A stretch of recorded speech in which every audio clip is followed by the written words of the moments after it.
Oh, hell yeah. Our first Burglin Gnome stream. Our first ever stream. After officially hitting the affiliate goal on Twitch.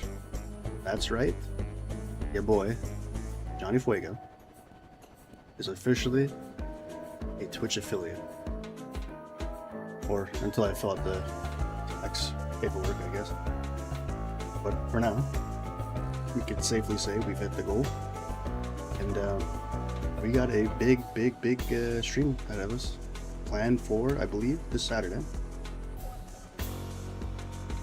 I'm thinking 12 hours. 12 hours plus, something crazy like that. Where I just play a magnitude of different games that I enjoy over the course of my life. And just hang out and chat. That sounds pretty good to me. Hope it does to you as well. Until then, let's just play some Burglin Gnomes. Loading saves from other versions might cause issues. Yes, we did, in fact, update the game. They fixed some bugs. One of which was the wall glitch. It was interesting. Guess that renders my YouTube short obsolete. Or outdated, but still fun nonetheless. I guess we just start a new save then with the new update. See what happens from here. Boom.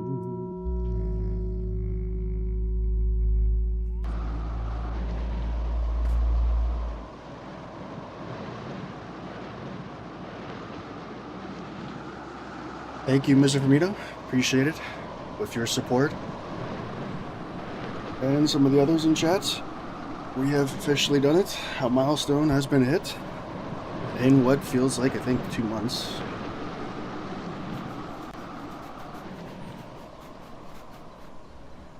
Can now officially monetize on Twitch. Hell to the yeah. Who the fuck is that guy? Who the fuck is that guy? Why did they play that and not the whoa? What? Hold on. Did I mess up my stream alerts? What happened? Oh, that's any point redemption. Oh, my bad. Hold on, sorry. Can I refund you those points? That was supposed to be the whoa. I'm so confused. Hold on. Clearly, I did this last night when I was still tired. Where the fuck is who the fuck is that guy? I don't see it on my thing. It's interesting. 1 second. I don't know why it's like this.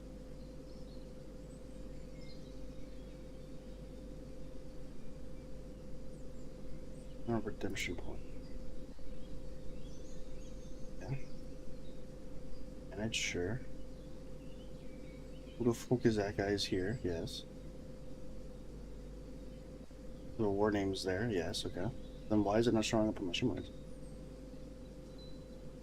What? Alert condition any point? No.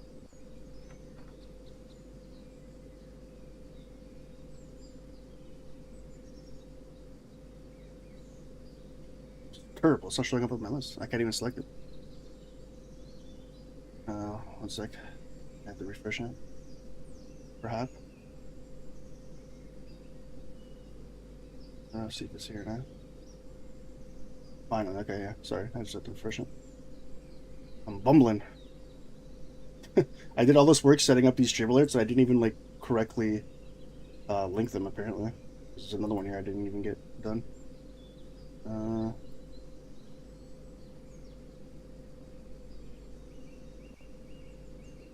Okay, everything looks to be in order now. What was supposed to play? Yeah, refund. Y'all just played for you right here. What was supposed to play was this. Who the fuck is that guy? Who the fuck is that guy? There we go. Yeah. Well, you redeemed. Wait, you redeemed Woe, and then that played. Why did that play for Woe? If you redeemed Woe, because Woe should just be linked to Woe. Because if you played who the fuck is that guy? That one randomly plays whatever. And so I switched it. So then how did Woe play this? Let me just double check Woe. Make sure Woe's not really cooked here. Oh my goodness, everything's going haywire. Just had affiliate and all of a sudden we're panicking here. We're struggling.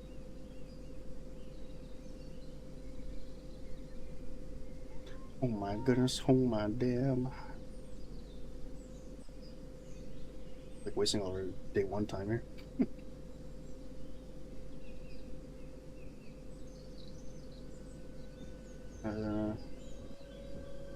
Where's Woe? Woe should be... Yeah, Woe, okay. Now I think everything should be working correctly, we'll see. I don't know what the old man's doing. The fairy's outside and I'm out here. Just chilling. Rung by B, Kiss Guard Gnome, still notebook. Not notebook. Another gravel. This guy has a kitchen right by front door. 28 stream streak, hell yeah.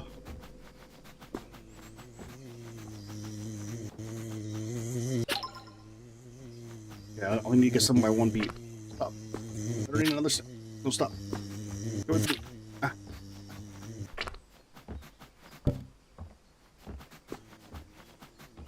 Not the bees.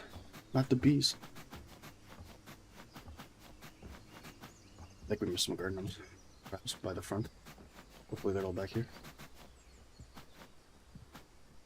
Gotta fix these stream alerts because there's gonna be a time, hopefully, down the road where I can't have them as channel point redemption rewards. Otherwise, God forbid, I have a huge following. It's gonna be spam. The whole stream is just gonna be alerts. No. Use them while you can. Smoke them if you got them. The expression goes.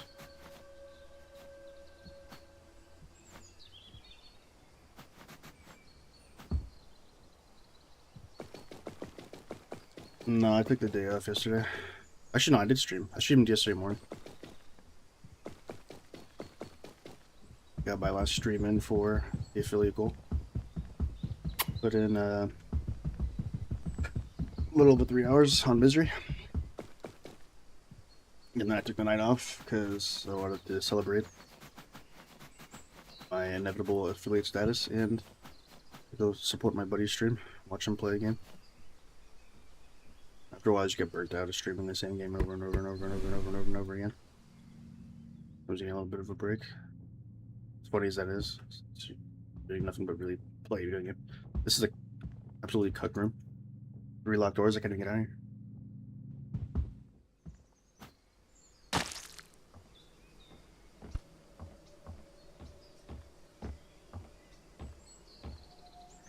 Gonna break.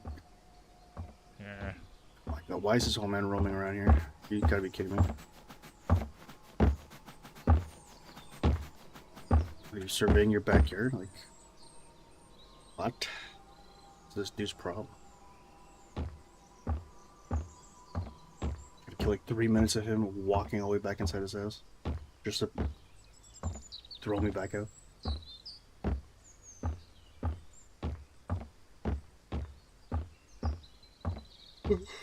Sometimes I just get more enjoyment watching my buddy play a game than me actually playing some games. Like, my philosophy has always just kind of been like, unless it's a game that you're like, you are obsessed with or really like, I could see the enjoyment if you're watching someone else play it. But for the most part, it's like if I own that game, probably playing it, not just watching someone play it. But enjoy watching my buddy just lose his mind as the game kicks his ass. It actually burned 2 minutes just to flush me down the toilet and put me like pretty much exactly where I was before he picked me up. Oh, never mind. What? He faked me out? I'm I'm talking smack. He heard me and was like, you know what? No, I'm not flushing you. What the? Why would you walk all the way to the bathroom just to rub it in my face? Show me the toilet that you're gonna flush me in. Don't flush it. Now you're throwing me through the front door. Oh my god. What the hell is that?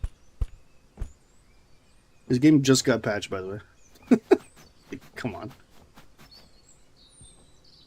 The guard gnome around here. Just one more.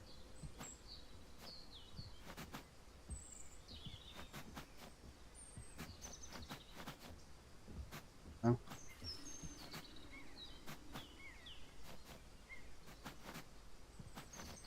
Agree with what? For the most part, he was on my side. And either way, it's like... It's a bit of a... Jay Brody when it comes to certain opinions, so... I wouldn't take having him on your side as a great felling ally here.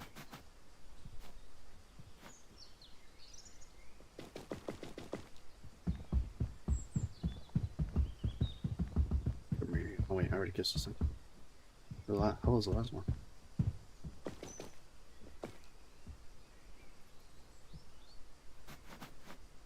Please. It's 50-50. Either you're all about Asian girls or you're not. Sad reality. Apparently, if you're into Asian girls, people just assume you fetishize Asians. There's no in between.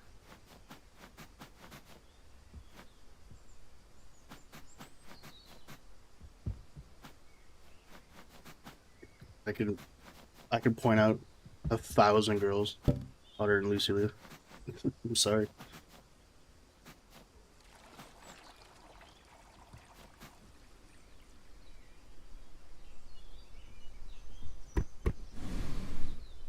I actually cannot find his last name, which sucks. But every time I enter this man's house. Okay, the notebook should be in the room. Ah.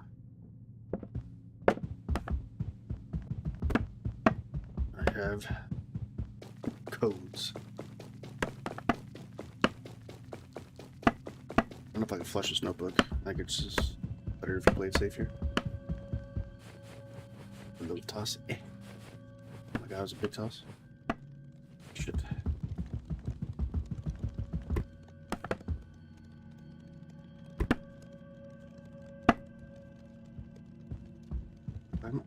Sorry. Little gnome hands.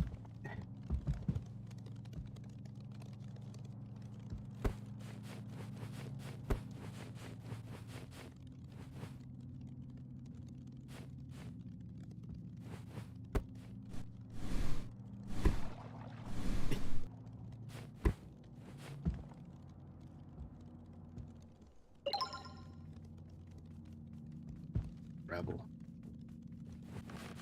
I think the notebook actually counts as gravel. It's like organic paper material. Wood.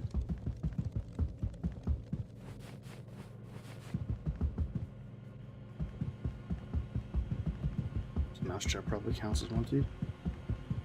Right through this window here.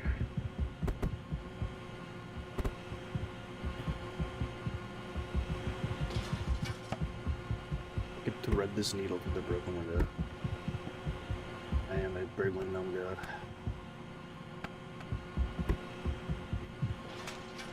Oh, so close. Stupid room is in my way.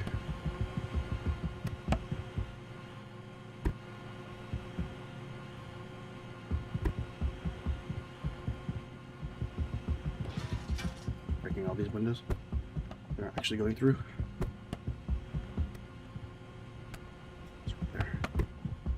A bit more mustard.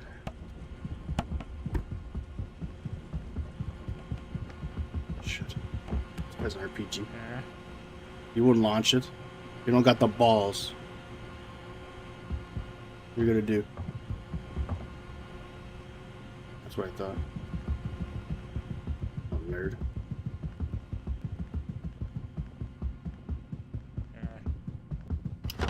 God. You won't do it. Oh, God. Gotta be like that, huh? Okay. You think this is over? This is far from over. You drew first blood. You drew first blood.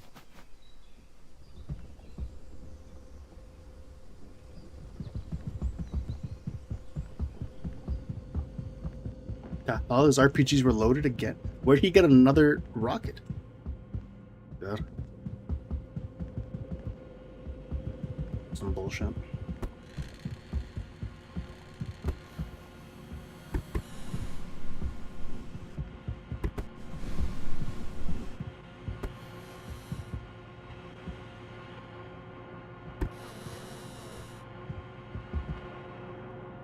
He dropped that RPG. Okay. He dropped that RPG. He picked up another one. He literally has 2 RPGs in his house. Oh my goodness. Look at him.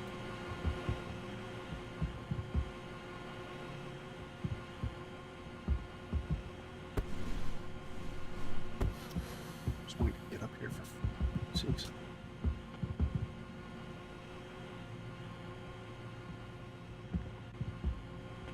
All right. Now we're talking.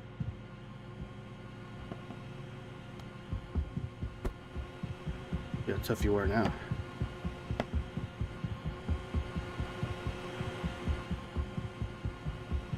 Where is he? Let me at him, let me at him.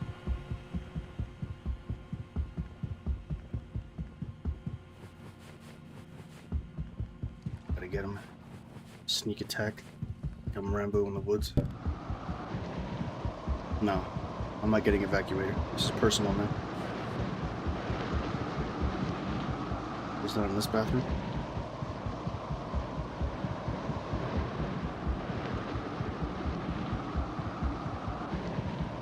I see you.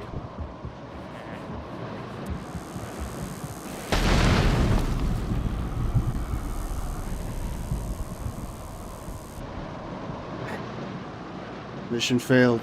We'll get him next time. We can't win them all. My favorite horror movie? I don't know, I'm not really. I watched so many of them as a kid. I'm like desensitized. I don't really give a shit about horror movies. I don't like a lot of horror movies because they kind of suck. I like movies that are like creepy. Movies that usually have like endings where you're like unsettling, as opposed to like jump scare shit. So in that regard, it'll probably be The Ring, the original Ring. I haven't watched Ring 2 or any of the other like what have you. I gotta check in my area if there's like a forest fire or some shit. I'm looking outside my window right now and it's like orange. It's legit like a Mexican filter. Like you've watched Breaking Bad, and every time they're in the desert. Anytime they want to portray Mexico, they just put like this orange hazy filter. This is what I'm looking at my window. It looks like this.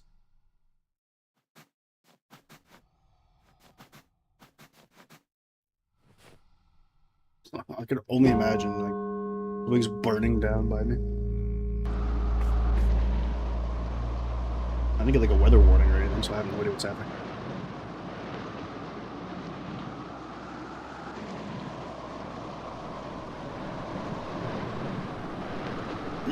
See, when you asked me what my favorite horror movie is, I thought you meant like actual horror movies.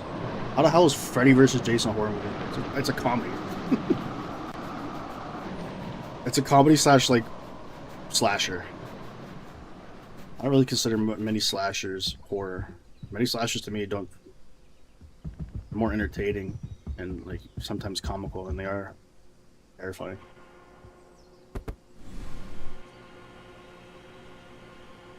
By B. Jonathan kitchen.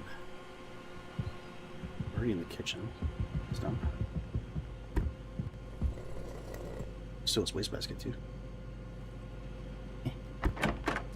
Yeah, wastebasket should count as like from the kitchen. It's labeled horror. That don't mean shit. But look at how many games are labeled like RPG or open world. I care what a label says. Everything's so genericized and labeled incorrectly. And like people's opinions on what is a horror movie and other genres is like disputed for some reason. So. I don't care what it's classified, to me it's not a horror movie. Do you consider visual novels games? I don't. I consider them visual novels. Some people classify it, it's labeled a game.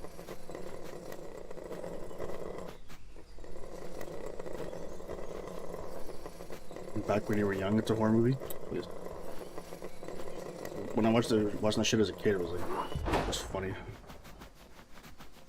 A lot of horror movies as a kid, I just started laughing.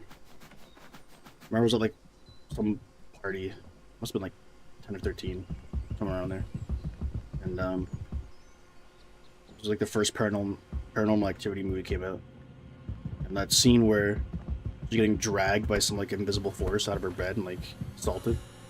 All the girls at the party were just screaming like it was like the most horrifying thing ever. I was laughing my ass off. I said, this is the stupidest thing I've ever seen in my life. I grew up watching so many other horror movies. So seeing that especially, I mean, I still would have laughed regardless. But I never watched a horror movie in my life. I still would have laughed at that scene because it was just so stupid. But even more so knowing like actual horror movies I've seen. And then witnessing like a woman clearly acting like she's being assaulted by nobody. The suspension of disbelief, like, it just pulled me right out. Like, I was willing to go, okay, spirit, there's some weird entity around here doing something. It's usually how like a lot of horror movies go. You just kind of, whatever. What's this demon? What's this paranormal spirit doing? But when I actually have to see you like act out like you're getting beaten, you're just convulsing on a bed, or getting dragged by nothing. It's hilarious. At least if I saw like a physical demon pulling this woman, like they CGI'd it or something. Even the guy dressed up as like a murderer. Wait a minute.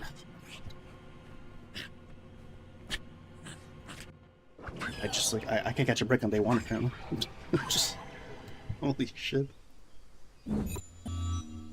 Day one is the bane of my existence. I can't get past. I didn't get one task done. This guy kidnapped me.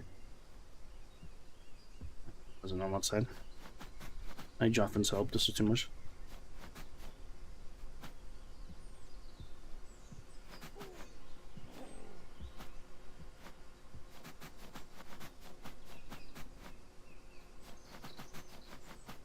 I just don't care about horror movies. 9 times out of 10, if you have to get a physical reaction out of me, like an actual human, what would be the word I'm looking for? Ancestral like, reaction, a biological reaction. Me getting startled because you hit me with a jump scare. It's like this. You didn't scare me because the movie was scary. You scared me because you blared a super loud sound effect in my ears, and quickly showed me something associated with that sound effect.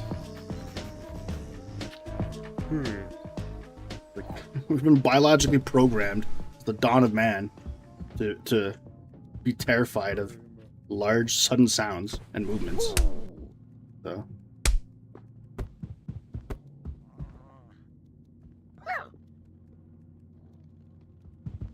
I need a mousetrap on. Take this guy out. Of course, there's no mousetraps here. Reach this gun in time. I'm gonna point it at him. Yeah, get shot in the toe. Nerd. Another one? Oh god. This gun over. Everything's coming up Millhouse. Everything's coming up Millhouse. Take that. Another one? Where is it? Oh, it's coming from the kitchen.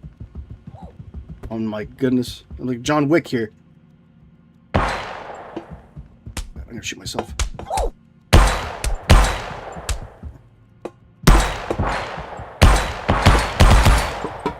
No.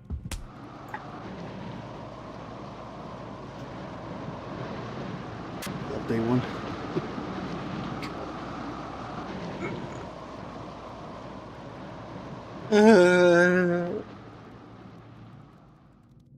Anything's coming up, Millhouse?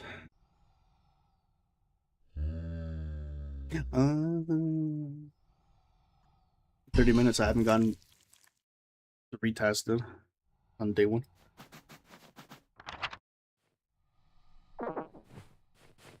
Yeah, this new patch just making it possible for me to complete day one. Was that hidden in the patch notes?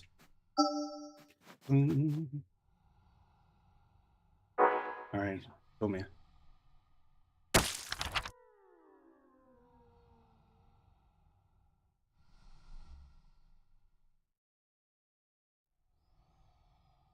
Game over.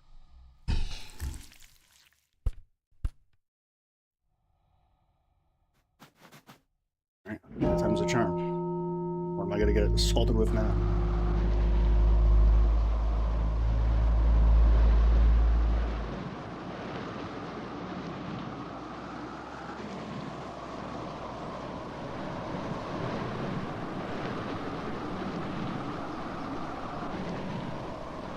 I gotta think about the game list I want to do for the celebratory stream. I think it works best for everybody if it's on a Saturday.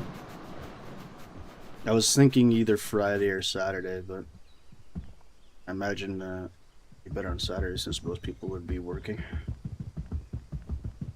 And because especially if it's like a 12-hour stream, people are working, then like half the stream hours people won't be able to watch. So I'm thinking Saturday is probably the best bet, and then I don't know. I don't want to put like too much of like a hard outline for it, because like things would be subject to change.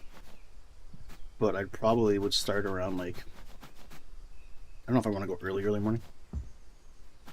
I think the latest I'll probably start would be like 10, maybe noon, because it could be like from noon to midnight.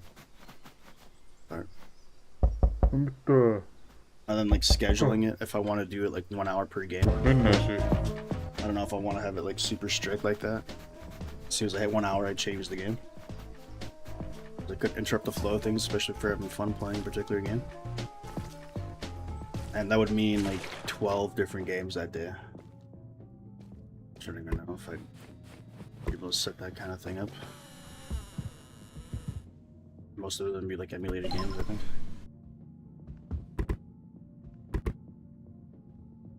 Probably have to get like a PlayStation 2 emulator at some point. Break any item. Oh. Blow any item? Eh. Steal a pillow. The other two are ones outside, so. Barring any like super jamokery. Say I think we get this test done.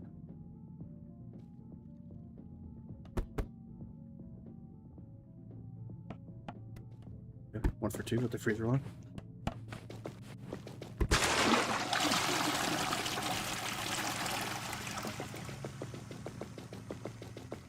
Oh, so he's got a song in there.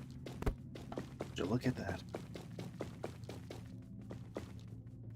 Since here it's going good, what about YouTube game? Oh, YouTube. I don't know. Probably gonna be way easier to hit affiliate than it's gonna be to hit YouTube partner. It's more likely gonna take months. More months than Twitch affiliate. I still have to hit 500 subs. The growth is good though. We're getting like a sub a day. Or at least averaging around that. At the very least. I could just go all out and start barraging people with YouTube short posts, but I kind of want to space them out. Because I have a lot of clips scheduled to release this week for YouTube shorts. And I don't know, this is cool. And then I have a lot of clips still yet to be made and on the back burner. Like just waiting to get scheduled to release.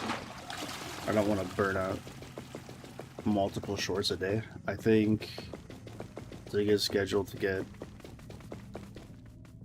one a day for like the regular days, and then like the the peak days, like the weekend, like Friday and Saturday. I think Friday might go three shorts.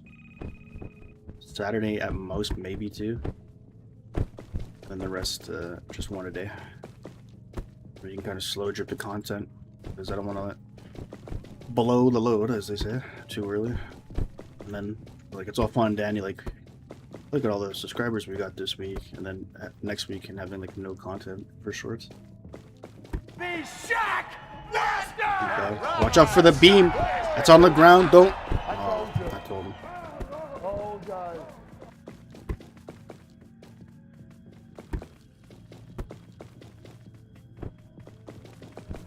These scrags.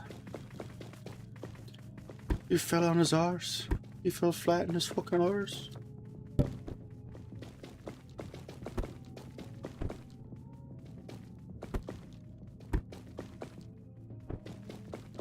There's footage of Haku seeing it for the first time. So funny. I'm pretty sure he's good friends with Tenta. I swear, like his wasn't that like Earthquake or the guy like so many wrestling personas, so many different names. It was like Earthquake and like a tsunami. What was it called? Typhoon. They just named him like after like all these natural disasters. I don't even want to try to throw this through here because I can't even get up there. Unless, come on, 1000 IQ right here. Can I? Hey, stay still. Stay still.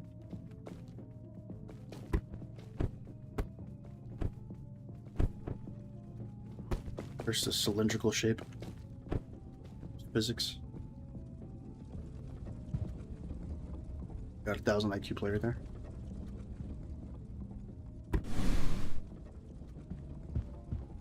Work smarter, not harder.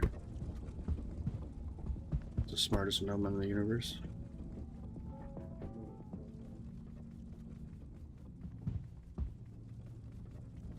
Bail here. No. Does it say that there's a mole camping the outside? I have to go outside too, this sucks. Okay. Legs back before this thing kills me.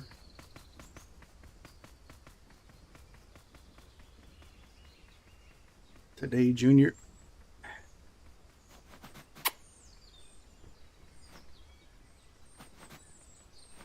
There's 2 here. Back this side.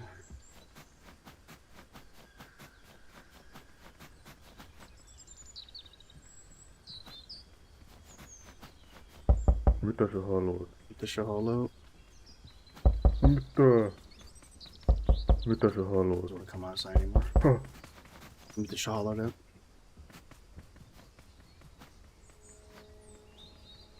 See this last gnome. Yeah, on the side of this.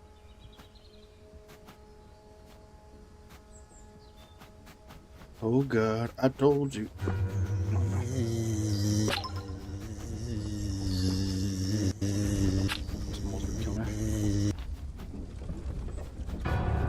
Jesus. Wait for me. How's this last note? What was the struggle?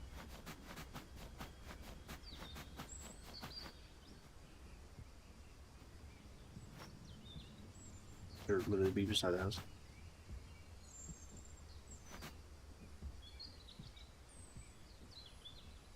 Let's see, shit, this old man doesn't cut his grass.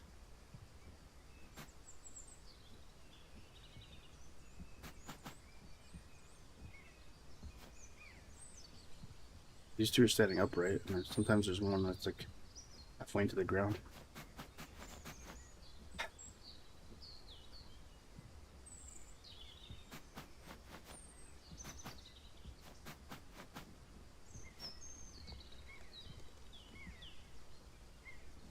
Yeah, it's nothing on the side for sure. Sneaky out. Yeah, sometimes it's in here. But every time I go there, it usually doesn't.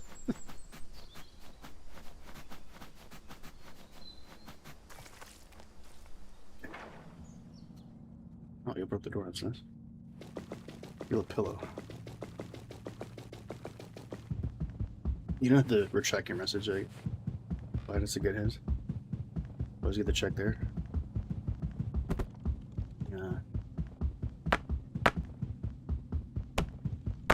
This pillow doesn't count, right? It has to be like a throw pillow on the couch.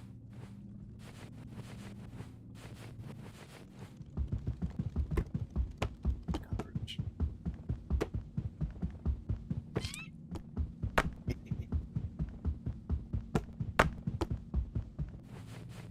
Alright, old man. You're about to get the taste of a European mother's wrath with this slipper being tossed across the room. Where are you? You're taking no guff.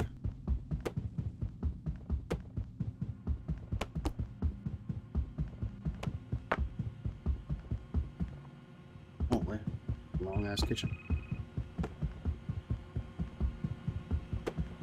Answer your phone, old man. Yeah. Uh-oh. The plan didn't work. Wow. Pretty nimble. Right in the corner. Okay, we didn't get fish tank. That's good. Getting windowed. We got mercy. Yeah. Huh? He's looking at me like he didn't just throw me out. I don't know. Go come back outside. You should come outside here so I can get back in. There's like a sixth sense. He knows when I'm back in. They're like a. There was a prompt to turn on the TV. We need this pillow here. Take his Kevin McAllister marbles. I think you can get him slip on a bar of soap. I don't know if you can do it on marbles though. I'm back. You stay there. I'll pillow. Operate, please. Must be the hardest pill in the world. Break a TV like that. It's not going well. Could be back here any second. I'm gonna toss through them all. Come on.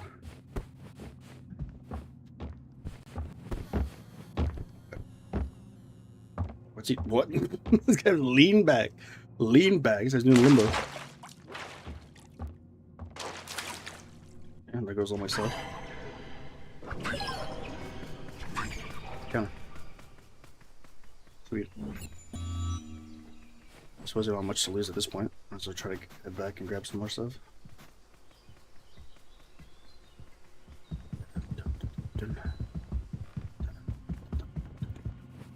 Wide open kitchen. But he's not have a fridge. Where does he refrigerate his food?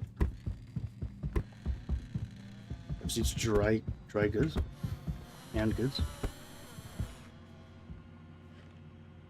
Is on that 16th century diet? Is eating salted meat?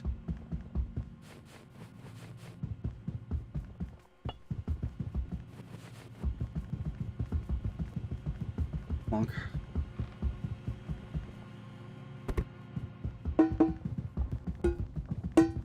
Does the cat have a name? You put on his football. I just wanted to feed your cat. Oh, he's coming, he's coming. Let's try a guy. Did he stop? Stop. Go back into the front door.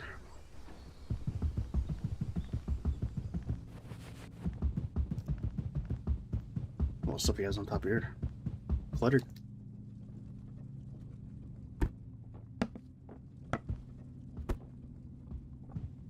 Just a bottle of wine or balsamic vinegar. Yeah. You'll never know, yeah. What you gonna do? You gonna phase through your chair? Didn't think so. Hey, go all the way around. I'm sure this is gonna work out for you. I'll reach you through the little bars there, though. No, come back. Go ahead, try to reach me.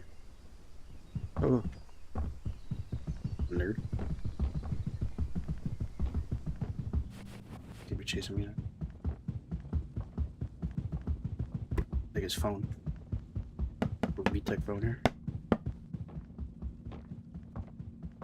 See me underneath here.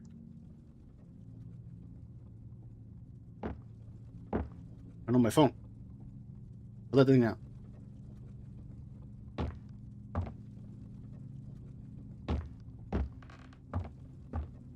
I should put it back.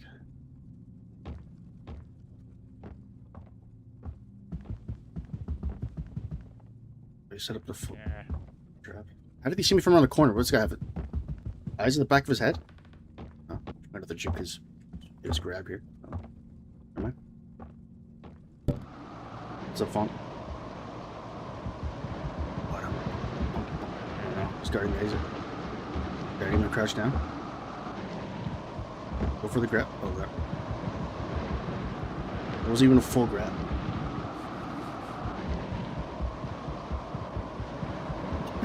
He's still crouching down looking for me as he's looking right at me. What a nerd.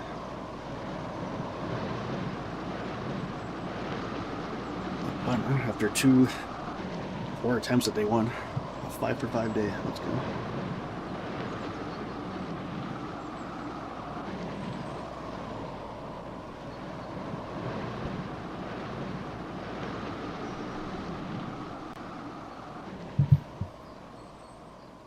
Well, you got any suggestions of games I should play for this Saturday? For our celebratory Twitch affiliate stream?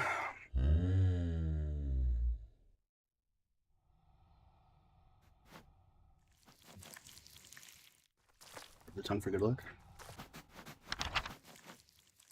I don't know if we really got much resources.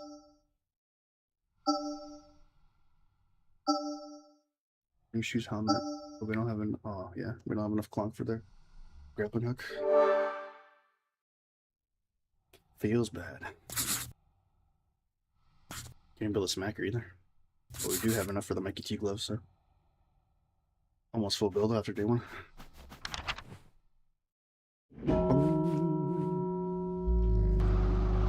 Not sure.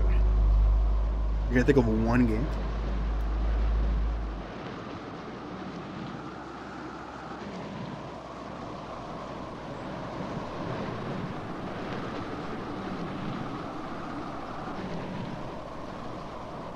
There's some good games with that. I don't know how many of them would work solo though. I could just play Peak solo, but that's one of those games where you probably want to have other people. And I still want to play Repo, but I need people to play with. Can't think of anything else at the moment for Steam.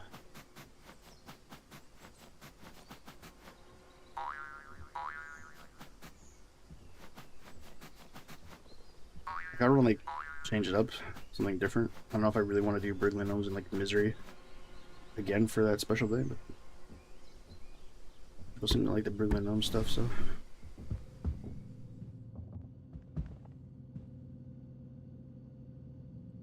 What convenient. Kill the roach, huh?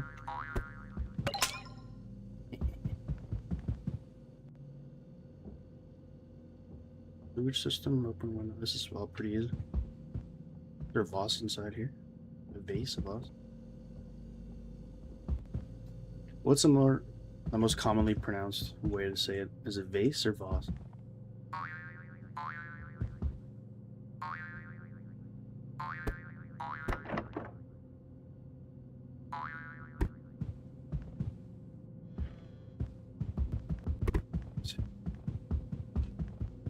Step out of the way. See if he's got any goodies in here. Usually a pretty good cupboard for choosing violence.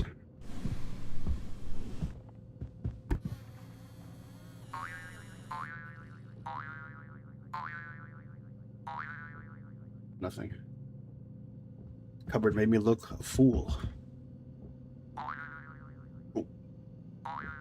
Sure you get decapitated on that ceiling fan?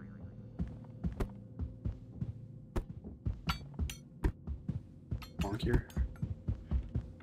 Oh, mine the fraggles too.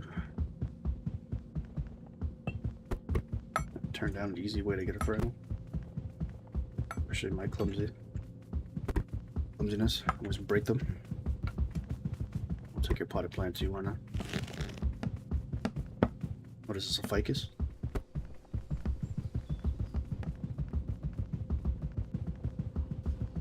Look at all the clonk. It's frying pan. I don't know if they have the same amount of clonk frying pan in the kettle. So no, it's gotta be a ton, right? At least 3, I'd imagine.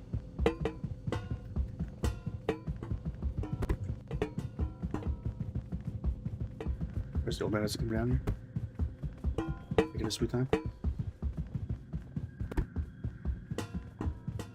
Sweet.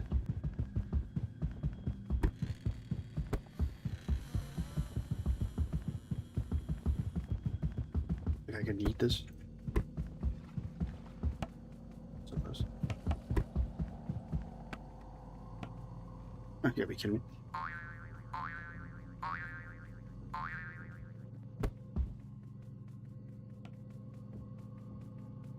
Wait, did that thing go off?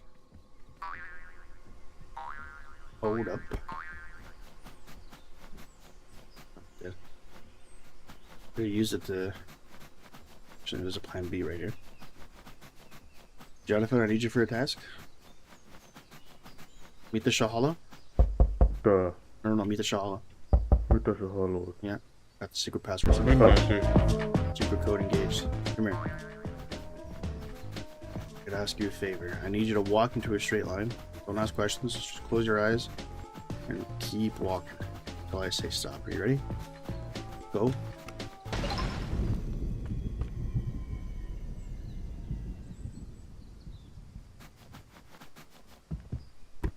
The arms of an angel. Get this. I will gladly take Jonathan's place.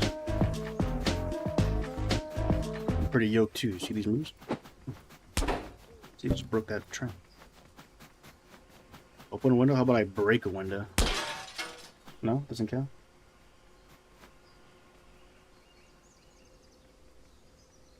Can I, like... I got that counts? You can close one and open it again and still have it count as like a new window. There's a few ways you can kind of cheese some of these tasks. Pretty funny. I just never thought to actually do that. Okay. Now all this stuff is to get flushed and steal a vase / vase. You're a little demon, where is it? I'm gonna get knocked down on stream. This guy's got rained on me.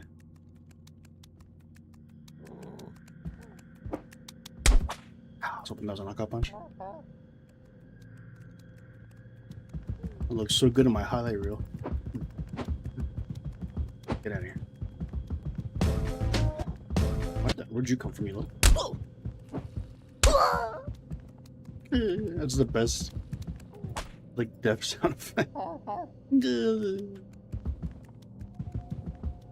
Almost makes you feel bad for him. Almost. He's possessed. Look at his eyes. The demon right there.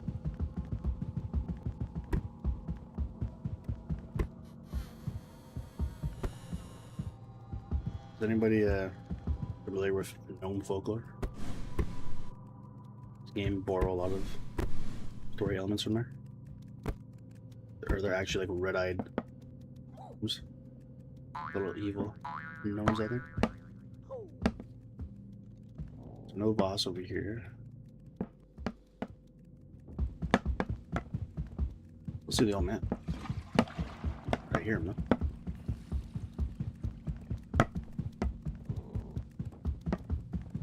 I guess that counts as a boss up there.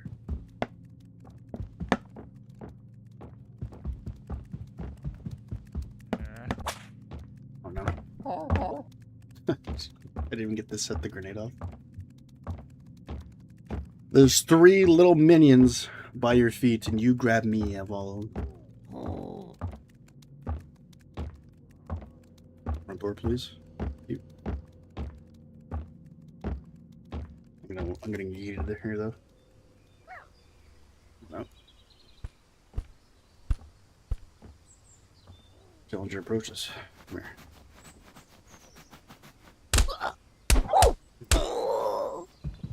Exchange of blows in that bout.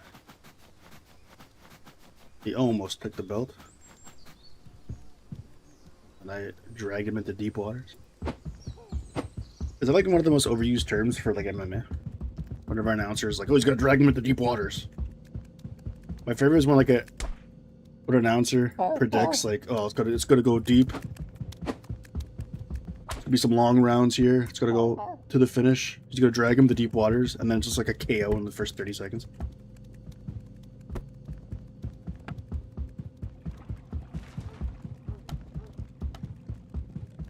Come here. Want a piece of cheese? Oh no, it's free. What? It's free. Have a piece of cheese. Laid him on the stretcher right there. Where you going? Ooh, knockout punch. Get some of that, nerd. Let's try this again.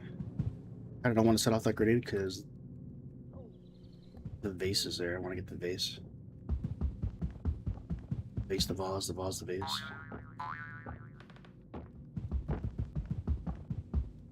Come back upstairs. Alright, plan B. I don't stamina. I'm gonna get in the Is the vase okay? It is. Yeah, there's two of them here. Just need to.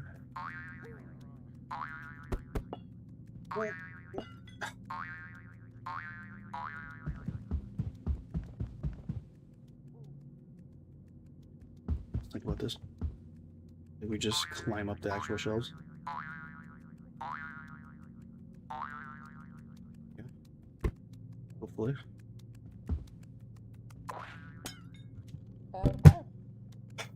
I'm sending you to the Shadow Realm. You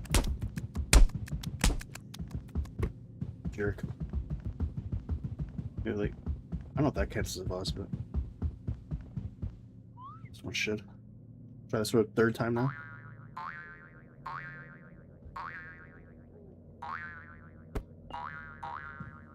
Yeah.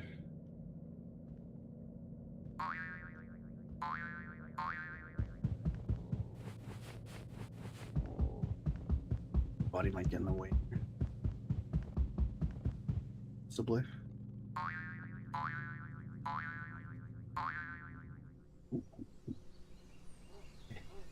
Reel it in, reel it in. Let's go. Surgical precision here. Remove a vase. And then switch this and let's go through the bathroom. Where are you? Want some of this? You must not know about my other fights. One punch KO. See ya. Round one.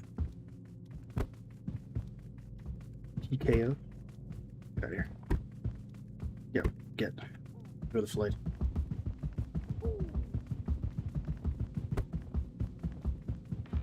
Over the gnomes. Hit me with the Ric Flair. Woo! Got a lot of gnomes have a lot of confidence, I should say. Even after watching all their gnome brethren really get decimated by these hands. Oh, you want some two-star low?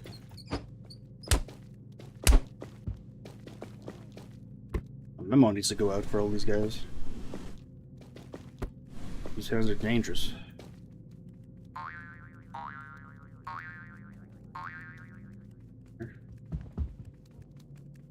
What do you do? Come up here. How dare you? You see what happened to that rat? You want to be next?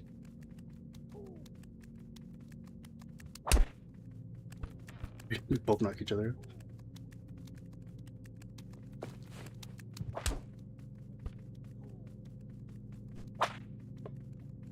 Do I get stunlocked here?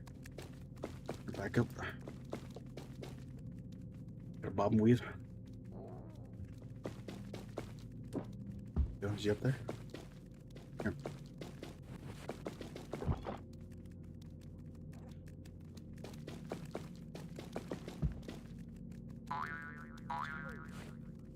Stay away.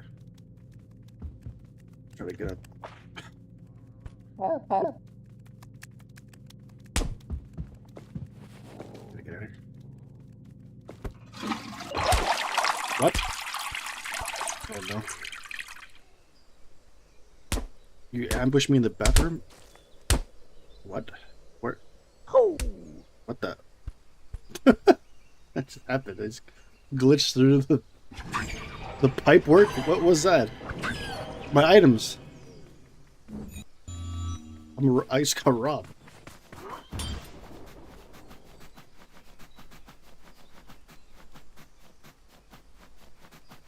What kind of bullshit?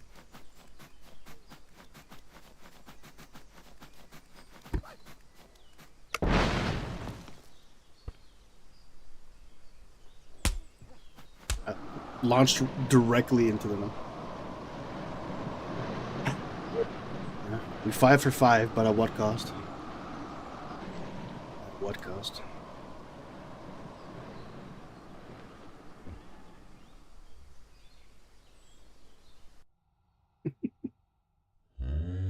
Ooh. Good. The high gnome is happy. I am right in assuming this is the high gnome, right? Or he's just like the one that transports us. I have no idea.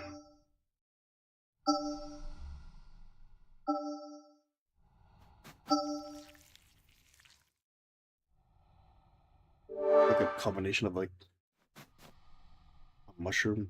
I don't know.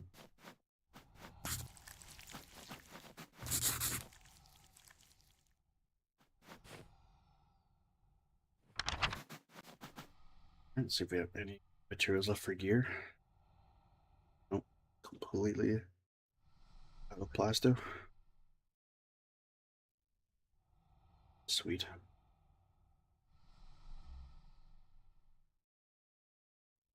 Let's upgrade the house, I guess. 6 too long. You should be able to skip, like, either the animation or you have enough resources to go from tier like 0 to 2. You should be able just to go do that instead.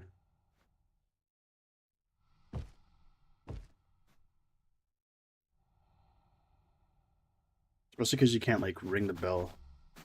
You can if you're really quick. So we'll just upgrade the house and just immediately start the new day. But fortunately I have to wait.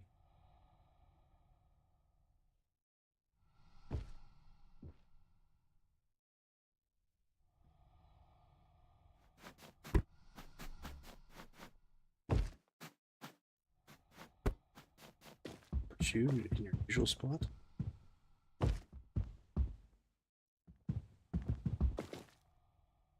This should be interesting. No helmet, no spring shoes, a grappling hook, and boxing gloves. So we could easily bonk our head and die. We could fall and break our legs. There's many ways for this to go wrong.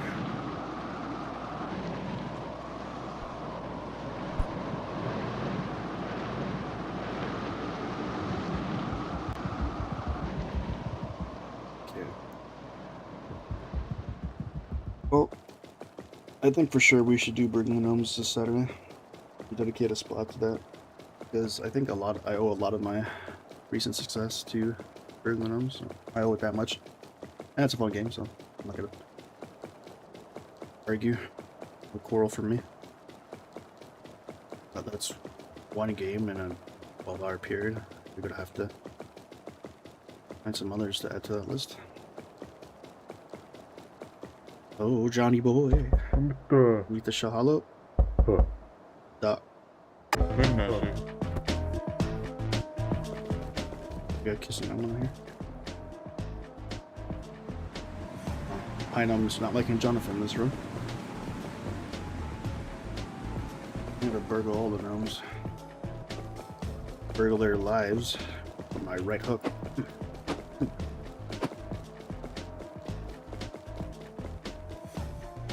TV at season. Garage door. Okay, so most things are gonna be associated with this TV.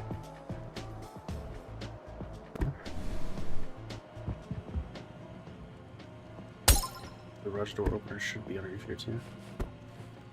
Yeah. Beautiful. Now we have to something about Jonathan. I've been with a knife. Let's see.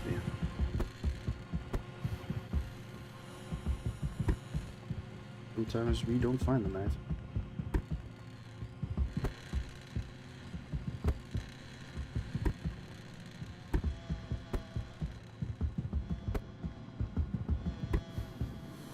Big kitchen with no knife. Come on now. What does he cut with? His hand? Like a karate expert?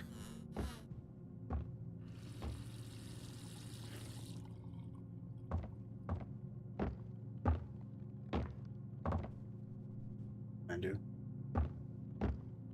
Get out of here.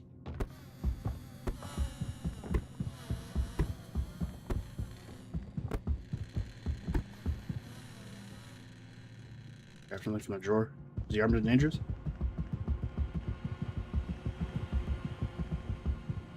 Might have a gun. What else would he grab from his drawer? It's not bunker header. Wait, no instrumentations are mine.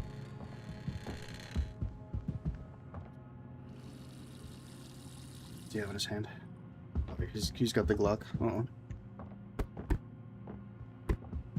People still call them Glocks. I know it's the name for like an actual particular type of handgun. I think the kids nowadays call them a glizzy. I was also told that glizzy refers to a hot dog. So, I don't know. Generation was cooked, if you ask me.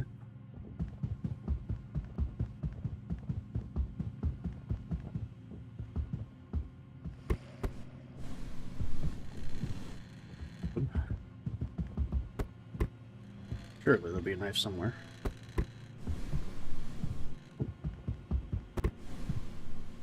Spatula. There we go. Was action, Maria. Nice to see you.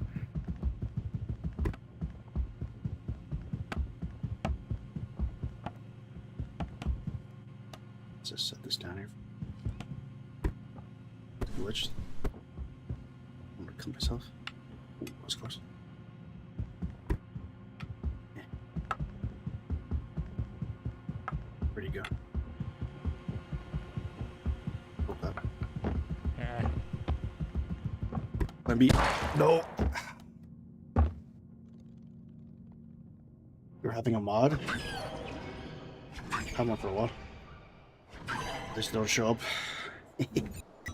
I got better things to do than busy people.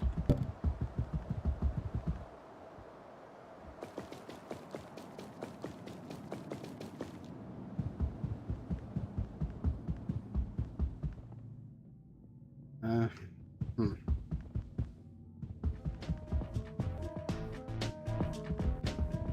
there a propane tank here?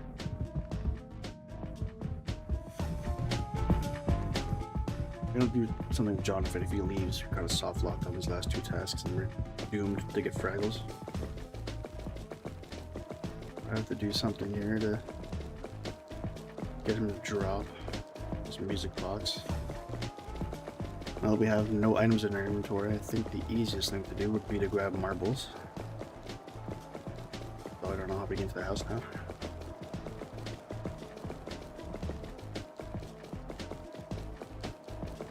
Should be where the marbles are. TV room. Grab some off his couch. Oh, yeah. I was gonna complain, of course. He's sitting there when I. No, Jonathan's leaving. No, Jonathan, please. Let this to me. Jonathan, please. Stop.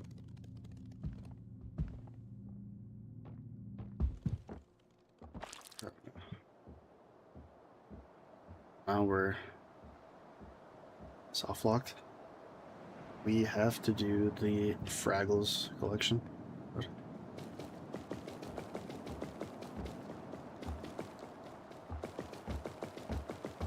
It's dangerous.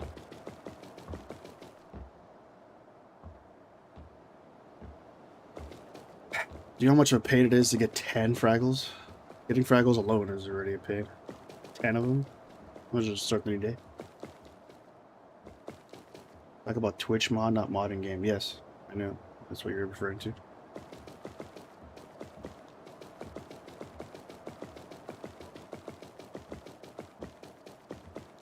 I'd be on this side. He's only have one point of entry to this house. It isn't his front door. But I can reach. Might have some goes upstairs. You'll be guarding this TV again.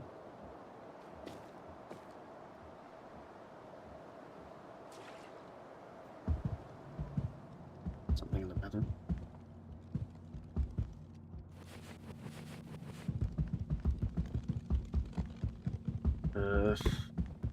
The dining room would have the best bet of Fraggles. I don't think he has one though. So kitchen has to be the one, and unfortunately doesn't have a window in his kitchen, so I'm thinking this is cooked.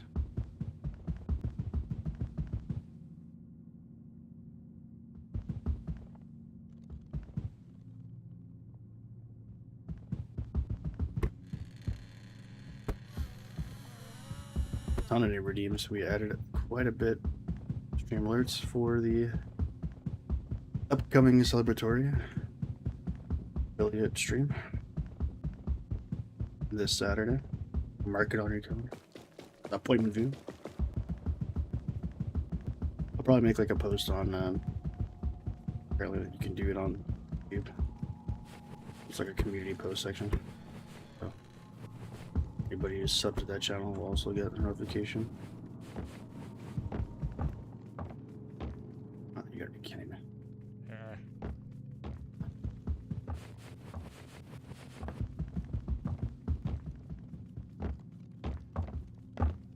Oh man, sit down. Just watch your TV. Which game? A lot of them. I'm planning on having something big like a 12-hour stream. And we're gonna be cycling through a few games. Quite a few games, hopefully.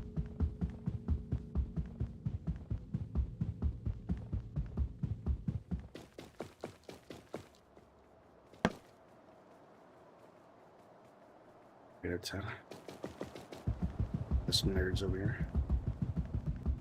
So that part is I can't even like tase him or get him to drop his gun. Pepper spray won't let him drop it. Where'd he go? What? He's upstairs now? So confused. They released an update for the game to patch a lot of like the glitches. They didn't fix the fact that when he sits down on his couch and he gets up, he just gets shot to the upper floor. He doesn't drop his gun when he gets pepper sprays. Pepper sprays are the weakest weapon in the game. You can call it a weapon. Non-lethal thinger bobber. It would be nice if he actually dropped his gun. I think pepper spray. It's not the case. I feel like a coffee jar, some kind of ceramic. Although it's considered glass in this game for some reason. It's really weird. I don't know. You stay there. Come on, Stuart Low. Here we go. Let's get this in.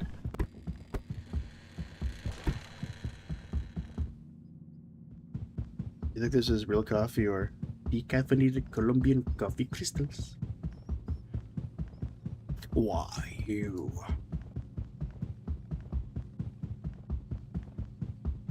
Sir, do you know you're not drinking real coffee? What?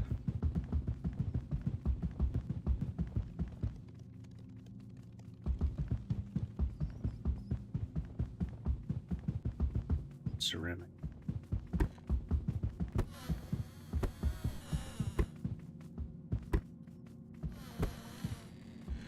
Wait. Careful.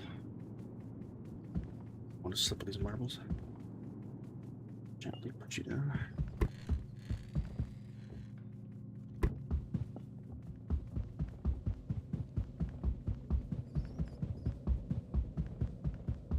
Hopefully no man stays upstairs.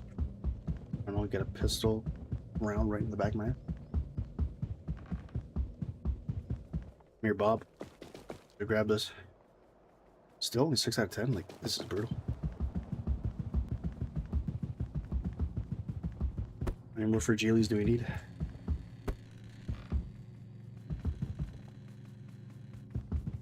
don't think there's any more down here.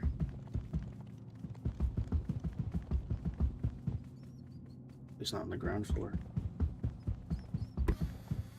There might be some, like, shells up there. Possibly.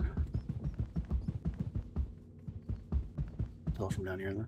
It looks like a tin. There's not a fridge either. It's the second kitchen around, no fridge. Oh, 9 out of 10, of course. No. I have no idea what to do. Probably have to go upstairs. Wait. The blender might count. Like if you don't break the blender, it might count. Problem is, this thing's so heavy.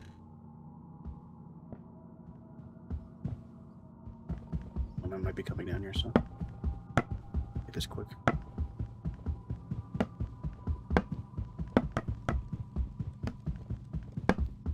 Nice and easy.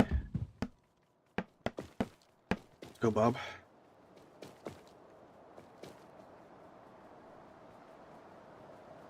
Hopefully this counts.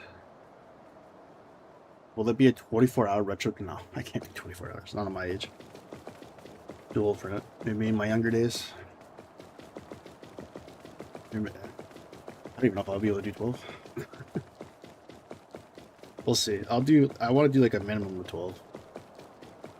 There'll probably be like a break or so in between, maybe. I don't know if it's going to be one continuous stream. I'll try. I've done it before, but I want to go for like the majority of the day. That'd be nice.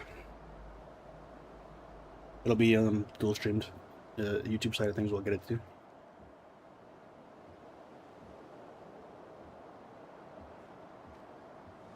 Doesn't count as a fragile item. That's terrible. Uh-oh.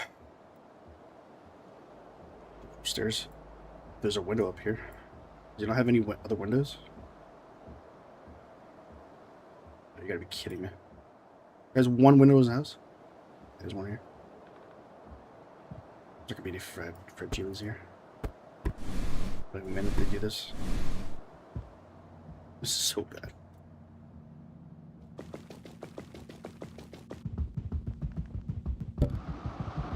Good luck.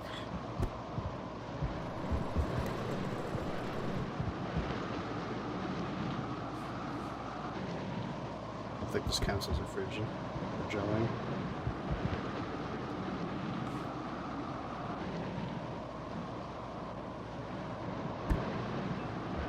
Of course, no spring shoes.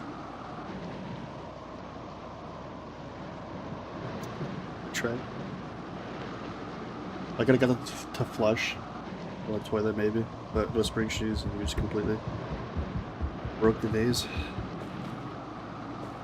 There was a window.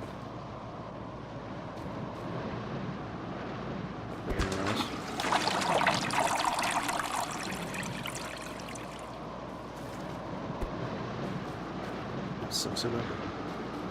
I knew as soon as we saw 9 out of 10 that we wouldn't be able to finish the task. I just knew that we would absolutely get denied.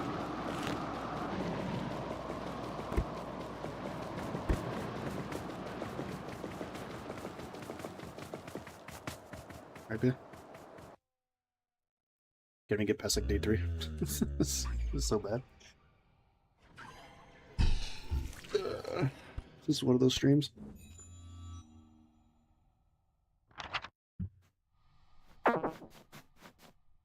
10 fraggles. Every items we took out of his kitchen, we had like a plate, coffee. Still couldn't get the full 10. Lovely.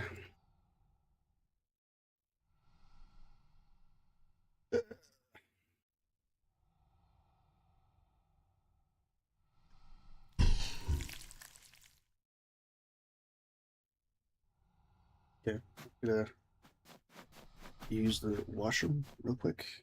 I think this would be a good opportunity to test out my OBS break screen. So try this, see if this works.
All right, how was that? That'd be right back work. Was it was the music too loud or was it good? I know it's a banger, but I don't want it to be too loud.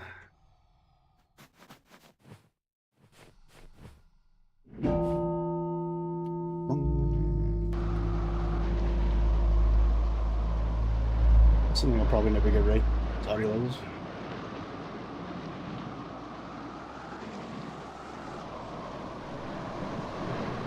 Be interesting to see if that gets like copyrighted.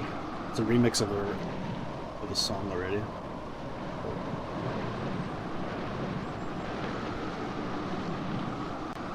Just use like royalty-free music, but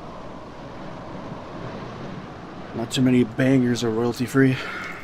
I think people get away with like getting like chip tunes, like versions of popular songs.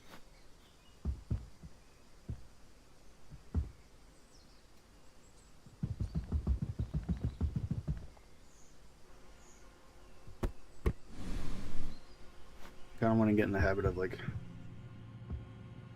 not using potentially copyrightable material. God forbid I ever get a monicum of success, especially now that we're monetized.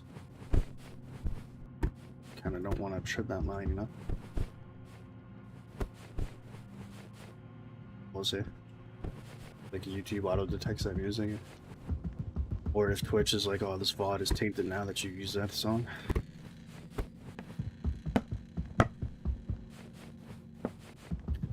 I think it should be okay. I heard that song used on another stream. That's how I discovered it. But I don't know if like the owner gave them permission to use it.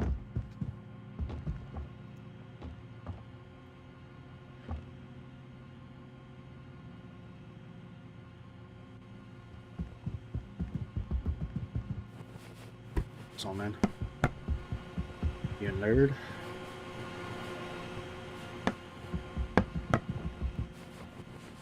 Coming.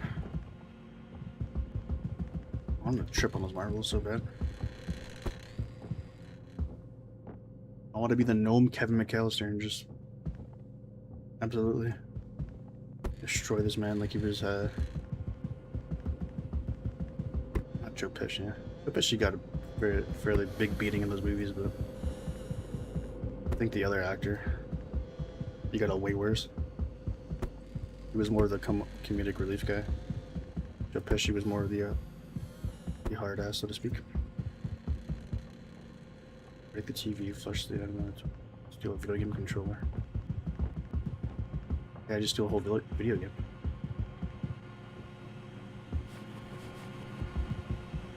This actually works. Watch this. 1,000 IQ player in here.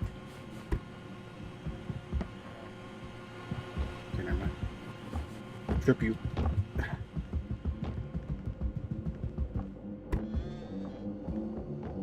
You stop chasing me and turn on the TV. The way my programs are on.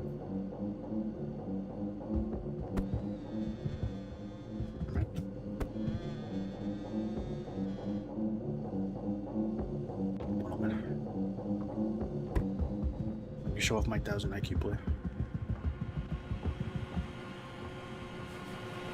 I'm just gonna prevent me from doing it. What's this?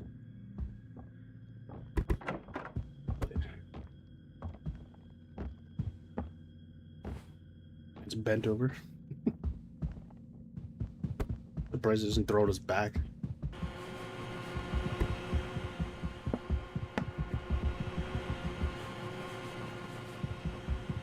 Fifth. Yeah. Wait for me. Yeah.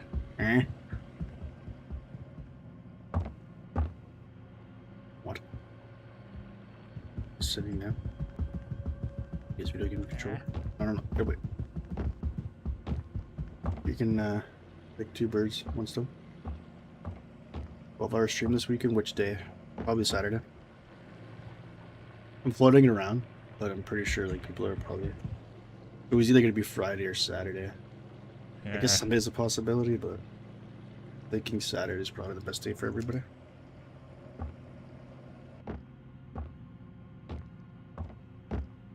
Like Saturday's got to be the day where it's like the most uninterrupted, like full day. Because Sunday you'd have to like go to bed early for work, and then Friday you'd be at work. So Saturday is like the best I think for the whole day.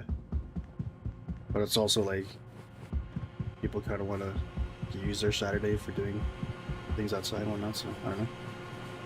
The 12-hour stream on a Saturday, I think most people would be able to put their head in for a little bit at the very least. So, holy, you know what they say about the Saturday stream? Saturdays for the boys. Would that be a stream alert? Back, I was waiting for the client to call me, and I fell on sleep. That could hurt. It's gonna be emotional! It's gotta be it is, yeah. Should I have like a heartfelt speech about my affiliate and start crying on stream? That'd be great. just 2 minutes into the stream, I just start sobbing. Guys, you don't know how much this means to me. You're just watching like the pause menu for Burglin Gnomes, and it's just me sobbing uncontrollably. Gotta be emotional.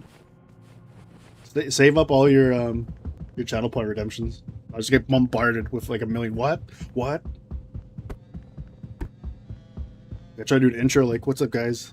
Celebrating affiliate." What? It's just like 50 redemptions all in a row. There's gonna come a time where I have to like either disable them, put like a timer on them, or just get rid of them altogether. Like. It's all fun and games now, but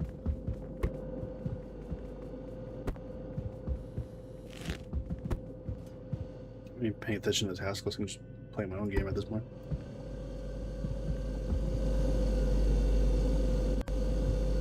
The golden egg. Some Resident Evil reference here.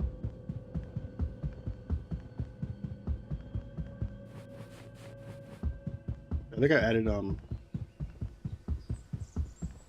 3 new stream alerts yesterday, and then 1 or 2 a few days prior.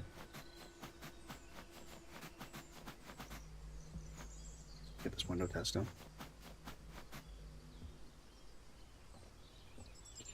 And of course, there are emojis. I suppose I should probably update some of the subscriber-only emotes. I like the animated ones. I wish there was at least one animated emoji you can do for just the followers. I want to be able to like make it rewarding or fun still for people who aren't subbed. I gotta like incentivizing people to sub, but like I want to unlock VIP badges too. Need 2 more days of 5 people talking, chatting at once apparently.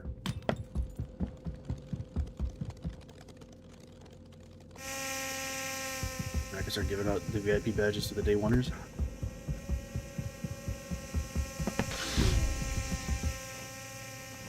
Break the TV. Jonathan Adams.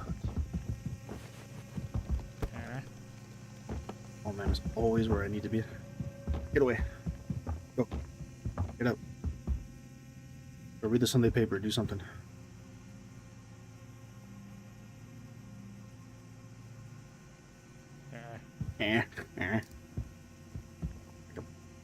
Nice squid out here. A Minecraft villager.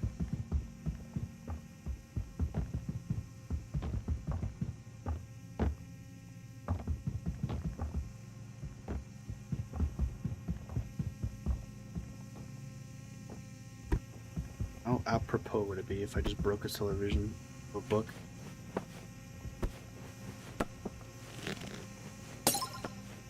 Read books, don't watch TV, old man.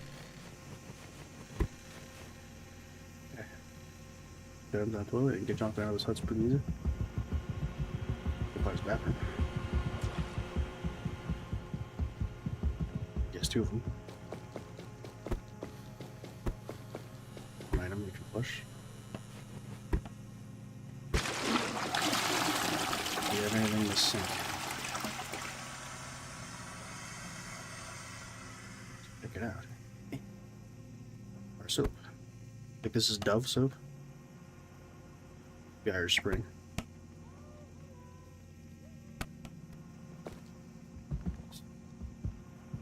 Or stack of marbles.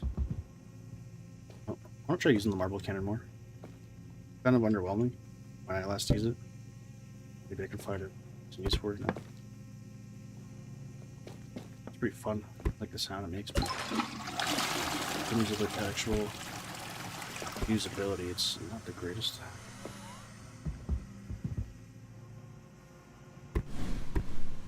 Oh, hello, grenade. Nice to see you. And pepper spray. Really where I keep my lethal and non-lethal sources of damage in the bathroom. Alright, old man. You want to reenact World War II?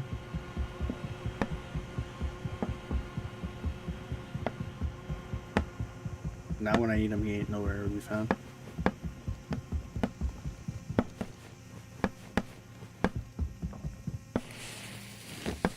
Yeah, pick this up.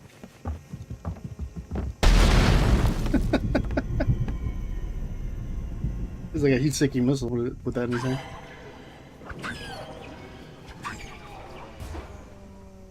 What would your instinct to... What would your instinct to be to pick up a live grenade?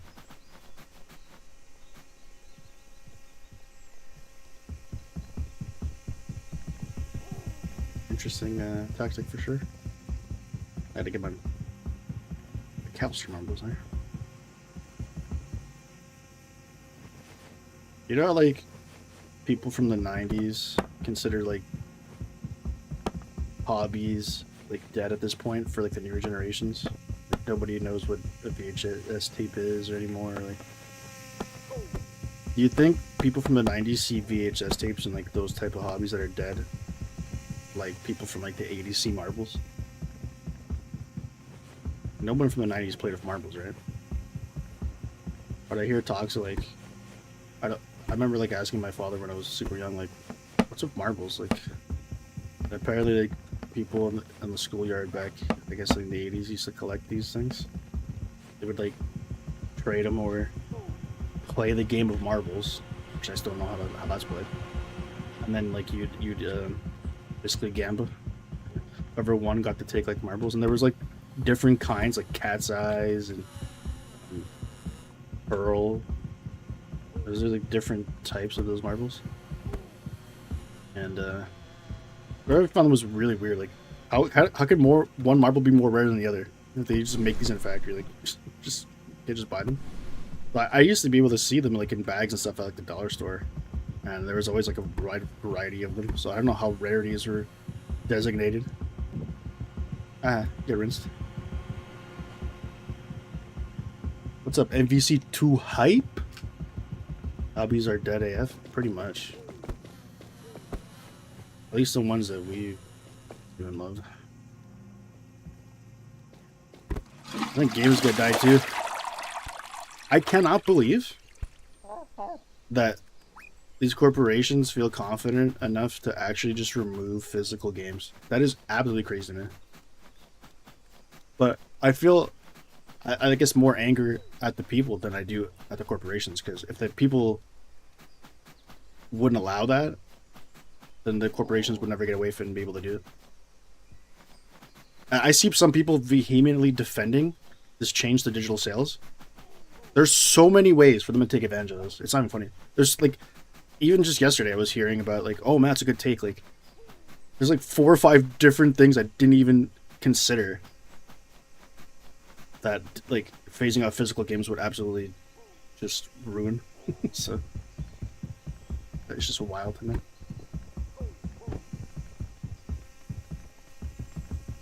They have bots online like defending and stuff, right? I can't believe somebody would actually like be a corporate shell and defend that push for digital sales like that. But it's what happens. You give an inch, they take a mile. Nobody really rose too much of a fuss. They test this out. You're a playtester in more than one aspect of the term. They're not just having you play these games and test them out. They're playing games with you. So what Sony released like the PlayStation console that didn't have a disc slot, and there wasn't enough backlash for them to totally losing their hat on sales. All right, okay. Well, let's see how much further we can go. That's just one small step for them to continue on the path of just eliminating physical copies of games.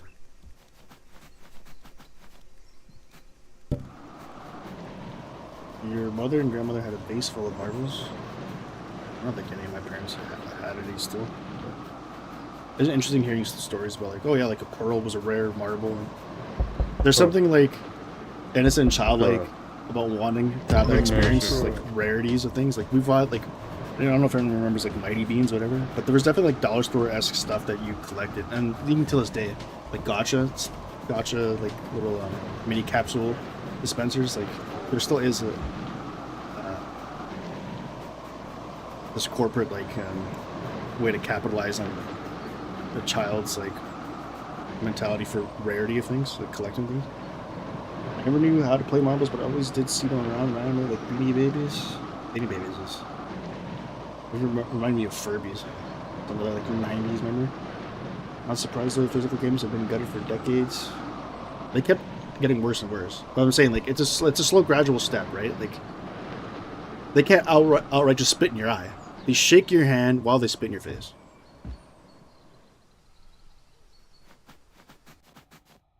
They have to slowly work their hand into your pocket. They can't just assault you and grab your money. A slow burn until they get everything they want.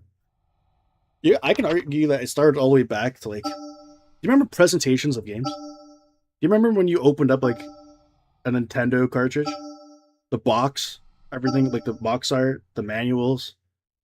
My favorite, the peak was the PlayStation 1 jeweled case, where it had the artwork front and back, the little spine on both sides, the manual, the art on the disc, the art on the inside when you take the disc out. The effort that was just put into a manual. And then the PlayStation 2, you could argue that like it was better in terms of like durability because it's very easy to break like those plastic jewel cases. But that just meant like you should just take care of it more. Like it's more of like a special thing, a rare thing. And I cannot. I don't think anyone can argue in good faith that the PlayStation 2 like DVD cases were better than the jeweled cases, other than the fact that they were more durable. But that was like a step down because now it's just like okay, like an insert for the DVD case. There's no like multiple papers that they could put in for the jewel case that they actually have to like seal in. And then like the manuals got thinner, shorter, and then PlayStation 3 it just killed it. Those PlayStation 3 cases were like the thinnest, cheapest plastic ever. The inserts were like the downside's the cart like the actual case of it. So they're even smaller, so they save more money on it. And there's no manual. So they just kept taking more away. And that's like the gaming industry or like corporations as a whole. It starts off innocent enough, like the movie industry, where it's like passion projects, something that like think works of art that weren't completely industrialized to the point where it's just all about making money and shorting the customer. So like games like 80s, 90s, early 2000s, it was such a fun hobby and they were made with devs that had a lot of passion and publishers didn't get their way. And then it becomes a slow burn of taking more away from you and charging you more. We give you less and we'll charge you more. And it kept going and going and going. So like you could see it all the way back from like the 90s, early 2000s. They start phasing out a lot of the stuff they used to give you to the point where they don't even want to give you the game anymore. They don't even want to give you a disc. They are so corporate greed and want to save every dollar. They don't even want to manufacture you a physical disc. They took away the manuals, the good cases, to the point where they don't even want to put a disc reader on your console anymore. Absolute crying shame. And they get away with it because people allow them to. I haven't bought a new console. I haven't bought a console game in God knows how long. I refuse to do so. You can kind of, I don't know if you would call it hypocritical. It's like your games like digitally on Steam. Like I don't fault anybody for not having physical copies of their games for the computer. And there is sites like GOG that you can still like, they allow you like to burn the discs and whatnot. But I cannot, for the life of me, fathom anybody wanting to buy a console at this point. It's an absolute travesty. A console where you can't put discs in your console. Like, and to further the theory, or not even theory at this point, like the actual fact of them giving you less and charging you more, is that the games aren't even fully finished on the disc. When you used to buy a game for the 90s, early 2000s, the game was done for the most part. There was no day one patches. You remember the first time you put a game in like a PlayStation 3, ready to play it, and then you got met with like, oh, you got to download 20 gigs? Like, what are we doing? So even then it was like half physical disc, half digital. They were phasing it in. And it comes at you slowly. It's death by a thousand cuts. Because you're just like, okay, I guess this is another thing. Well, I mean, if it makes the game better, if they're able to do patches, I guess. And then they do some other bullshit and you're like, okay, well, I guess it kind of makes sense. And then it gets to a point where you wake up one day and you don't even own a physical copy of your game. Over a course of 10, 15 years, they've effectively eliminated that. And there's not enough uproar. There's not like rage against this. We used to, when they wanted like always online DRM for the Xbox, and then they wanted to have like your game locked to like when you put the disc in, essentially that was locked to your console, so you couldn't share games with people. The outrage, Twitter, everyone had a field day. They changed that decision. They backpedal that so quick, like the very like next day, next week. They were like, no. And that cost them sales. PlayStation 3 won out. And all PlayStation 3 had to do, Sony, was just, they came out with a commercial where it was literally like the Japanese guy handing the American guy how to share games on PlayStation 3. And it's just a guy the game over to the other guy and the guy's, thanks. They won the console war there without having to do anything. Like that's how inept and corporate greed some of these things are. And it's not just the gaming industry, like so many industries in a whole. As soon as they realize that there's a hobby, there's a fandom, there's a passion that is out there, that can be capitalized upon. They will come in on force. They will infiltrate the market. They will make carbon copies of whatever the popular fad is, oversaturate the market, and just corrupt it and do everything they can to maximize profit. Actually, let me just reach out now. I always wanted to collect Chia Pets. Yeah, I never really got the What do you think about Chia Pets were like the OG Funko Pops? Because a lot of the Chia Pets were like cross promotions, like pop culture stuff, like Bob Ross and that was kind of like the OG Funko Pops or whatever. I remember Budokai 1 and GTA 3 both had posters. And, yeah, there used to be so much cool stuff that came with your stuff. Game of the Year editions would actually have. Oh, I didn't even get started. I completely forgot. I was going to bring this up at some point during the rant. I was just sidetracked. Like, to go from having Steelbook like editions, Game of the Year editions, like, you know how cool a Steelbook was? I collect those. I used to. Another how we went from like Steelbook editions to completely eradicating a physical copy of the game is just so sad. My favorite was when the PS3 games had a blue back. I don't know how many of those had that. I don't think I know how many of those. What was the last physical game you bought? That's a good question. It was probably... What year was this? WWE 2K24 or 25. And that was that like spur of the moment. It was like $15 or something. And I just wanted to do like GM mode. I wanted to see if like the newer wrestling games are actually worth playing. Aside from that, probably the shitty Crash 4 game they came out with. And when was that released? Like 2023 or something? I can't tell you the last time I turned on my PlayStation 4. Neo 2 and Devil May Cry 5. GameCube had cool discs too. They got a lot of cool everything. The console looks sick. But you know how PS2 was a mirror finish because it was a DVD? Even just like the technology behind building the discs so that it was like copyright protected, where I guess like they manufactured them at a factory that was able to put like these specific like wobbles or grooves into the disc. So that if you just burned it at home, it wouldn't work. And there was like a chip or something associated with your console that was able to detect that wobble and go, okay, this is a legitimate copy. There was so much like fine tuning and cool stuff associated with a physical disc. It's going to be like, what is it going to be like now? In 2030, kids are going to be playing games that aren't physical, and then you're going to have to explain to them like, oh yeah, we used to have DVDs or discs or cartridges, and like, what? What is a cartridge? It's going to be like VHS. It's going to be dead as VHS. The older generation, it's going to be like Betamax or like cassette tapes. To like the kids in the 90s and 2000s. What are cassette tapes? What? We use CDs, old man. Now it's going to be, what?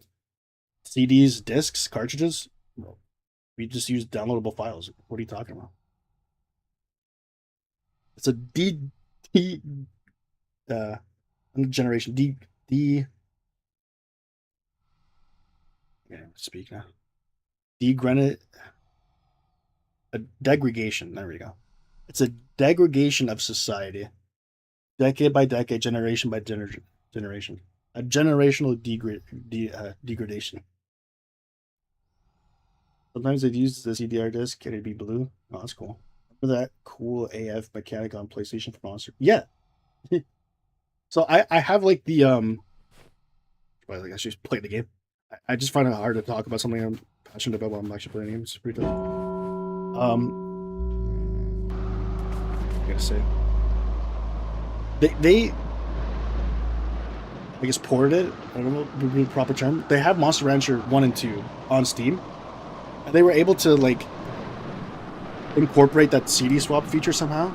I think you can still do it like physically, but there's also like a CD list. You can just type in like a CD, and they would grab that list directory and actually use it. So that was pretty cool of them to be able to do that.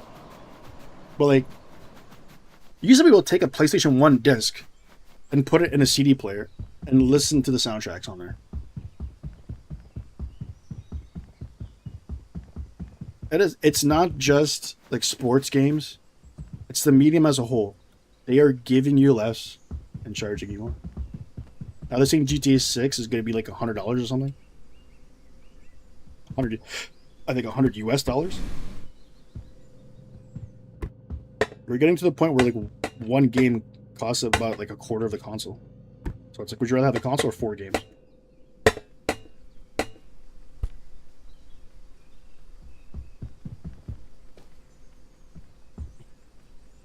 I tell you right now, GTA 6 is gonna suck.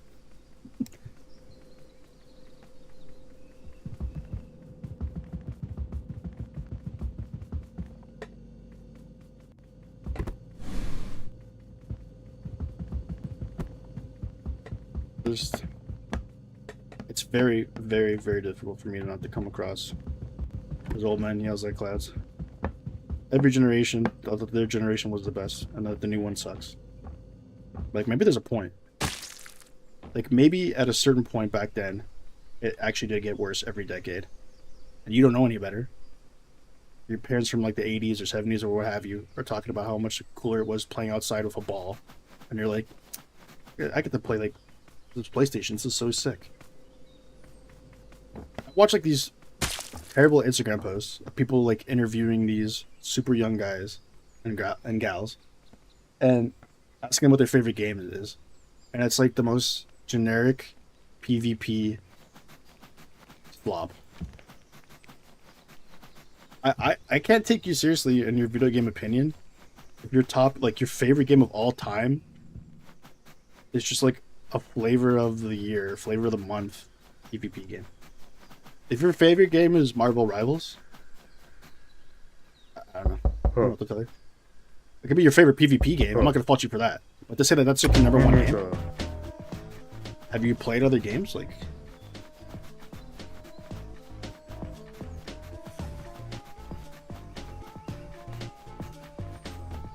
the reason I play for a decade, I try to do my best to just live in a time capsule of the 90s for like the last decade. Because I don't want to involve myself in whatever the hell's happening here. I make my choice. My fight is that I don't give these corporations money, and I haven't done so in forever. That's about all I could do. And it's either that or devote like a YouTube channel, like just grifting off the idea of telling people the video game industry is dying.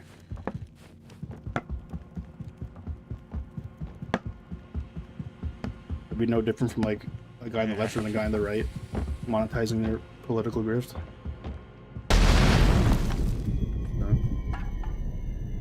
So, just support with your dollar. It's like the most cliche, overused thing, but eventually these industries will crumble, and hopefully we get a hard reset.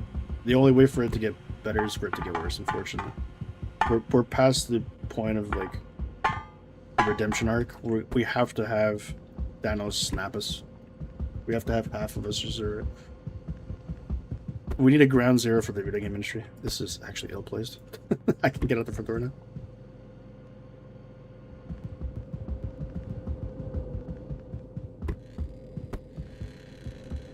It's over. Even movies. I wanted to go see a movie the other weekend, and I was looking at it and I was like, these are the most awful choices. This is a Saturday in the middle of the summer, and the box office is giving me Supergirl and Toy Story 5. What? Come on. The other day, this had to be like months and months and months ago. I'm walking through the Cineplex, and I'm looking at the movie posters, and like 4 out of 5 of them were either a remake or a sequel to a movie that was kind of beloved 10, 15 years ago. It was like Freaky Friday 2. I can't remember the rest of it. It was like, I Know What You Did last summer or something like that. It was just like, what are we doing? So creatively bankrupt. And also, I think it's not even just that. I think it's just like, oh, we could just... It's like reusing assets from 20, 30 years ago and repackaging it and selling it again.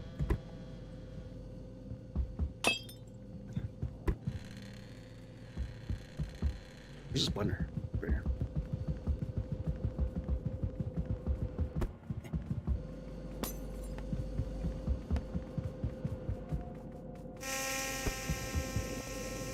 didn't think it was called Freaky Friday 2. It's literally called Freakier Friday. You understand this? These are like, even the titles to these shitty sequels are like parody names. Black Ops 2 being ported to the PS5 tells you everything. Come on. How many times do they try to sell you on Skyrim? That's the problem now. It's like these devs, they put so many like years into development that they just gotta milk it out. They want it to be a live service so bad. You're like Todd Howard is like, dude, we put like 5 or 6 years into making Skyrim, and then they put the next 10 to 15 marketing it. Like, holy shit, man. At this point, you'd be able to play Skyrim on a Texas Instrument calculator, a graphing calculator, like. Be able to play it on your Nokia phone.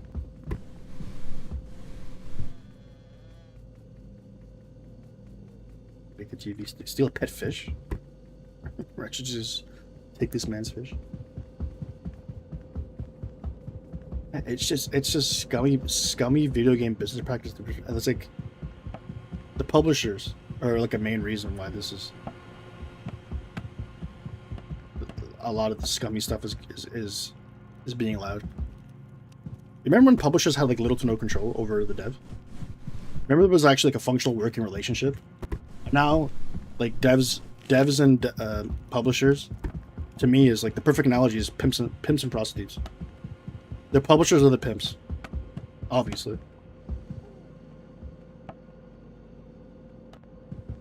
How many games got rushed? How many microtransactions got pushed? How many awful decisions for the consumer were caused by a publisher demanding it from the dev?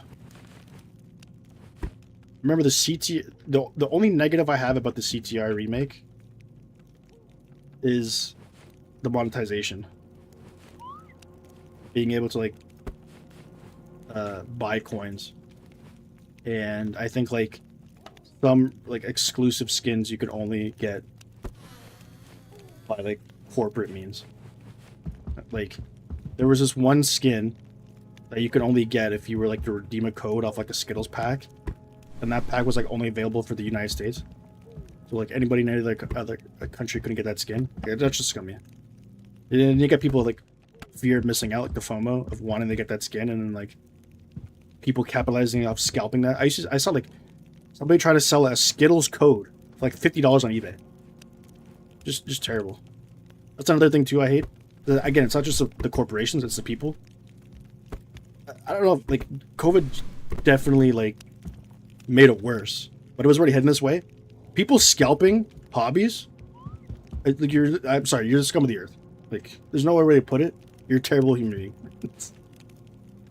Anybody try to make their living instead of working a 9-to-5 job, but by just like think about the lack of contribution you make to society by buying a thing, a used thing off of somebody for like a decent price, and then taking that item and selling it to somebody else for an outrageous price.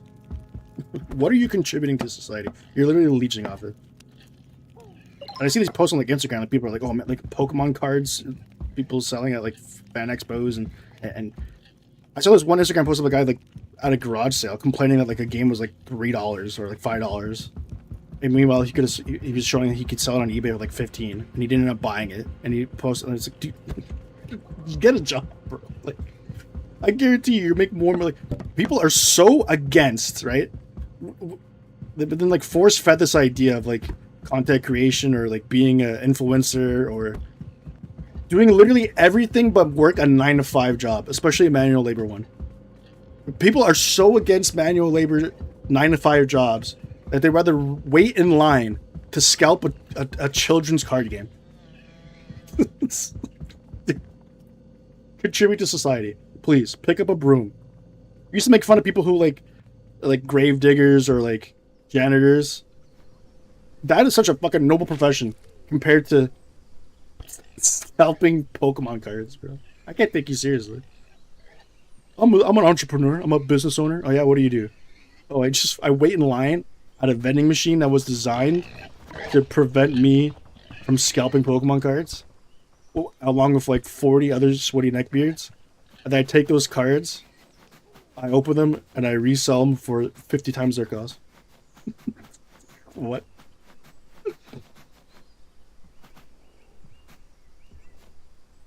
You'll never forget those PS5 scalpers. I'd never forget people trying to scalp fucking toilet paper during COVID. Never mind the PlayStation 5. People were actively out there trying to upcharge you on toilet paper. Like, oh my god. If you believe in like the Illuminati or like the conspiracy theory of like there's 1%, like the people pulling the strings of puppeteers, they absolutely have to be just rubbing their hands, just laughing so hard. They have us. They have us in the pocket. Absolutely, they got us. We're not caring about the important stuff that's the wool being pulled from over our eyes. We're too preoccupied trying to flip fucking Pokemon cards. It's done. we're done. We need a hard reset. Something bad has to happen. So it has to get worse for it to get better. These industries, corporations, they need to crumble. We need a full-out collapse. And we need to take it down to the studs. And the unfortunate thing is if it's an economical collapse, like the banks just bail them out. And then where does the banks get their money from? Taxpayer money. So we're even if the industry collapses, like it should and we want it to, we're gonna be end up fronting the bill anyway. So what are you gonna do?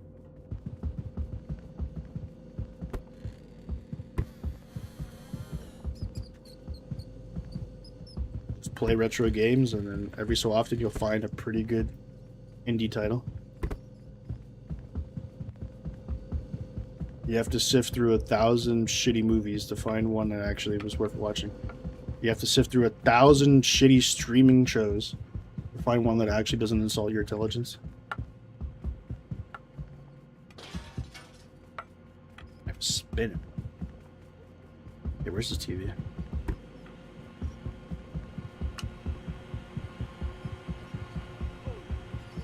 Woo! Got myself here. On guard. There we go. Okay, we need like the garden, the key, since we don't have a way to break into it. See if we can clutch up 5 for 5 with 2 minutes left.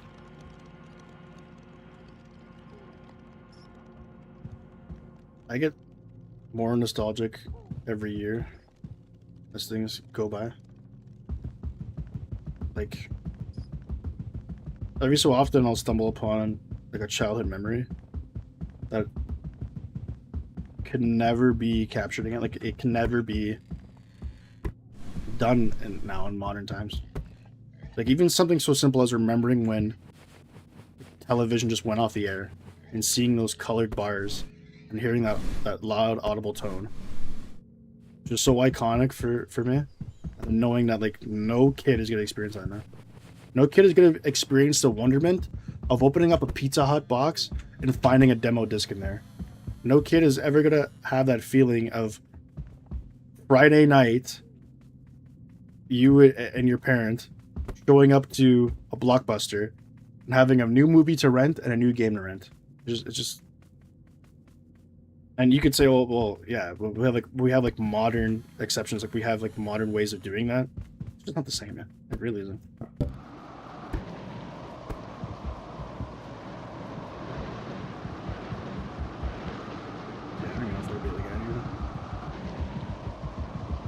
Back in my day, we had dial-up internet. Do you remember when it went wee, wee, wee? That tone? Oh my goodness, iconic. Do you remember flip phones? Like, I'm not saying everything back then was fantastic. I think the one benefit that this generation has now is how great the tech is. It's absolutely fantastic. But at what cost? We sacrifice so many other things, societal-wise, and just humanity-wise, for just the sake of being able to play a game in 4K, essentially, or watch a movie in high definition. Remember GameFly? It was not something like a mail-in rental service, like a Redbox or something. You used to be able to just get replaced. It just absolutely got replaced by non-human means, like just robots came in, took the place of the jobs, and then they just eventually phased it out. We just missed the NATO. That sucks so much.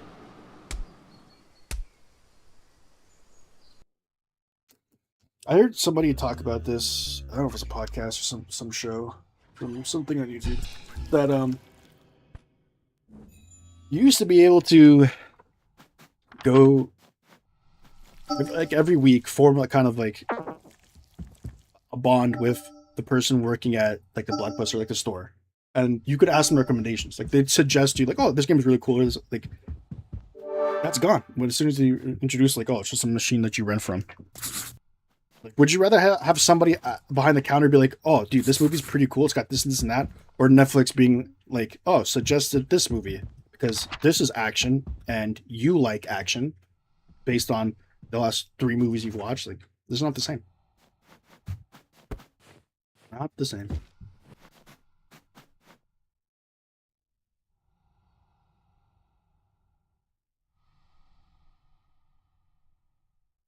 Roller coaster. Yeah, dude, games in the cereal box. Like, you understand how these like the simplest things that are just like completely stripped away from us.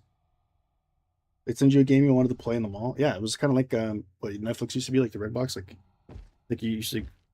I know there was like an online thing where you could just like have them like shipped to your house and you can rent them or whatever. Who the fuck is that guy? Who the fuck is that guy? Who the fuck is that? What? What? What? What? What? What? George, you gotta save those up. You gotta bombard me on Saturday when we do the actual celebratory stream.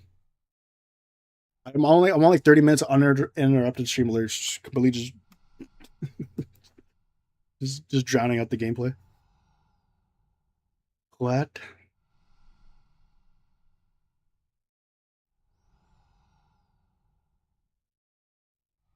Okay, full build. Let's go. I lost my train of thought now, but I think everyone gets the gist. Shit sucks now.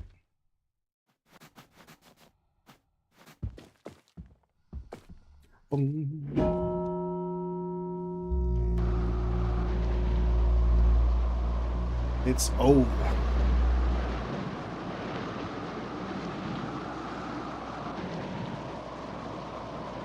I don't know. I shudder. I cringe thinking what life would be like now if I was born like 10 years ago. What my childhood would be. I'd grow up on an iPad.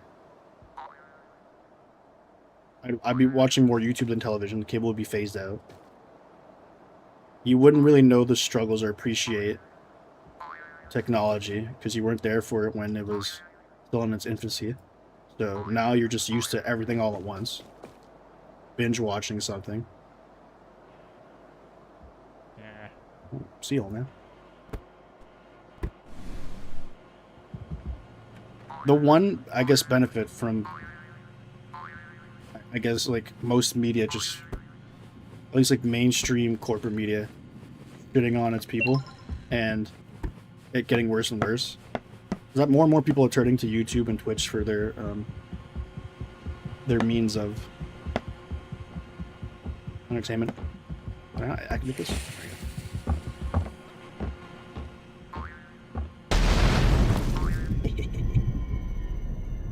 So that gives me a better shot at actually growing the channel. I don't know, like, could I imagine 20, 15 years ago there'd be such a high demand for people watching like YouTube content or watching somebody stream a game? Now it's like, I'm seeing like more and more regulars watch my stream every day. Like, I can't fathom dedicating every day to go watch a streamer, but it's happening. That is now appointment viewing.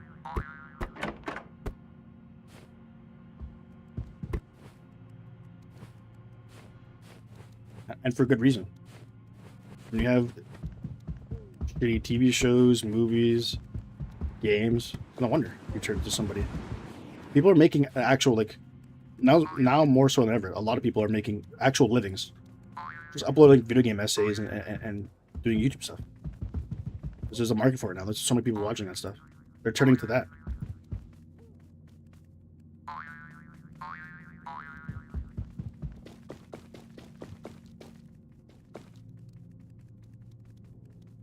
Yeah. I'm gonna put this windows just for fun. Just broke his toothpaste. What do we got here? Love the toilet. Let's see. Not gonna be enough. And of course, he doesn't have any towels. Oh, he doesn't have a blow dryer either. Out of here, you little rascal. Okay. Man, he doesn't even have an upstairs. There are like 2 rooms. I gotta hope for something big here to flush. I can flood this toilet. Otherwise, I'm gonna have to flood like 20 items down there. Wooden system.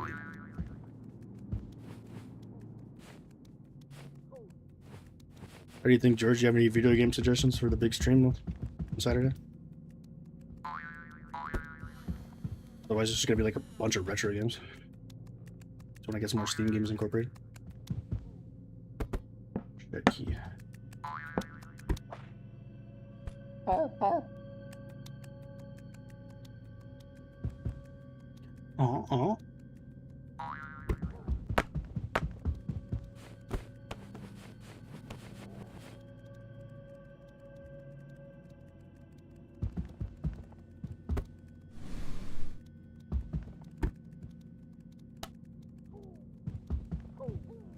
Ooh.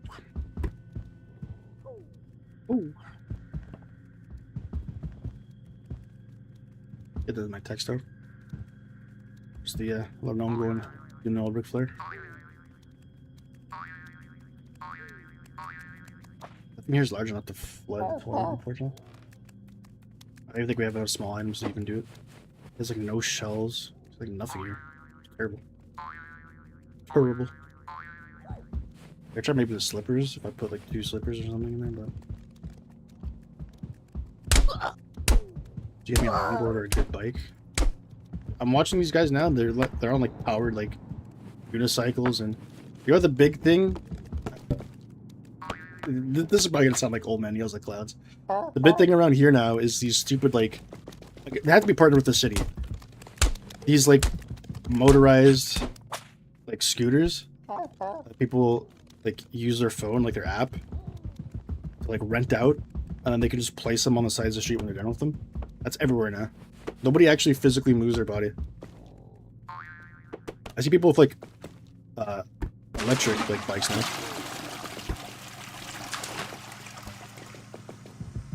Skateboarding and longboard over here, like I think at the pass. I used to skateboard a long time ago. Wasn't really good at like doing tricks, but I liked using it to get around. Now, cooked. I don't see anybody on a skateboard. If I'm lucky, I might see one guy on a longboard in like 3 years. No, it's just horrible. You know, times I almost like lose a shin because you guys are just zooming past me.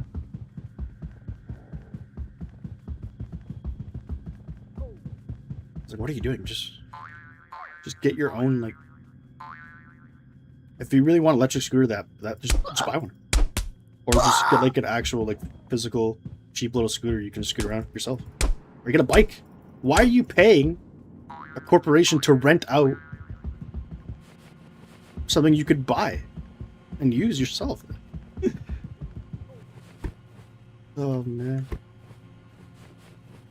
Just another way to leech off you, another parasite in your pocket, slowly draining your bank. Something like Uber Eats. I honestly don't know how anybody like can afford to constantly have food delivered to their house when like the fees are just absolutely ridiculous.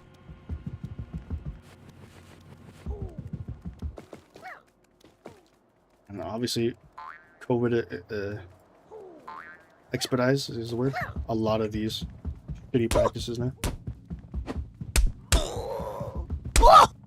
You know how happy corporations, big corporations were for that COVID happened? Killing out small businesses.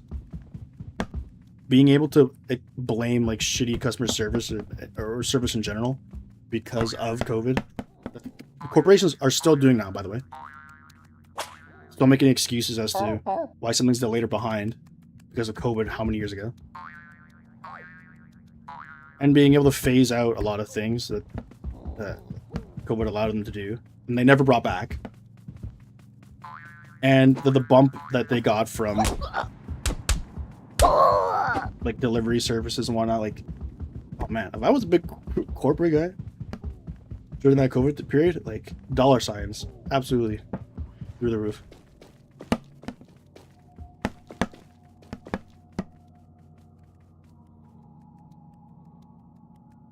Yeah, I think we just overflow the toilet. It's just not happening. I think we steal a metal can and put something in the blender. Probably get clonged too.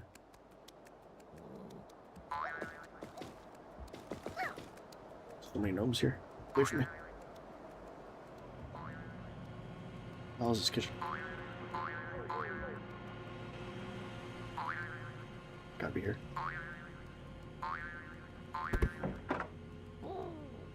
Ooh. No. I weep for the younger generation. They probably call me Unk and laugh and go, there's nothing. We're not missing anything, old man. Everything we have now is so cool and on demand. Nobody wants to watch your shitty VHS tapes, play your shitty old games. So, if only you knew. Well, it all comes back full circle. Let's talk about marbles. You as a kid couldn't fathom how marbles were worth anything or a fun hobby. Apparently in the 80s, they were a big rage. Now, the things that you loved in the 90s you thought were popular and people should still do, kids now would look back and go, oh, just this generation's marbles.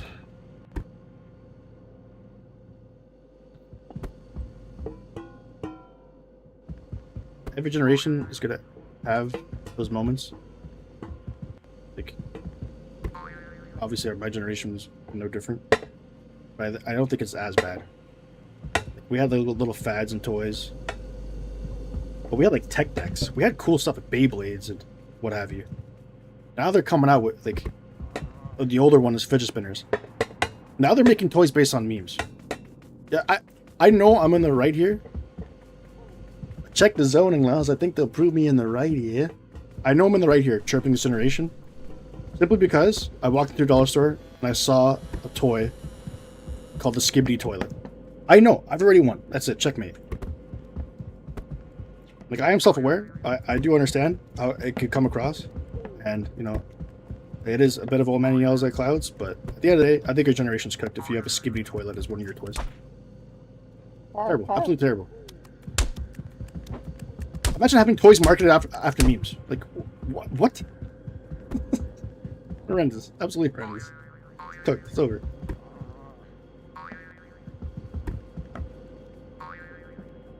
Can this thing break already? Oh my goodness.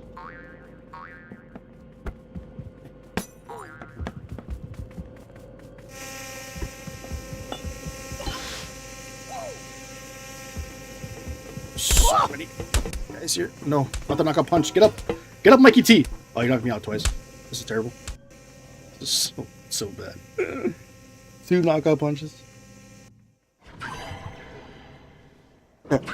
Was your reaction the same as mine when you saw that toy? Was it just utter disgust? Did you look at it like Beavis? Is it Beavis or Butthead that makes that face? Maybe not.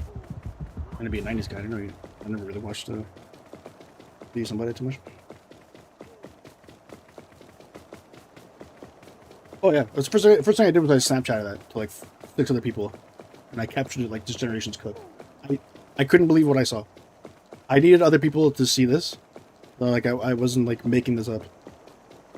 Like, I ain't just shitting on a generation for no reason. These guys are truly stupid.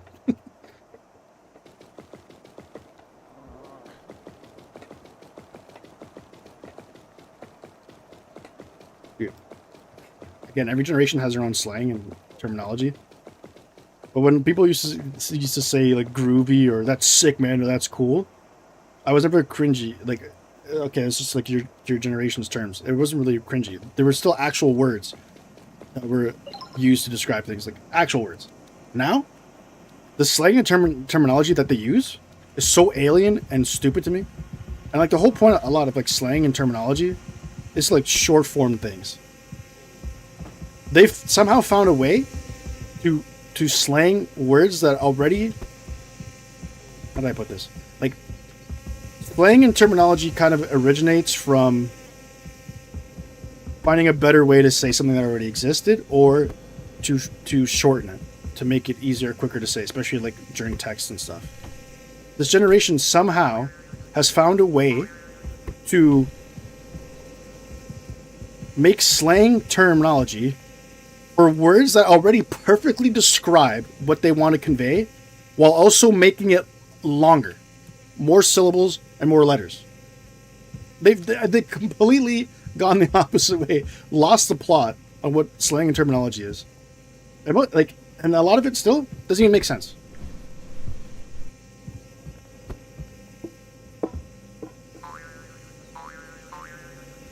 Did we really need the term looks maxing? What?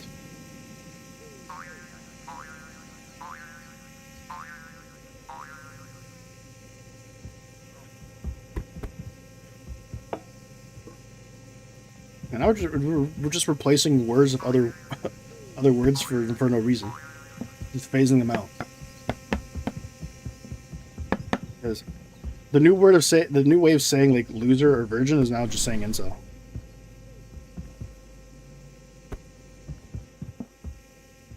Absolutely, just like diluting the pool of terminology. And like, a lot of these words get so overused that it's like lost the original meaning.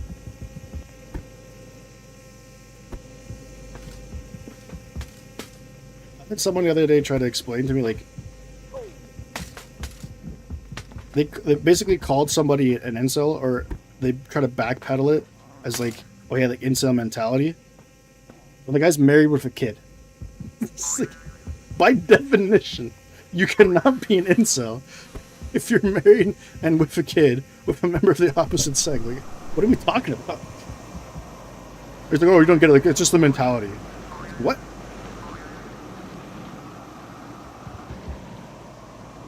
It's so funny to use it. I don't know, out there on my friend. Yeah, I mean, like, I think the one exception is the word cuck. Like, obviously, we know what the term originates from and what it means. But I think it's so funny to and like, it's such a great word to actually describe, like, oh man, like, I failed this run because the old man was cucking me, or like, just to explain a situation where like you were so close to like, being able to get something done, or something like failed for you, or didn't turn out the way you wanted it. You say you got cucked. I use that all the time, so I'll admit that. But at least it kind of makes sense, and that's just one of those terms that it's just like, I think is fine to be oversaturated. But when we're calling people incel, when they're quite literally the opposite, don't meet the requirements of an incel, it's like, what are we doing? I think obviously we know for the most part, like calling somebody a cuck, for the most part, it's just like a joke. It's not, you're not literally a cuck. But I think if you're calling somebody an incel, they should at least display some level of incelery, I guess. Every time I see someone younger at horseshoes made as like, to be ironic, to be funny. Oh yeah, that's the greatest. Hello, fellow kids. Isn't that Ohio? 6'7", just to laugh at how ridiculous this shit is. Sure, I understand that. Start communicating to people in real life by using like Twitch emote words. Papega, that is so Monka-esque. I don't know. I guess it's just the new like form of like emojis or like LOL.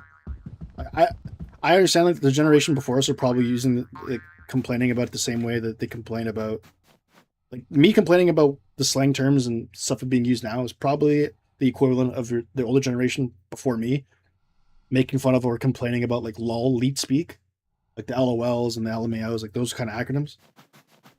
And yes, like their generation did get carried away, and a lot of stuff like leet speak, like spelling words with like numbers and stuff, that was pretty cringy. But, like there's like a whole phase in like the 90s where You couldn't use the letter S. It needed to be with a Z. Cars with a Z. I get it. There was a lot of cringy moments for my generation too. But I think this one is objectively worse. The problem is like every generation thinks that way. So I don't know for certain if it's literally a degradation of society, or it's just every generation thought theirs were the best. There's no way of me knowing unless I actually grew up in every single generation. I can only tell you the remnants, the history that I can barely remember or try to grasp, the generation prior to mine, and try to understand the one after mine. I can only speak from my personal experience. So I don't know.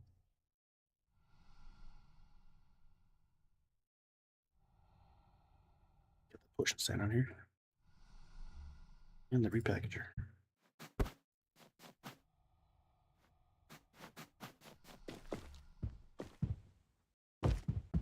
Yeah, the word cuck is just been that's every now and then you come across a word, like that's what slang should be for. Or terminology. Every time you come across a word or a term that like so accurately depicts or expresses your idea or thought, that it's just a perfect word, you have to use it. So I use the term cucked a lot because there are many days I feel like I'm the unluckiest person in the world. So it just comes naturally to use like, oh, I got cucked, or you know, this was pretty cuck. But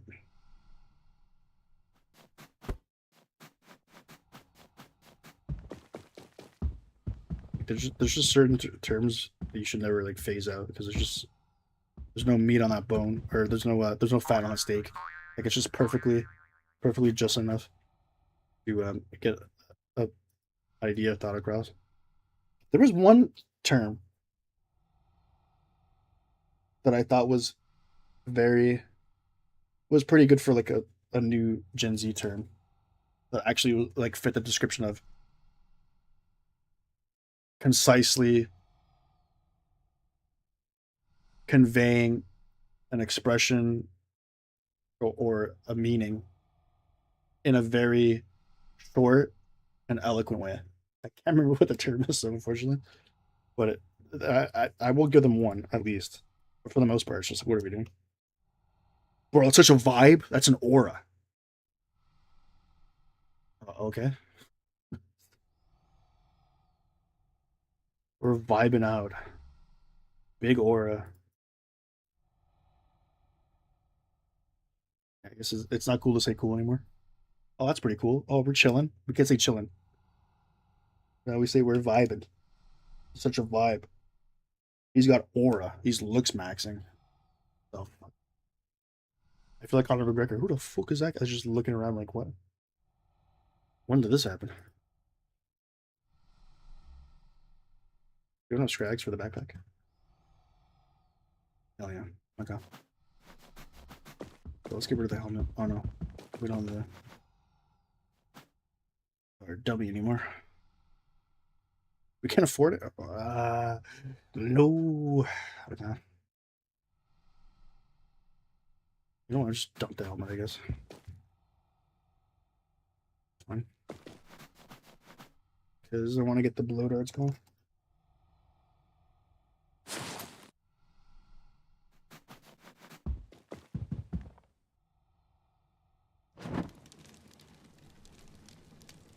I'm gonna buy you a drink. Really?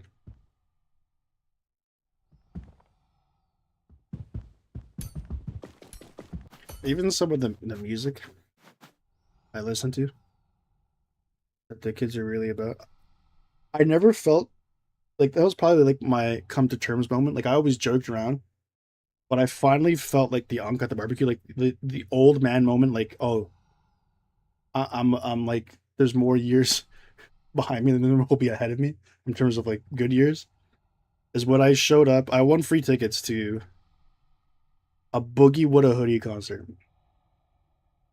and like I showed up to that concert with like a group of my friends in the same age group. I could not have felt more disconnected and old than I did in that concert. The generational gap, this was just like blew my. I was like, wow. I don't understand the hype for this music.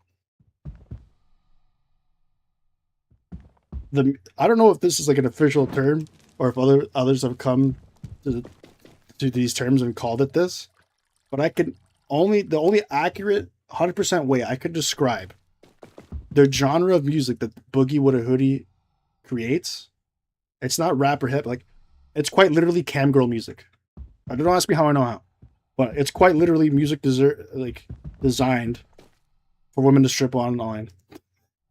It's not even like strip club music. It's literally music that like white girls would put on to make money online in certain ways.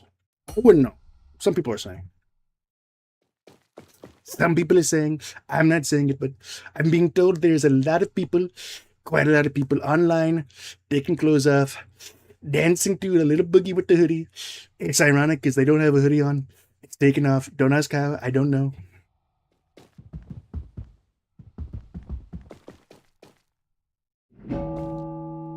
Oh yeah, there's so many different genres. Like shoegaze was one I had to like discover like months ago to describe like what genre of music I'm into now. So someone asked me, I could say shoegaze, but there's so many like what's the word, denominations, like different branches, split branches of like genres and subgenres. They're like, look up, it's gonna be like 1,000 terms now for different genres.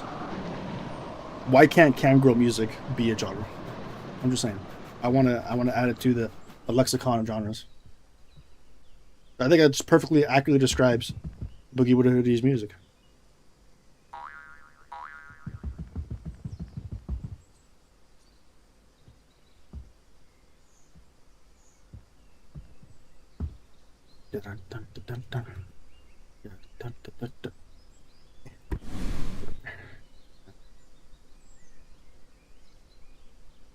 Do we have a bar soap? Huzzah. Oh no. Was it me? Or is it Jonathan at this slip? Oh, it's just Gnome. Okay, cool. Jonathan from a fork breaking aim, find a way inside the shed. Gather frag. Okay, we can get inside the shed pretty easy. I kinda wanna grab some materials now in the bathroom. Dun, dun, dun, dun, dun. Get up here.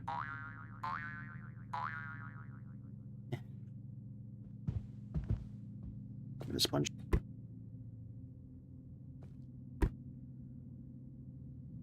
The window here too. We could probably get some towels here. Or the green one, because the green is the best color. We've been over this. Green with a little bit of blue, a little cyan is definitely the best color. Oh. I actually don't mind this shade of green here is pretty cool.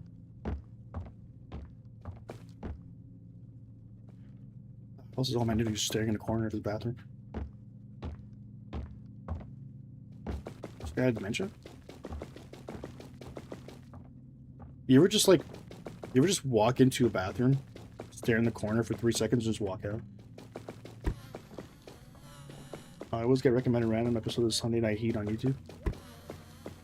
They have like a thing now, like Saturday main event. I think it's supposed to be like harken back to the old times that the current WWE is doing, but oh yeah, I've mentioned this plenty of times before. The Attitude Era, the mid carders, the curtain jerkers, if you will, had something to do. So as much as like people like to shit on Vince Russo, and trust me, there's a lot to shit on him for. The one undisputable good thing he's done for the wrestling business was during that Attitude Era, give everybody from like the low card, mid card, everybody had a gimmick, a storyline, something going on, to the point where Scotty 2 Hotty, Rikishi, and Grandmaster Sexay. Think about that. A guy named Grandmaster Sexay, a big Samoan dressed in like a thong, or like a sumo wrestler, and two guys like break dancing, start off as heels, were able to get bigger pops for dancing in a ring than some of the main eventers right now.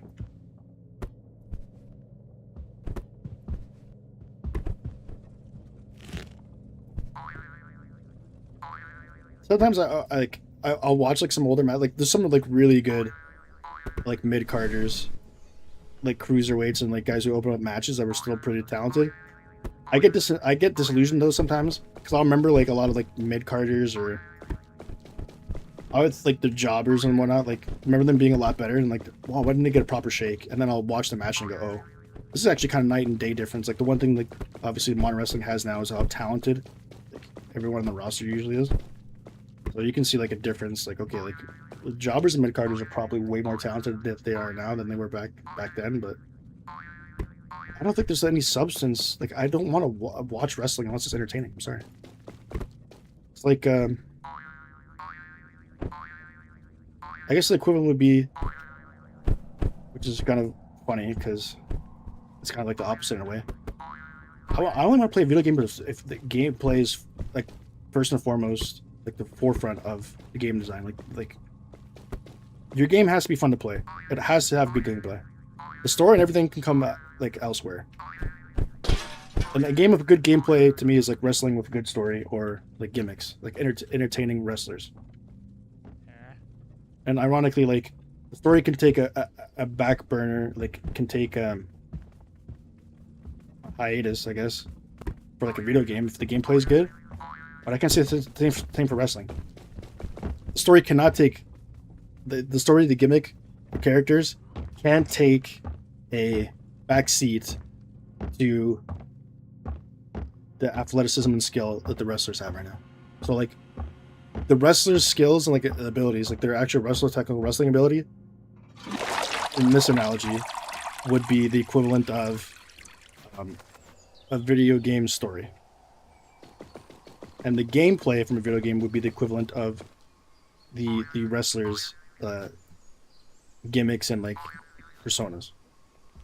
I need good wrestling personas, good gimmicks, good like entertaining reasons to watch a wrestler and enjoy watching them wrestle, as opposed to just their actual wrestling ability. And I need good gameplay, and not just like shitty gameplay and like a good enough story. Or then I would rather just watch a movie or play like visual novel. Guy Too Hottie was some of the hugest props. But you did the worm. That's about working smarter, not harder. Did I just throw the towel back inside? I don't know what I'm doing. I'm like de-robbing his house. I'm anti-burgling Gnome. Okay, I'm gonna just find a way inside the show.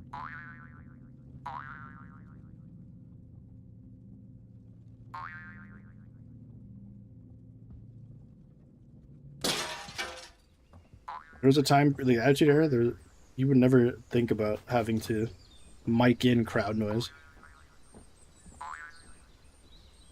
A lot of the reasons what made Attitude Era great were also the reasons why like wrestling is no longer like a pop culture thing. They burnt out, like they absolutely just milked the Attitude Era. What was the terminology that the wrestlers use?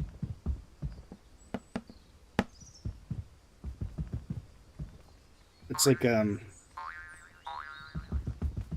don't know, building up a territory. Like they hot-shotting. That's the term. They hot-shotted that era to the point where like there's no like where do you go from here type thing, and the ECW as well. Like so how like you basically we burnt that candle real quick but real bright, and now the candle is really good. They're whining now. Oh. It's a double-edged sword. Oh my god, where's the sword in?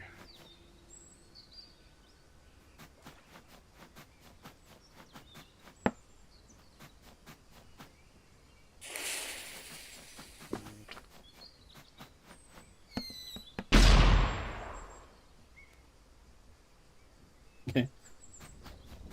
Oh, the garbage man's gonna pick up his shed door now. Oh god. Wait for me.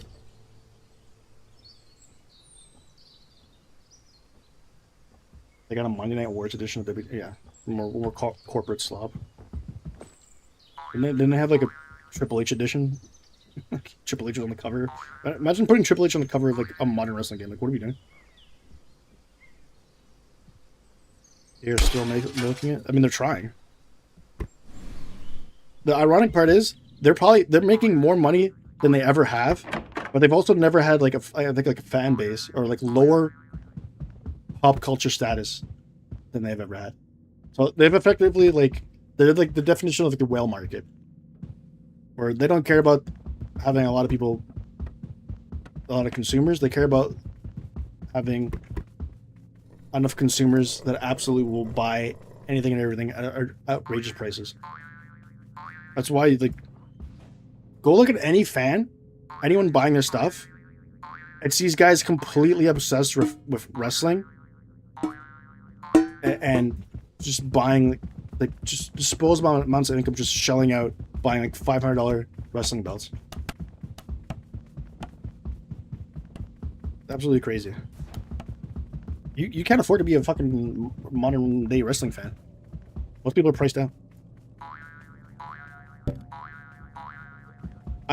The average person going to a wrestling show, I say like 95% of them are people who are willing to pay $500 for a wrestling belt. Or they'll come up with some way to justify it. I'd even like buying like authentic like sports jerseys. Because even those are too fucking expensive, in my opinion. Once reports like $300, $400 for an article of clothing. What the fuck are we doing? Pardon the language.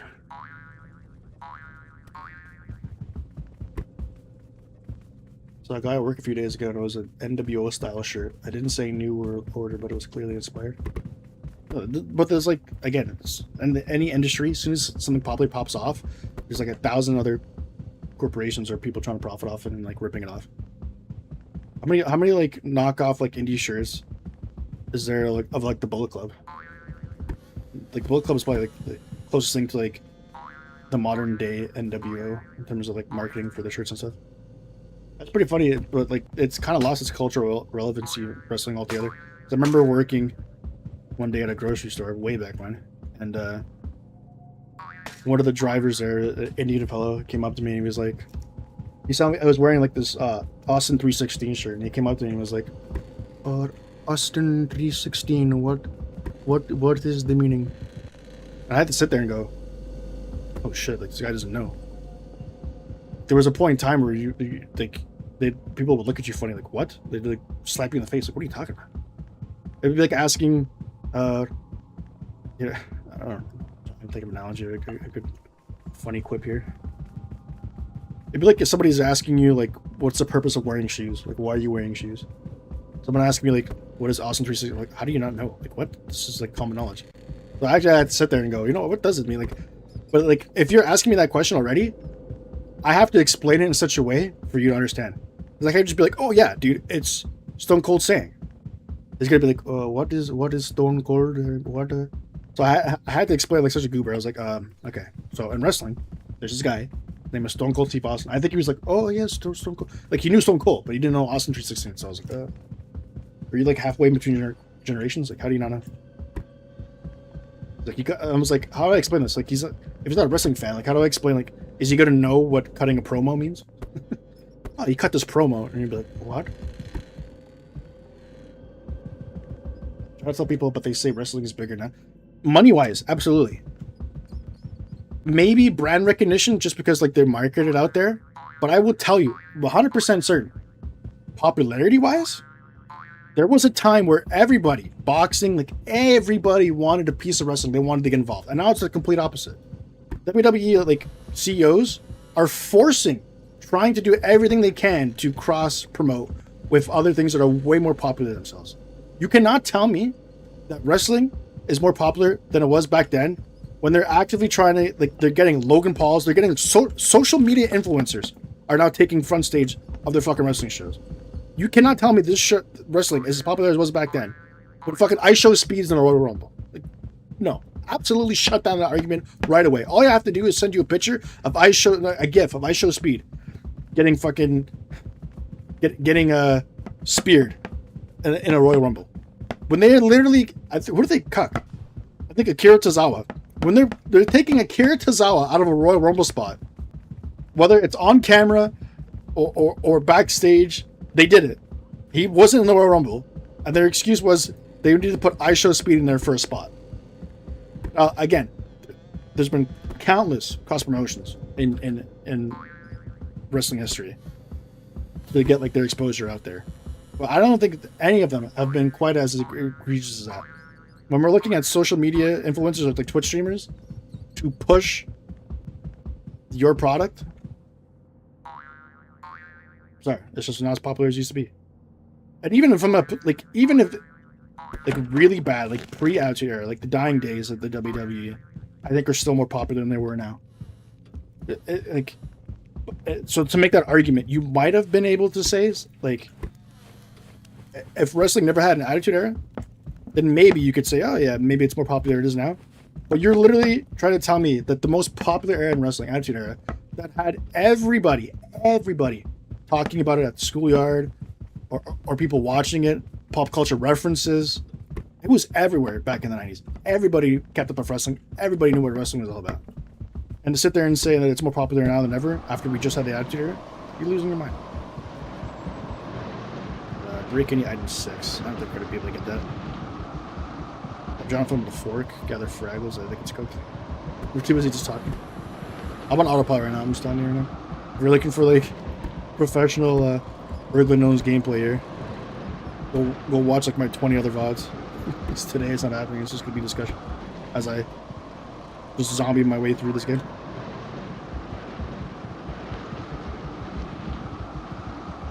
You know what we could do? We just like that never happened, you know?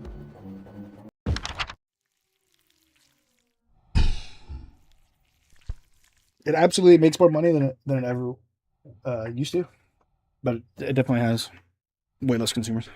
So. But that's what they want, right? That's what every industry or every corporation wants now. They don't care about the majority. They don't care about how many consumers, the quantity. They care about the quality. They much rather have 100 reoccurring subscription members than like 1,000 or 10,000 somewhat fans. So everything designed now is to target a market and get whales to pay for their stuff and then charge exorbitant amount of prices. Everything designed now to membership. They want to get as much info from you as possible. And if you're not paying for a service, chances are you are the service. And they want to keep you on. I don't want to use like the Matrix as a reference because I feel like that's sort of played out and like calling things dystopian. But it's quite literally like, remember how they use like the bodies as like a life force, as like energy, like the robots used you for that. It's like industries, especially gaming, they want live subscription services. They want to keep milking you out of your money. So they're using your wallet like that. They market and create things to now be a subscription service. Everything needs to be premium or the YouTube Premium Plus. This and it's just continue to drain. Like you used to be able to get into a hobby, especially media, purchase one thing, bring it home, and that was it. You had a DVD, you had a video game, and that was it. That was the end of the transaction. You walked into a store physically, put money on the counter, walked out with what you purchased, and got exactly what you purchased. Nothing more, nothing less. There was no subscription service. There was no ad. Like it was just straight, point blank, 1-to-1. Now, everything is designed to keep you giving the money on a yearly basis. This is what it is. Networks. It's all the same.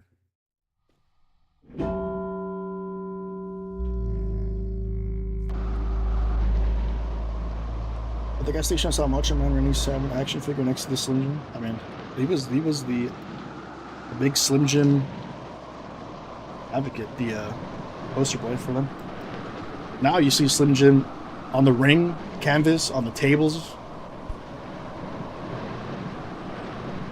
So Netflix is charging $13 more just for the tier from ads. I really wish they would have done something where they grandfathered you in, because I was there somewhat early for the Netflix stuff, and it feels like every year they're increasing. I'm gonna say every year. I don't want to be too over dramatic, but they've definitely increased the price, and that's like 3 or 4 times on me. I have not changed my plan. So from like the last, like, I don't know when I was with them, like 11 years. I have not changed it, but the price has gone up like at least 3 or 4 times.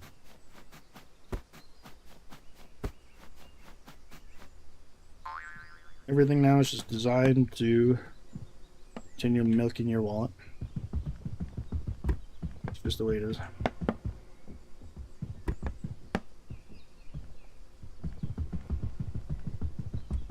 Wrestling is no different. The other day, I'm at the hospital.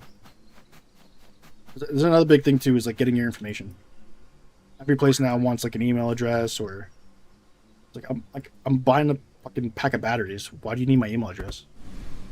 The way they get people to is like points, memberships. That's people think like, oh man, I'm signing up for this points program. Like this is so cool. Every like 10 purchases, I get to like I getting points towards something. I'm getting to buy something. Like I'm getting free stuff. It's like no. You sign up with them digitally. You give them all your info, and they keep track of what you're buying. So like they're using you as like this guinea pig, this marketing advertisement like guinea pig. Like they know exactly what you're buying, and your data is probably getting sold to somebody else if they're not profiting off of it. Like it's horrible. People don't realize that, but that's what they're doing. And like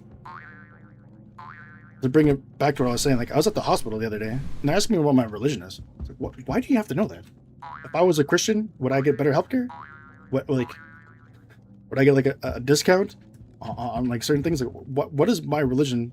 Why do you need to know that for? The only thing I could think of is like, okay, if I'm on my deathbed, who are they gonna call? Is it gonna be a priest? Is it gonna be like a rabbi or something? They come in and give my last rites. Well, like you don't ask me that when I'm going in there for like a fracture. Why do I have to? I looked at the guy. I was like, he's the first to ask me for my email. I was like, yeah, that's kind of odd. Why do you need my email? I just call me on the phone. They're like, oh no, because you can now everything's like you can sign up to this service. We'll be able to tell you results of whatever diagnosis and whatnot online. Like, okay, you can just tell me with the phone. Sure, whatever. I give him my email. Then right after he goes, "What's your religion?" I was like, I started laughing at him. I was like, you need to know this too? I think he starts chuckling. He was like, yeah, blah blah blah. And I was like, just put no. How's that? Like, I know what my religion is, but I'm not going to give you that. I'm not going to give you any unnecessary information. I don't need to give you. You could call that like having a problem with authority, but it's also just like I have my boundaries. I'm going to tell you what my issue is with my health, not what my religion is. If you think it's going to help my diagnosis, then please, I'd love to hear the explanation. You can actually kill yourself with that. You should just step on it and just brings you really low.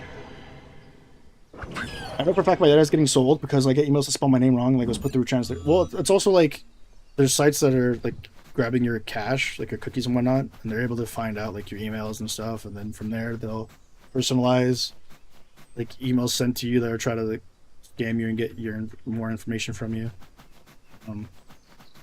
All these sites now will grab your information, and that's why you get like all your advertisements are targeted towards you. The weirdest one, or like most quote unquote conspiracy one, is like when you talk about something, and then the next day, like all of a sudden your Instagram has like ads for something. Like if you don't even search for it, right? You're just like, oh man, you know what like was really cool, like ice cream. I used to enjoy ice cream, but maybe I should get like an ice cream maker. And then like the very next day, scrolling through your Instagram, and then there's an ad for an ice cream maker. Like really oddly specific that you'd never find any other day, but for whatever reason, because you had that thought or you mentioned it out loud, and then they say, "Oh no, your mic doesn't record what you say." People willingly give their info to Alexa or like Google Home or whatever. The amount of freedoms we have sacrificed for a little bit of convenience, I don't want to say it is super crazy. What's more crazy is the amount of people who don't know that that's what's happening, or the people who think that these corporations or whatever are doing this out of the kindness of their heart. Like, oh man, it's so nice that they give me a loyalty membership, or like I'm able to collect points and stuff. It's like they're quite actively selling you data. They're using you. If you for a second think that a corporation is giving you a break, or is rewarding you or giving you something for free, you are a fool, absolute fool. Let's get the shit house down.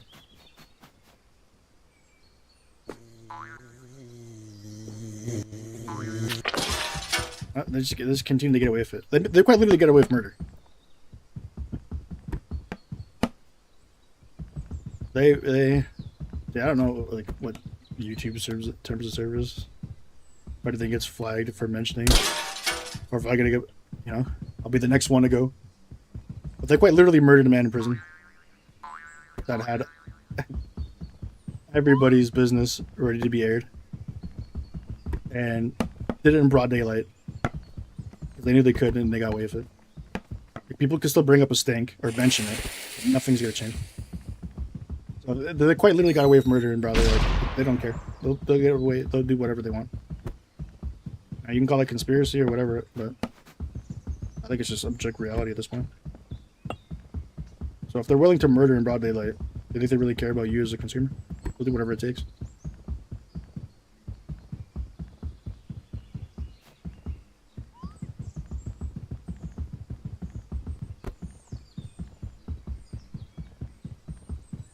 They get away with a lot, and a lot of the reason why is just like they've. Now, the conspiracy could be if you think that they've done this intentionally, but let's face it, like society has done such a great job of preoccupying your time to the point where you can't really fight back on a lot of these issues. You just let shit happen. Like, so many people are struggling to make ends meet just to pay their bills, get food, live underneath a fucking roof. That's the priority. We don't have time to argue and like debate and try to get things changed. So you just sit there. Like, the best you can do now is work enough to be able to survive, come home from work, eat a sandwich, and pass out. Watch a little bit of TV, a little bit of entertainment, and then pass out. And just rinse and repeat. You are locked into this perpetual servitude of working a job. And, I mean, don't get me wrong. I still think capitalism is the best way for government at this point. But you're quite literally, like, indentured servant to the bigger corporations. And, for lack of a better term, as overused as it might be, you're quite literally sheep. You're cattle. You exist just to help make these corporations money at this point. And you just live, like, really mundane, uninteresting, non-interfering lives. That's exactly what they want. They don't want you to raise a fuss or get things changed or cost them money. They want you to be the human livestock.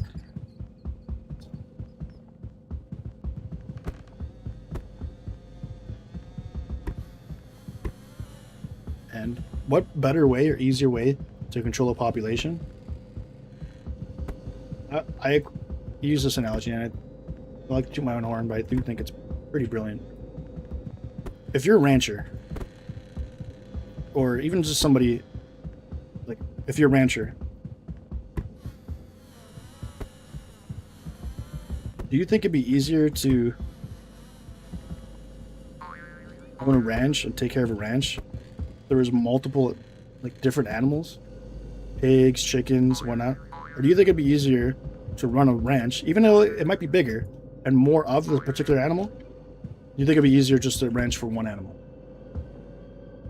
I would think, I'm not a rancher, but I would think at the very least somebody who doesn't have much ranching experience would come to the same conclusion that I would, in saying that it'd be a lot easier to manage a ranch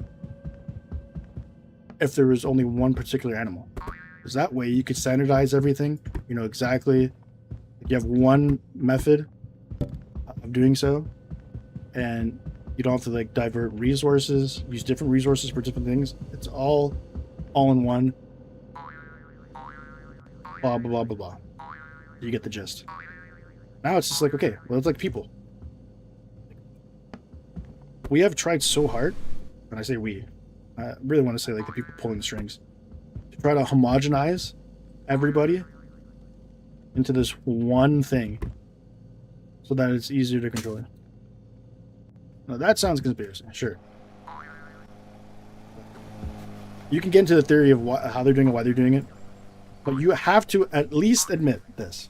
Is that this isn't conspiracy. This is just agreeing with this idea. Do you think it's easier to control a population? Everybody follows the same religion, followed the same doctrine, had the same morals, had the same whatever? Or would it be more difficult if everyone had unique thoughts, different opinions, different religions, what have you? Just saying. There's usually a method to the madness, guys.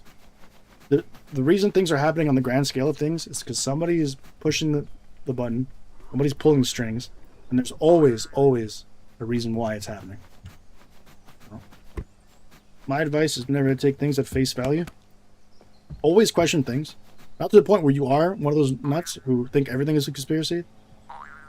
But I think if you lived a life where so many times you've been wronged, having a pessimistic outlook on life kind of helps you evaluate things and go, okay, well, if something's happening that's too good to be true, you really have to question it. Because chances are there's an ulterior motive. We live in such a short attention span, social media existence, where you'll only see like a 3-second clip of something and not get the full picture, and already make up your opinion or have that opinion told to you, what to believe. How many times has there been a news story where it's outrage? I can't believe this happened, and then you come to find out, if you're lucky, because sometimes the news has no obligation apparently to correct themselves. How many times have you seen a news story? You go, "Oh my god, it's horrible! I can't believe this happened." And then think the world is one way, and then luckily find out I don't know, it could take months, years, who knows, that what they portrayed was completely different, and it's just a made-up narrative.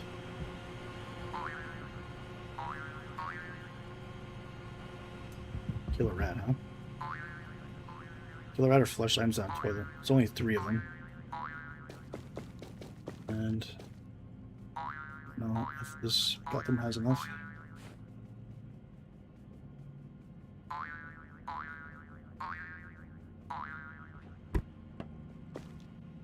But that's just a theory. A conspiracy theory. I don't know. I think you have to at least question a lot of things. There's a rat. Let's go. Easy task. Like it's Bob Ross painter.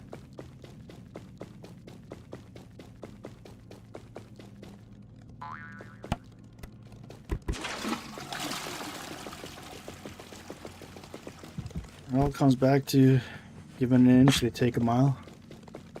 And I think people are just fatigued. At this point, they're just used to absolutely getting their head pounded, that they're just soften the blow at the very least. Everyone's too preoccupied with working their 9 to 5, coming home, unwinding for a little bit, going to sleep, and doing the exact same thing the next day. We think only the unemployed are the ones who are really crusading a lot of these, and a lot of them are stupid campaigns to crusade for. But the other ones that are really capable of change are usually the ones that are employed. Because when you're working full time, you don't have time to be arguing on Twitter.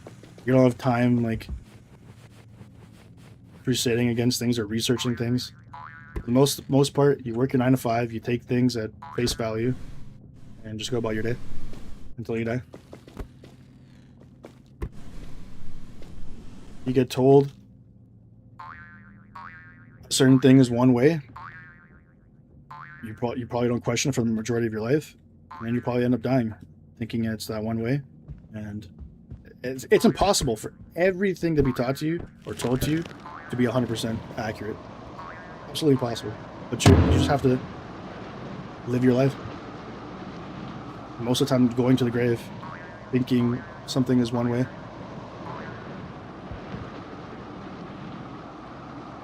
When it could be the exact opposite for all you know.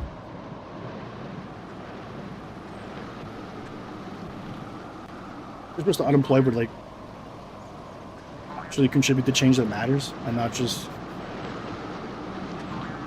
try to change or ruin the dumbest things.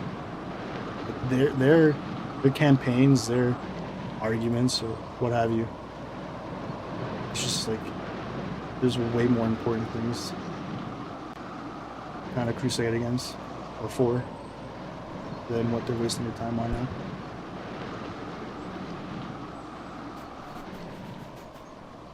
Unemployment's a hell of a thing. You'd be surprised at how many, like, you devote a certain amount of hours to something, no matter how dumb or minuscule it is in the grand scheme of things. Just how good or how. Think about like people like making the weirdest video game essays. Like some of these concepts are so out there, and it's like this could only come from an unemployed mind. Well, there's people who like make like this Minecraft world that like not even just like cool buildings, but people who actually build like computers inside Minecraft. It's just peak unemployment. I think that's a Gen Z term now, or like phrase, peak unemployment. That one I actually agree with. Maybe playtimes I see some shit out there online, and I'm just like, wow. I can't even imagine like 3 or 4 free hours of the day contributing to this. This is something you have to be doing full time. It's usually a waste of time, in my opinion. But I think at a certain point you realize that life is just a period of you finding things that you enjoy, making fun of other people for enjoying things that you don't understand, while also having people make fun of your hobbies that they don't understand you enjoy. That's life. The meaning of life, I don't know. But I will tell you that life is essentially just that. You find things to preoccupy your time, that make you not want to throw yourself off the planet. And then the hobbies you gravitate to, you think are the best. And you look at other people's hobbies and either disapprove or think they're worthless, while also having people think about your hobbies in the same light. And whether or not you want to come to grasp or debate or understand other people's hobbies or talk and communicate with them, I think that whole mantra can explain a lot of things, not just hobbies, politics, religion. Everyone thinks that they're right, that they believe in the best thing, or they do the best things, or their hobby's the best, or they enjoy it, make fun of others or criticize other people's, and then they do the same to you. That is humanity. I think we do the backpacks right now. Let's get the sand.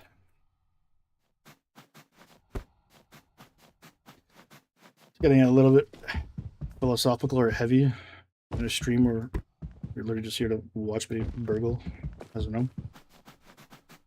I mean, like I said before, there's only so many VODs or so many streams where I could dedicate just totally talking about the game I'm playing and not at least get some in-depth philosophical conversation. Eventually going to come out. It usually does when I'm sleep deprived. Can't say that I am right now, but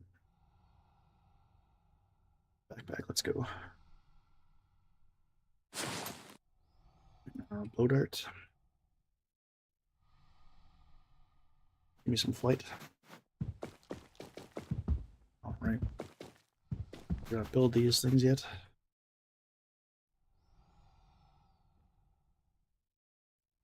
Yeah.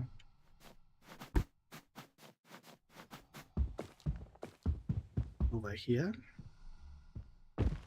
And you sit right next to this. Over here. Perfect. Light, let's go.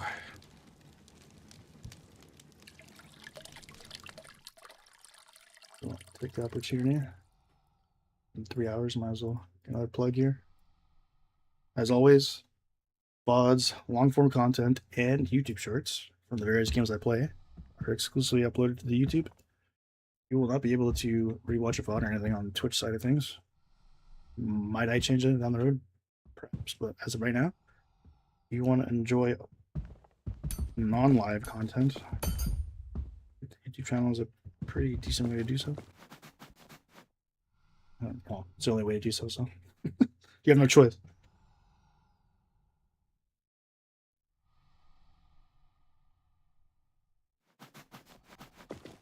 What are the ring bubble for this change? I guess you can't. Well, I'm like locked in here. Is it invisible?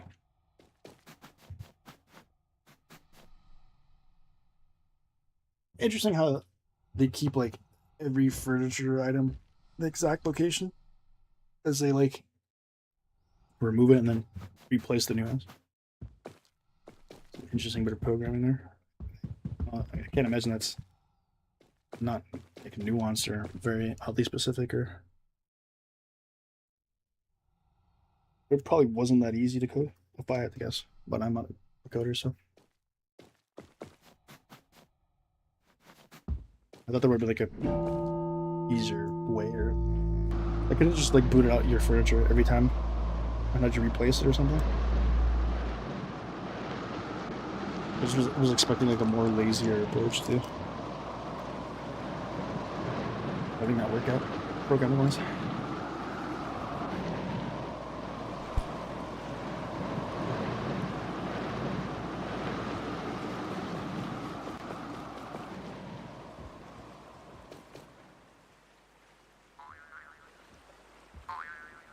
The easiest task like ever.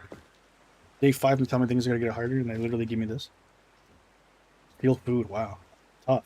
I grab a metal item, another tough one. Break the television, oh my goodness. How could I ever get this done? And then the number ones too. Break any items? Oh geez. Scrags? You get like 2 or 3 towels, that's done in a heartbeat. So technically speaking, we should be able to do 5 for 5 here.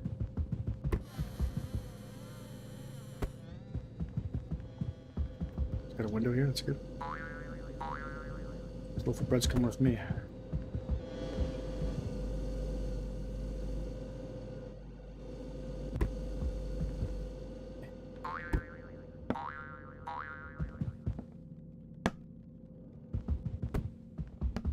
See, I don't know if like I used to have the opinion when I was younger and a lot more naive. Most people were like pretty intelligent. 80%, 20% were people with like low standard IQs, and every year, like waves of the ocean eroding the sand of the beach, that percentage got lower and lower to the point where I'm like, oh shit, like I take intelligence for granted, like high IQ for granted. I just assumed most people had, pretty good IQ on average, but now I'm just like, holy shit.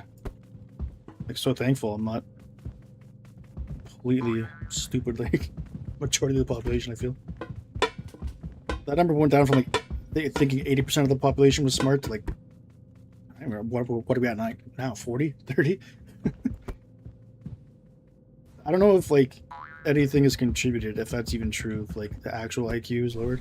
Because there also a time where it's like, when I was younger, I didn't really understand like there's obviously differences between intelligence, wisdom, common sense. Like these are all things that you think like all intertwined or all the same thing, but they're really not. Or knowledge too. Like you could have a good memory and have like a huge knowledge bank of like a lot of things and just be able to rattle off things that you've seen or heard. But to actually like, put that into play and create your own like opinions off of it requires a certain level of intelligence or IQ.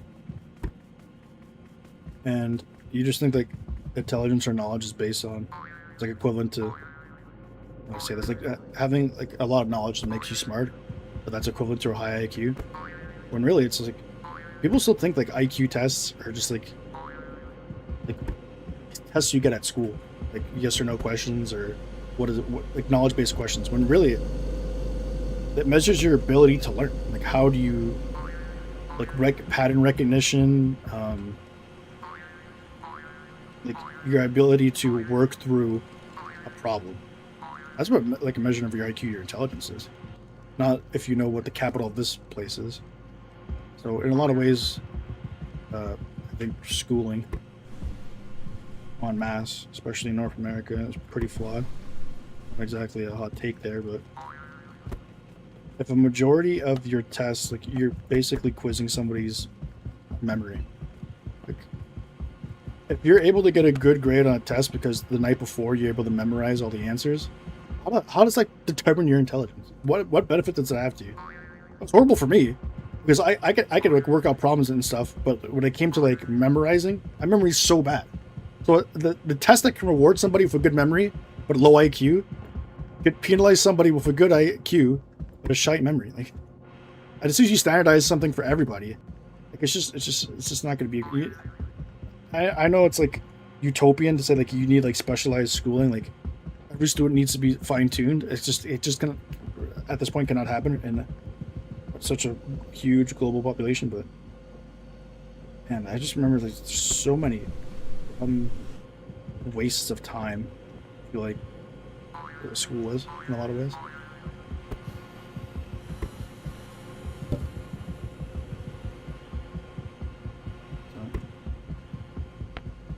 I think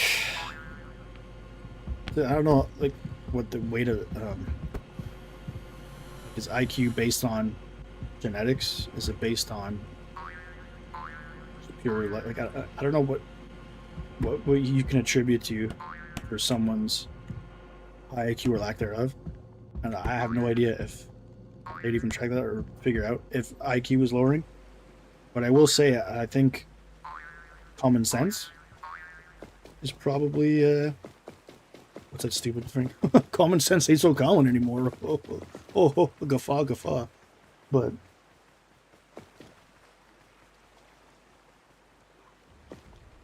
I think people are more prone to do stupid things.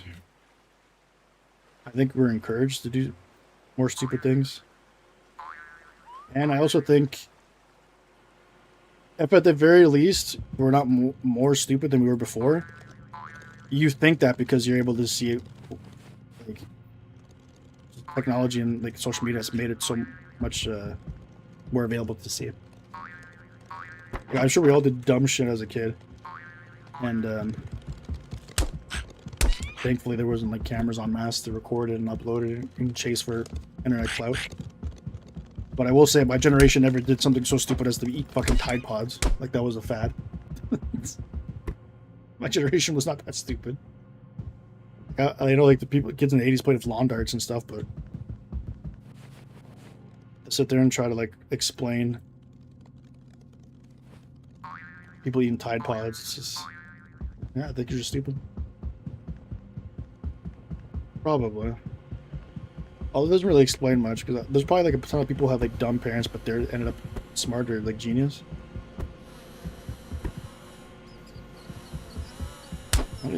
I think it's more like a random game of chance genetically.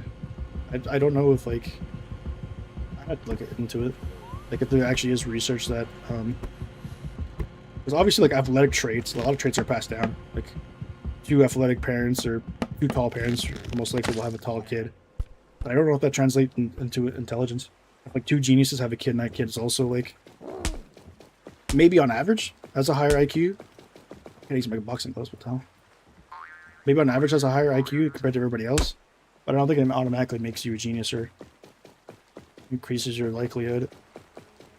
Or if it does, not by much.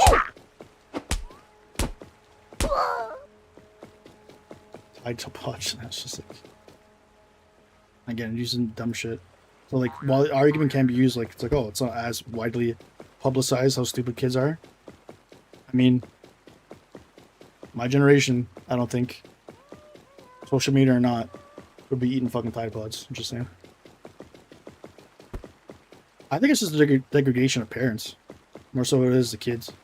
You know, like I could almost understand how like expecting mothers like go crazy and like read up like books on kids and like they devote like their entire time researching and studying like development of the kid's growth and like going overboard and the fathers are like, Jesus, like what do you relax, the kids are gonna turn out fine. You have no idea how formative your early years are as a child. You pick up on so many things. You're like a sponge. You walk around, your brain is ready to be filled with so many concepts, understanding words. I learned a second language purely because not so much speaking it but just understanding it. I'm able to understand like 80% of another language I was never taught, simply because I grew up in a household where a second language was spoken. Just spoken. Not even directly at me. Just spoken about. And as a kid picking up the concept and making it like imagine how difficult it is now. How easy it was to learn a language as a small child, as a baby. And then how hard it is now as a grown adult. to try to learn that same language.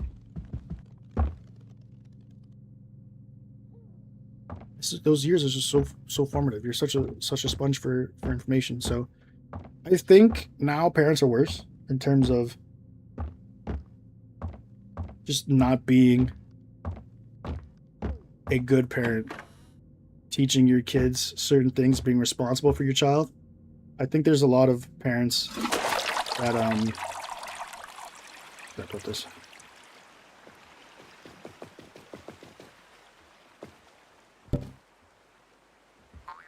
They just don't bring up their kid correctly, or in a good way that contributes to society.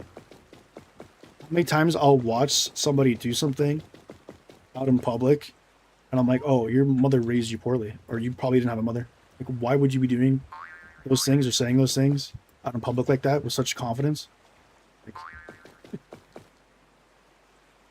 I watched the other day. Somebody crossed the street and they dropped something. And me, being the dumb person that I am apparently, being raised properly, was like, oh, I will tell this person politely if they drop something. They should go and grab it. I would hate for me to, I've dropped plenty of things before. I would hate to not have it. I'd love for somebody to be like, hey, you dropped this and save me the time. And as the words were about to escape my mouth, thankfully they didn't because I would look like a real dummy, I realized what he dropped was litter. I literally came out with a little bag of a treat, took the bagel, whatever it was, outside the bag. I just dropped it on the ground, straight up on the street. And then continued to eat his bagel and just walk by. Like, you're much of a fucking piece of shit.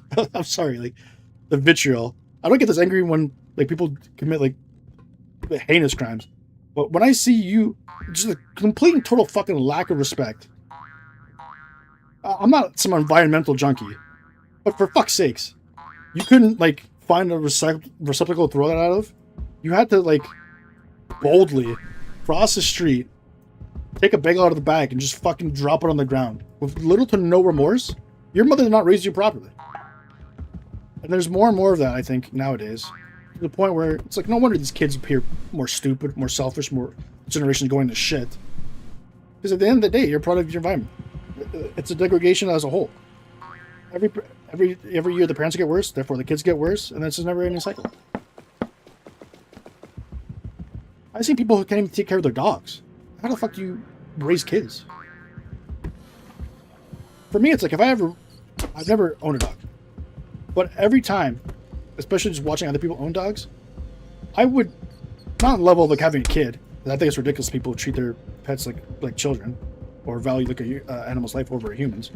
But there is some correlation of like, yeah, like the level of responsibility of owning a dog is kind of like raising a child.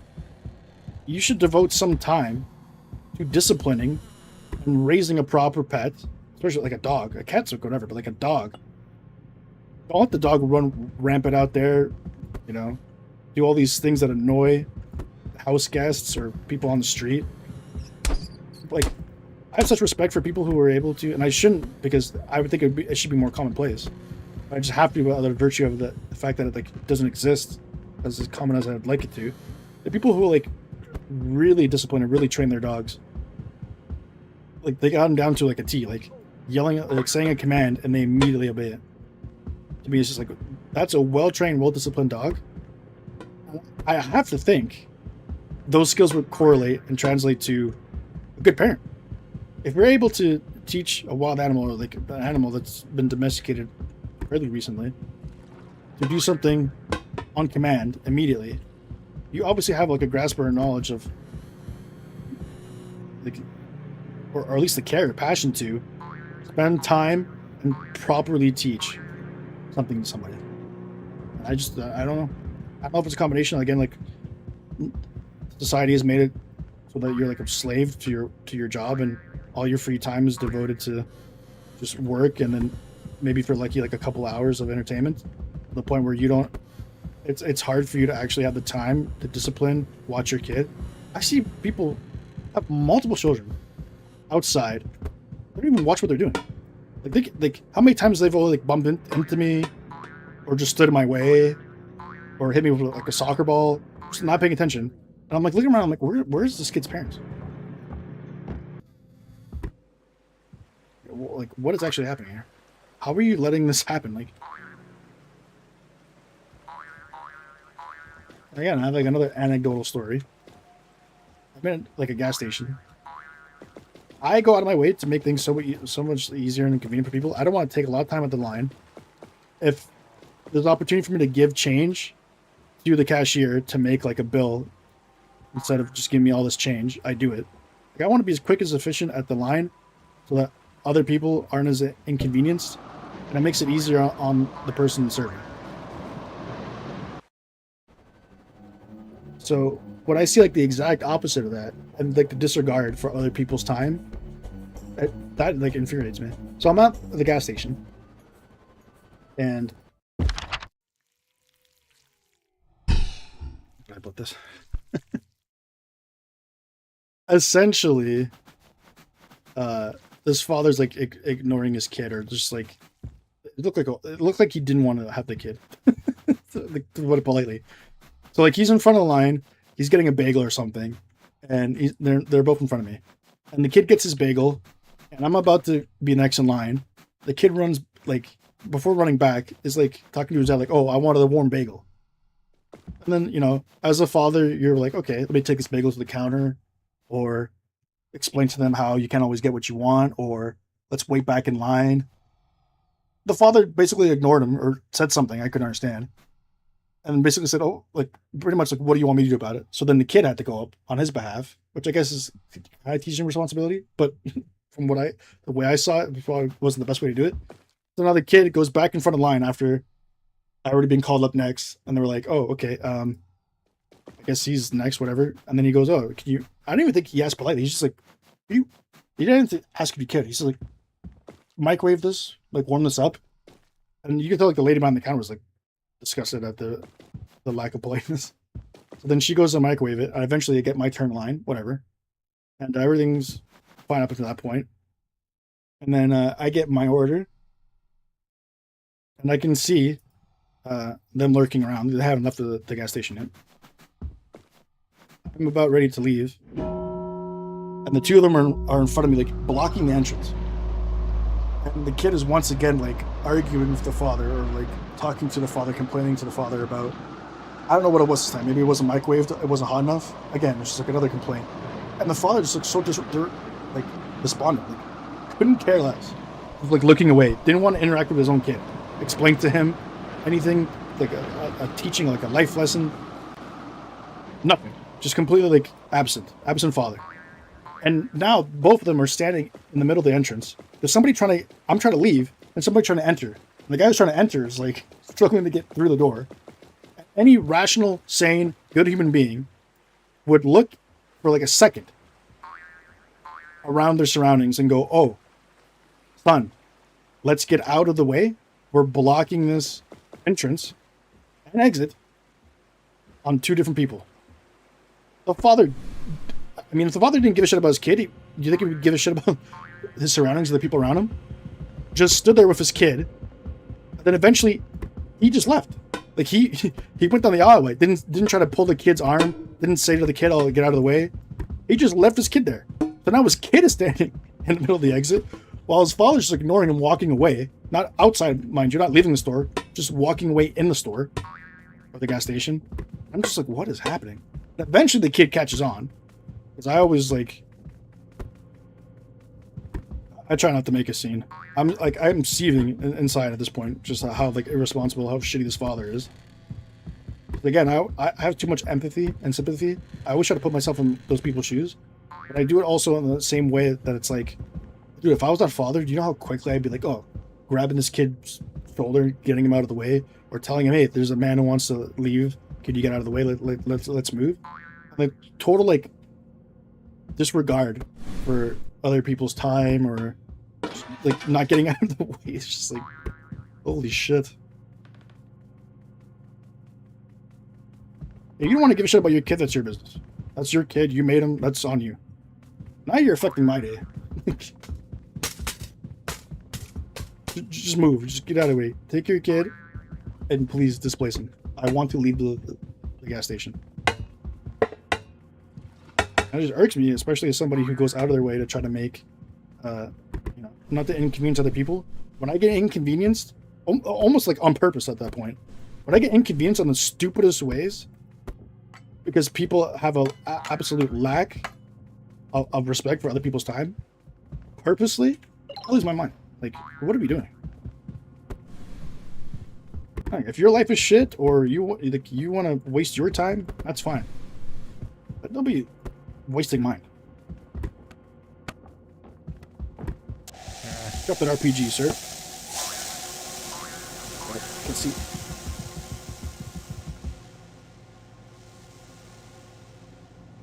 And that's just like one anecdotal piece of evidence there. But I honestly, I see way too many parents just do shitty jobs, and that's why we have the kids we have now. And it's just gonna get worse and worse and worse. It's a never-ending cycle. Those shitty habits are gonna pass down and pass down. We rely too much on technology and other components of life to the point where we're losing the traditions. Like, there's a funny meme of I think it was an ESPN or something. They're talking about football. Some of the conversation got to where this guy was like, "We're losing recipes." I thought that was such, like, interesting theory or way of putting it. It's like, how many mothers now are cooking or are having recipes that like their mother and their grandmother, like, all the way down, like, which is commonplace for a lot of mothers to have like recipes handed down to them and for them to know it. Now I find most women don't even know how to cook. I see more guys cooking now, which I think everybody should be able to cook, but especially like your how many people have like their grandmothers that like just knew like all these sick recipes, usually coming from like a tradition of like their culture, especially like European grandmothers. Like, they took joy in cooking and coming up with all these recipes and fine-tuning it. Now it's just like, nobody wants to cook. We are quite literally losing recipes, and that's like not even, that could be used for like other facets of tradition being passed down. Not necessarily just recipes, but I think a lot of stuff is getting lost into the ether. A lot of good stuff that parents were taught or would teach is just getting, again, degradation. Bring back the belt, huh? Well, it's tough because there's plenty of times where I probably deserved the belt and I never got it. And I always like would think to myself, like, man, I probably would have been better or not have done that. If there'd been like an actual physical consequence. But I also know that a lot of people get a lot of trauma and end up becoming horrible people because they themselves were beat. So there's probably like a fine line somewhere, but I think disciplining the child, we've gone like the opposite way now. I think we went from beatings to like not disciplining the kid at all. What's up, Sherry J? I have my mom's and grandma's Betty Crocker cookbooks and their handwritten notes. My son uses the too. That's proper. That's absolutely proper. Even teaching your son how to cook, like, my mother taught me how to fry eggs at like, it must have been like 7 or something. The dangers of the stove, but like also how to do certain things around the house. Now it's just like, I don't know. How do you teach a kid how to cook if you're ordering Uber Eats every day? How do you pass down recipes? How do you remember any recipes if you no longer cook? All it takes, right? All it takes is for one generation just to forget that, and it's just gone. There's like, what are the odds that your grandson or whatever is gonna, or your child is gonna ask your mother or your father the recipes or whatnot? It's just, as soon as that link is gone, it's forever. Like, you could have a subsequential like 5, 6, 10, how many generations of this recipe being passed down? You skip one, it's over. All that tradition now is just gone, lost into the ether. I think it's important to keep those traditions. Now, obviously, you're not going to get 100%. Not every recipe is getting passed down. You're not going to have, and for good reason too. Like, some of those, if you look at those old like 1800s recipes, those are pretty basic, really terrible recipes. But you got to get something passed down. Man. You got to be able to transfer some kind of life skills, some kind of life lessons, some kind of tradition down to your children, so that they can do the same. Otherwise, you're just setting yourself up for generations of disappointment and failure when it comes to raising kids.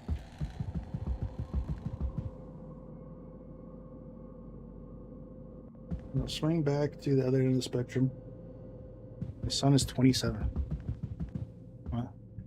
Almost as old as me.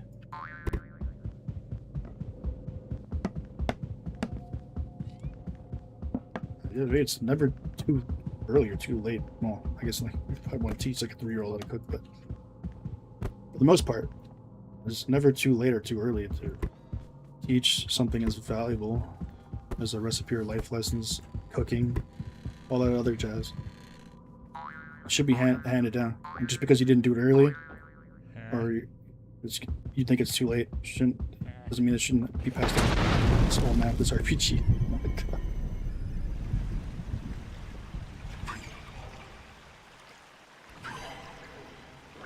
He was the best cook on the grill. By the time he was 12, he always had to do what Grandpa did. That's what I'm saying, like, those early formative years as a kid. You have to be so careful around a child when he's developing. They pick up on everything, they hear everything.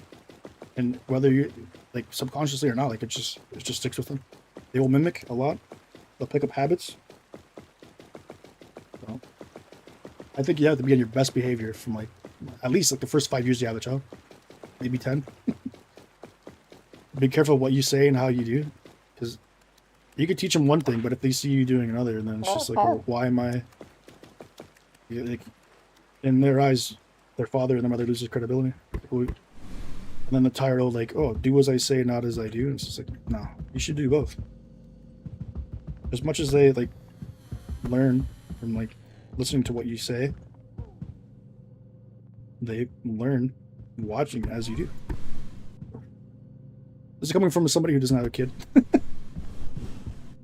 I tend to give, I would hope, good advice or suggestions or philosophical talk on subjects that I'm not actually like, I guess you say well versed in.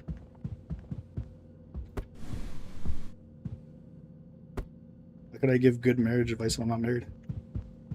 How could I give good advice on children if I'm not have a child? Which I think is bullshit, by the way.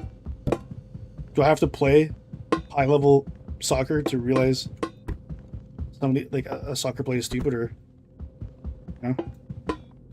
I think it's just like a lazy way of discrediting somebody, especially if you're like an athlete or somebody who doesn't like getting criticized.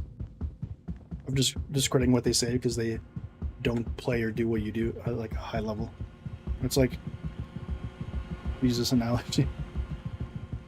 I don't have to know what shit tastes like for me to know that I don't want to eat the shit.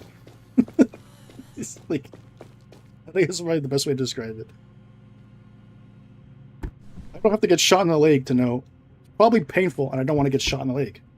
Well, how is it any different to being like, oh, okay, well, I don't have a kid, but I could probably still have an opinion or give like good advice on how to raise one because I was a kid at one point. I don't think your opinion, I'll put it like this, like maybe your opinion should carry more weight if you have a kid, but I don't think your opinion should carry less weight if you don't have one. If that makes any sense. I invested time into them so they could be happy, function. I mean, that's a lost concept or lost art at this point. I think most parents now are just trying to get by day, not really paying attention to their kids' well-being. Like, I think it's also like chalking up to a lot of parents not ready to be parents. I think for you to absolutely be certain you want a kid, you have to devote your entire life for their formative years. You have to be able to be patient and teach them every single day. It was like a new learning lesson. And if you're absent there or you're lacking in your responsibilities, sure, it can get downhill real quick. And all you're doing now is just raising another shitty parent. You have a kid, you raise them poorly, and that kid's gonna raise their kid poorly. Like I'm saying, like this trickles down, man. And it ain't even just about losing recipes. It's about losing like good people. Actually, don't know where my gear went. He blew me up in this kitchen here. I can get into this shit no problem. I just need to be able to get my gear. Oh, it's right there. I cannot multitask. They say women are really good at multitasking, and that men are more single task oriented. And I never felt that was more accurate right now. Because I get into any kind of philosophical talk, any kind of above surface level conversation. My motor functions, I'm on autopilot. I cannot absolutely divert. I can't even speak. Bring back the Bell Life Experience SOP. Imagine. Dude. There's another guy that we know of a certain orochiness that is having a kid. Imagine how he's going to raise that kid. There's just some people you grew up in high school with that you just cannot imagine them being parents. Like, that person is was such a goofballer that you couldn't imagine them putting out a kid in the world.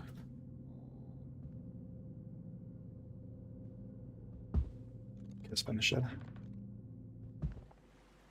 Not always. Sometimes the kid's smart enough to learn what not to do and corrects it. Some repeat it. For some things, probably. I don't know if that's. Would you like? Are you willing to take that chance though? You'd want to correct behavior, like bad behavior, when you see it, and like, well, it's good to have faith in your kid to be able to self-correct. You also don't want to. You want to leave it up to chance, you know. But yeah, like there probably is occasions where the kid, like, imagine how many dumb parents are raising their kid in a dumb fashion, and that kid still ends up pretty smart or being able to know right from wrong. I'm sure that happens a lot, but it shouldn't excuse you from not actually devoting good effort into raising your kid. How do you slap me through a wall? What kind of hand do you possess that's able to phase through, absolutely demolish me through this wood panel? Wait, did I get stung by that bee?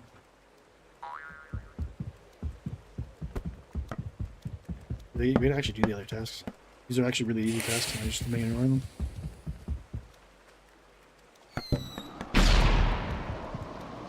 No? Don't make it a fall off?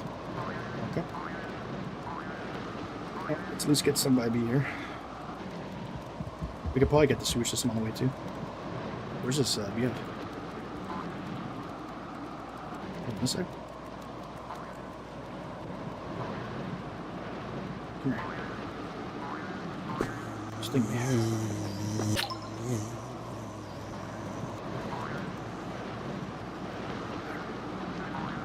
I don't have enough time to make it through the sewage system.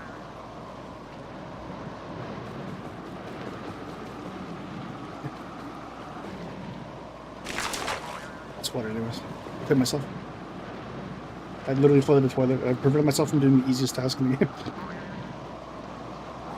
Wait, don't leave Hobby. It's pretty clutch.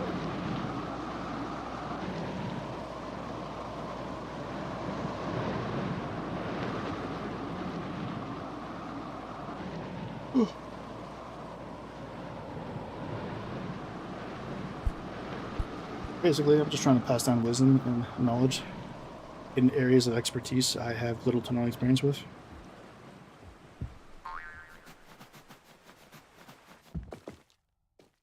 A very easy way to try to discredit me.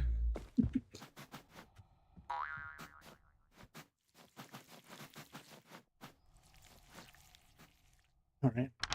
Almost 4 hours here. I need to grab some water. I will be right back. And in the meantime, I'd love to test out once more my new OBS break thingamabob on stream. So, be 2 minutes. In the meantime, enjoy.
Pong, I don't know if you're still in the city,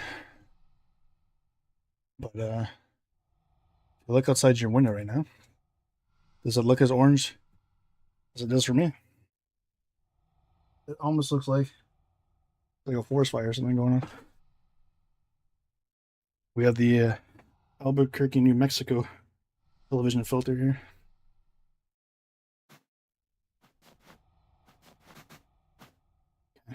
Hopefully, we have enough to build. Stand, yes. Go ahead and put the helmet on there. And now, backpack time. Just barely. 3 scrags. Oh, yeah. It's been as orange as Trump all day. You gotta look up into the sky. You gotta see a lot of orange. A lot of orange. Tremendous orange.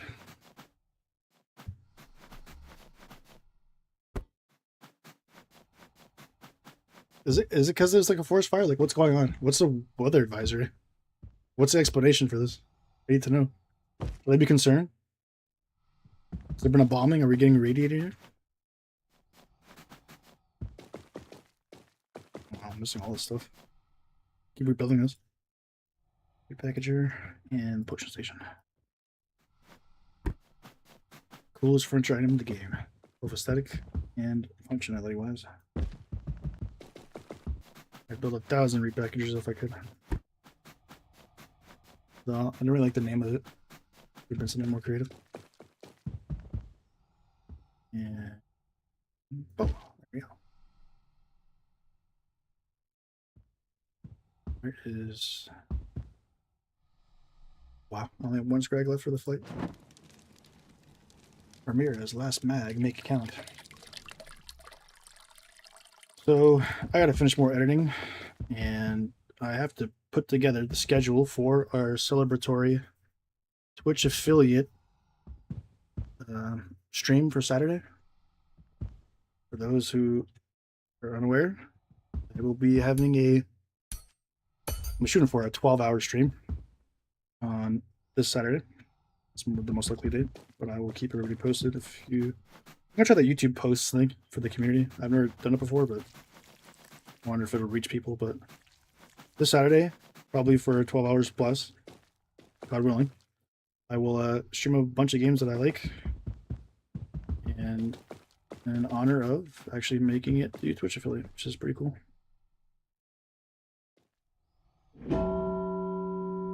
It'll be streamed on both Twitch and YouTube, per usual. So, the Twitch affiliate celebration, but you'll be able to watch on YouTube as well.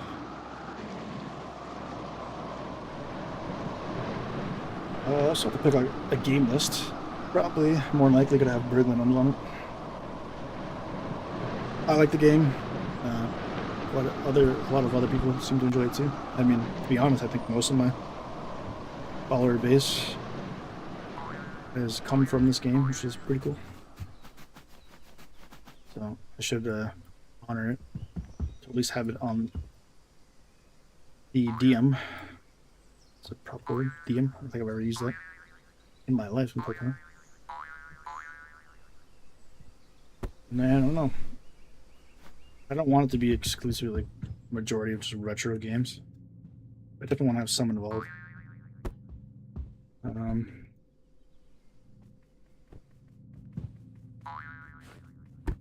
I just gotta find some good stuff on Steam that I've yet to play on stream. So that's gonna take some more time, like coming up with thumbnails and getting all that stuff ready. But I'm fairly happy with the progress we've been making, the growth of the YouTube channel and the Twitch stuff. But I'm also really happy with obviously the affiliate status, but all the cool stuff I've added for Twitch viewers. Channel point redemptions are crazy. I'm kind of stepping up the production now. Having like a be right back screen and music, that's pretty cool. Just looking for ways to improve the experience for the viewer. I'm hoping that this is coming across, translating well. And I have fun editing YouTube shorts. I think the most taxing and at least fun thing to do now in this entire process is editing VODs into long form content. I mean, like, it's pretty much the death of the YouTube channel if I don't have any long form content, so it's not like I can avoid it, but it's just really time consuming. And I don't know. I need, like, the VODs have to be good for me to edit it down. I just don't think the long form, my long form stuff is all that compelling.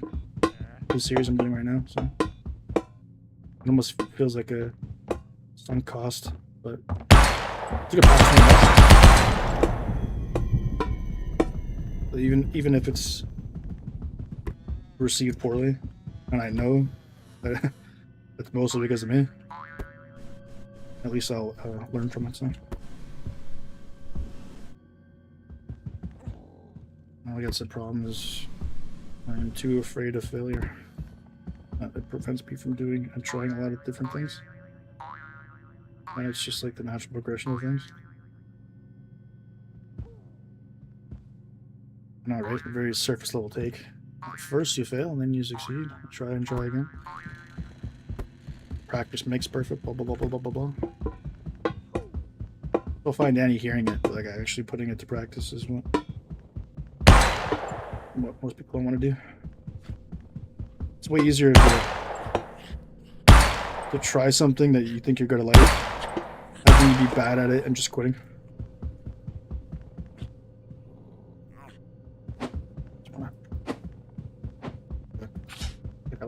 Get away from me. Okay, I want to see. Can he pick me up if he's floating here? I don't want to give him a big Mikey T punch here. He's floating too far away.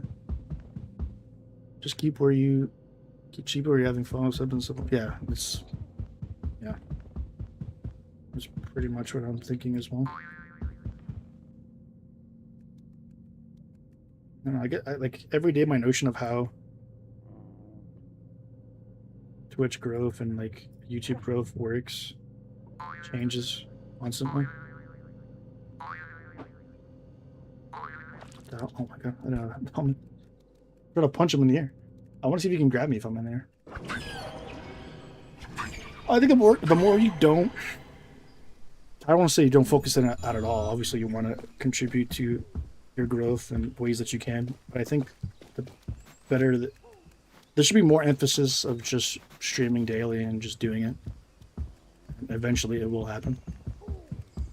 As opposed to like to being disappointed it's not happening quick enough. Like, there's been plenty of days where there's absolutely zero growth, no new subs, no new followers, sometimes not even any viewers.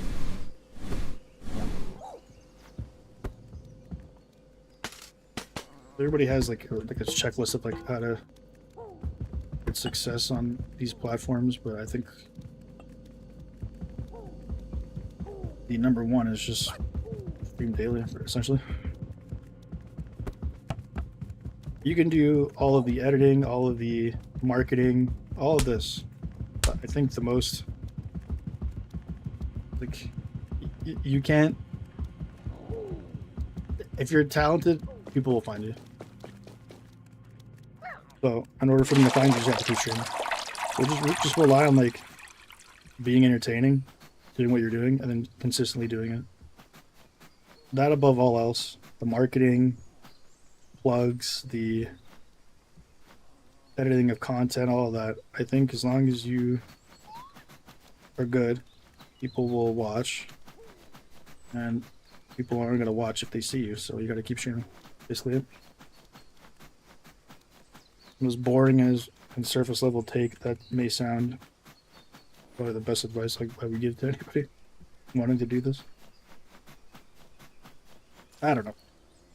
It seems to be working. Don't ask me, because I stream day in, day out, almost on my daily. But there's only been like a few days where I actually haven't streamed in like the last 2 months. And for some reason, people find the gameplay, conversation intriguing enough to not only just hit follow, but to actually watch my streams daily is mind-blowing.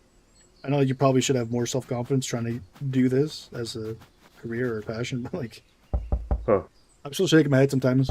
People come in with like a 26 stream streak, or seeing the same people come in at the same time every day, like appointment viewing. Like, how is what I'm doing worthy of appointment viewing, especially at this stage? I just want to grab somebody by the shoulders and be like, "What is it? What am I doing right? Why are you watching every day? It makes zero sense." There's like, especially there's so many other like avenues of entertainment. You're playing the game, you could be watching someone else more established play it, watching a TV show, a movie. It's like, why are you showing up every day to watch this cornball play, this goof play, Burglin Gnomes every day? This isn't making sense. Come here, come here. You're so.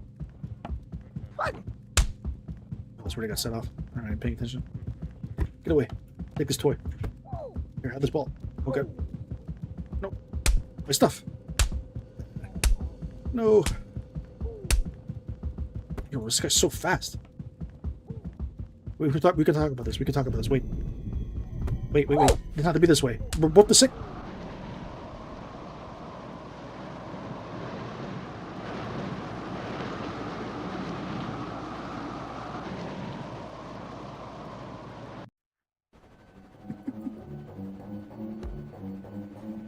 The Gnome and I didn't see eye to eye. I did find it. You advertise your Twitch channel a lot. YouTube doesn't promote you in the suggested feed as much. That's what's like. That's more valuable to me than any like statistic YouTube is giving me at this point. I need to actually ask people who found my stream how they found it and what's working and what isn't. So you're saying, oh yeah, I probably overextend my every YouTube short. Has either the watermark for like Twitch, in the description is my Twitch. Sometimes even at the end of this YouTube short is my Twitch. And I'll tell you, I'm pretty convinced, like 99.9%, it's done nothing to get me viewers on Twitch. I think people are just hard set on watching it on YouTube. If they see it on YouTube, and then Twitch, vice versa. I don't think what I'm doing is working in terms of like taking a YouTube a viewer and converting them to a Twitch, and then vice versa. It's just not working. I don't know if that's a detriment to me by putting watermarks. Like, if you're somebody who consumes a lot of my content, YouTube Shorts wise, probably gets stale or bothersome to see so much plugging, but it is what it is. YouTube doesn't promote you in the suggested feed as much. It depends. I've seen some videos, long form content that have like even some streams that are like a ton. Like, I think one of my live streams had 10K impressions. I was like, what? Why are they advertising it this much? There's other like long form content that like it's a bit of a slow burn. Like in the first like week or two, it barely gets any impressions, and then all of a sudden, like when YouTube algorithm decides to start throwing your stuff out there, it could take like 2 weeks, and then one day all of a sudden it's just a bunch of impressions. So I'm not gonna say that YouTube isn't pushing my stuff. Definitely is, but I don't know. It's just like a way to do it too. Like the algorithm should be pushing the content. If you're if you're a subscriber to the channel, you should be seeing it more often than somebody who's non-sub, I would imagine, but probably because you miss it being able to stream yourself. Well, you got some good news recently. I imagine eventually you'll get back to it. This should be fun. Main menu, yeah. We just saves gun. I mean, there's certain, especially now because like the save states or the saves that we have with the new update, it gave me have a warning message of like it might be pretty much glitched out. Probably not the best to continue using the save. So I want to at least get like day 19 or day 20 on this one save slot, and then the rest of the stream, like if I die, if he dies type thing. Which is like I've been playing this for so long that I really can't be bothered to start day one all over again and collect all of it. Like it's just too much. Especially because I know like I'm gonna be failing most of these runs because I'm just talking, as opposed to actually playing the game. Like how we lost the backpack and everything too. You have to do this stuff all over again.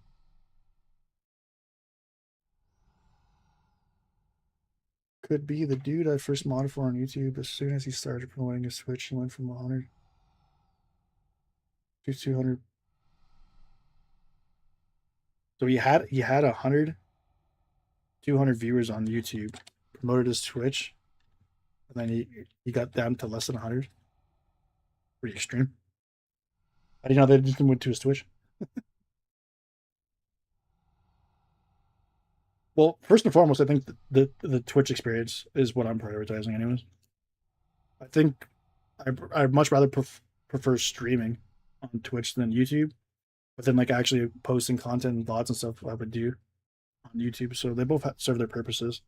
But I don't advertise on my Twitch, my YouTube, nearly as much as I advertise my Twitch from YouTube. If that makes any sense. Like that's pretty harsh.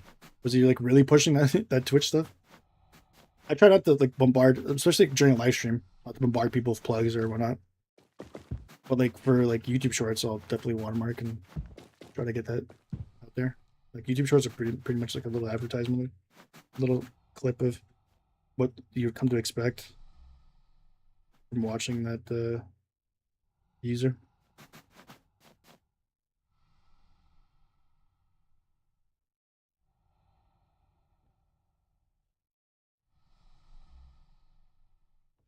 It's all over again, my goodness. We'd never have a save file that actually has all the stuff already built. He was really pushing his Twitch. Yeah. Well, I don't know if I'm following in the same footsteps. I'm not really trying to push people from the YouTube to the Twitch on my live streams. I'll post like and maybe pin. But you can follow me on Twitch if you want. But I don't know what the guy you're talking about was doing. Was he like actively like every 30 minutes telling people to get on this Twitch? Guys, I think the majority of my like salesmanship from YouTube to Twitch is definitely my YouTube Shorts. So.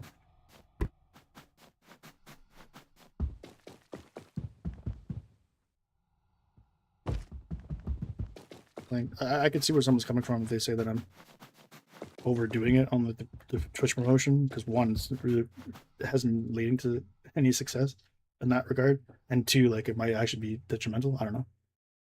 But at the same time, it's like, okay, I gotta like, I want to at least advertise my Twitch here and there. Like,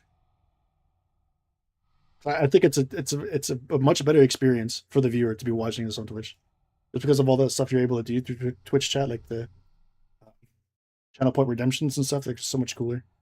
Yeah, I don't really get the preference of wanting to be a YouTube viewer over Twitch, other than like convenience, just because that's what you've been doing. But objectively, I think being a viewer on Twitch is way better than being a viewer on YouTube. It's just the things that you're able to do and like contribute to the stream in a way through the chat.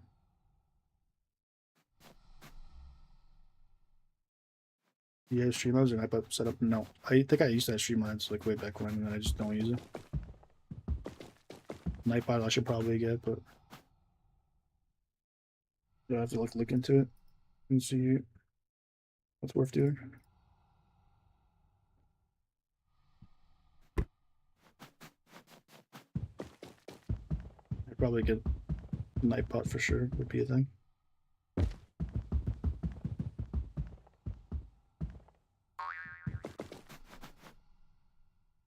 Commands give you things to do in chat. Is that for YouTube side of things though? Because I already have like quite a bit for Twitch. I mostly want to. I think as of right now, because everything is incremental, right? Like, I don't want to go too overboard. Get like some graphic designer, make a banner, and do all this stuff when the channel's slowly on.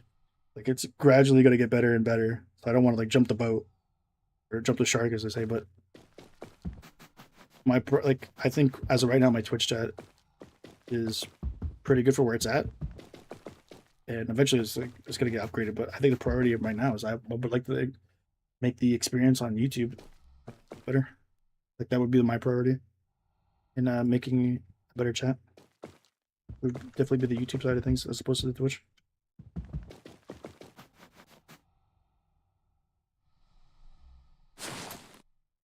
Yeah, let's do this again for the 90th time. Hopefully we don't die and actually be able to save this gear.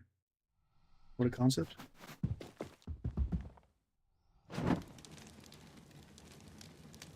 Nightbot and Streamlabs works for YouTube, I say. I'll look into it, but it just seems like so much work to set up all these things for all these chats.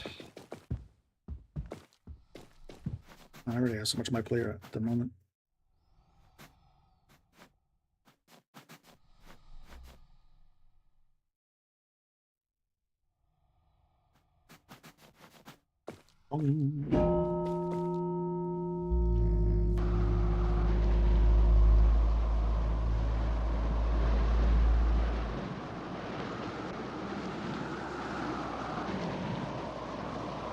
I have a backlog. I have a lot of YouTube shorts ready to go. I have to start doing more long form content. I need to get watch hours up in long form content so that I'm gonna be able to do that in live streams.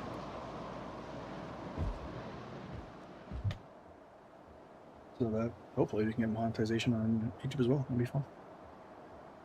Yes, both of them. Once you get them set up, add moderators so they can add to them. Do you have? That's assuming I have moderators. Like a lot of stuff eventually I'll add, but I think it has to be like, lack of a better term, baby steps. Like I think we're still too small for a Discord setup and all of these finaglings of the chat commands. Like I would actually have to get like active mods. I have some, but to assume that they'd be here every day is just not in the realm of possibility, unfortunately.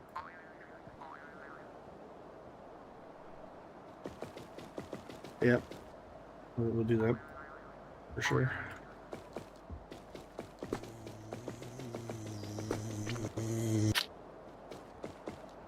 Huh. I gotta stop Jonathan with a fork. What did Jonathan ever do to me? Other than Bruh. touch me when he gets stung by a bee. Nasty.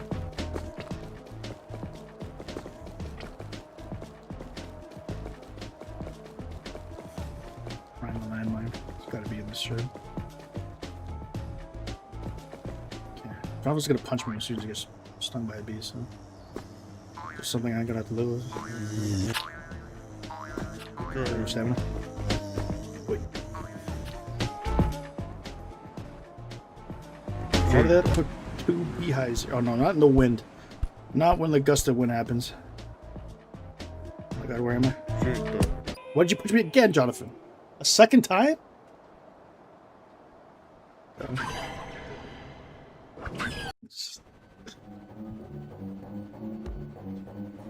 comedy of error. You realize now we have to do all that again? The stupid. It's like the 4th time. Why? Why? Why me? Why me? Oh my goodness.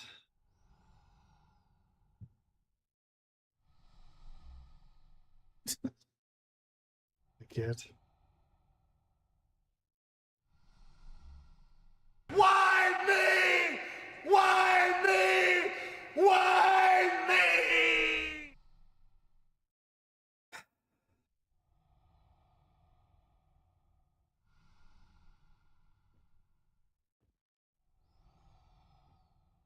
It's entertaining. Watch like a guy build the same 5 items in the house upgrade 4 times in a row.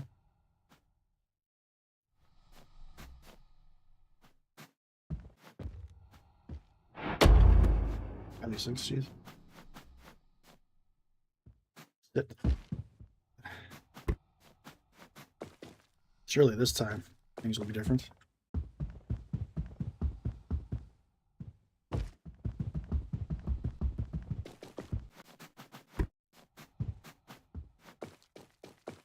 You know, add like a rotating function for this.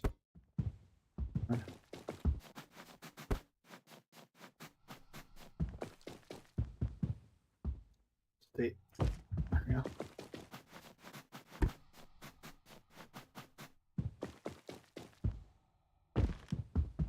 And nice.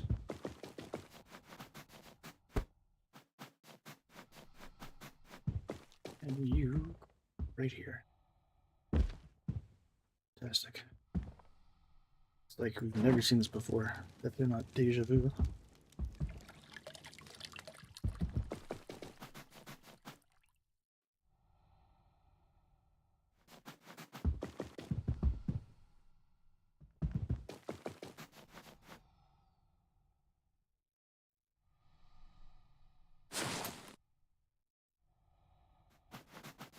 And now for the darts.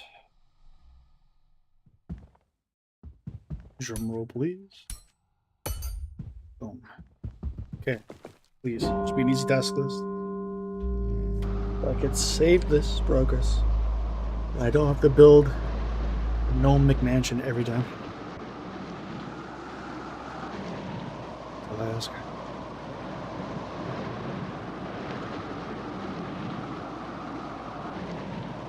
We'll put a beehive next to Jonathan's house.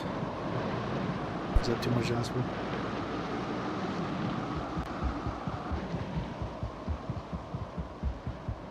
Okay, blender we can do. Steal a hammer. Probably in the garage. Which the minicopter's in as well. Move to the dining room. Ironic part is I think the last task list was even easier.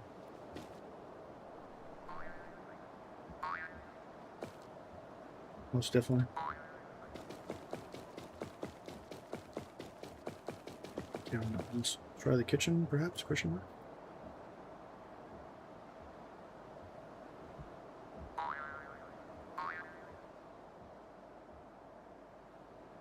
Well, the kids' room, or the kitchen?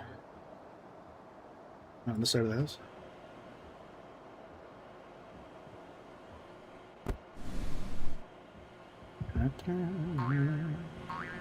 Oh. Conveniently timed old man.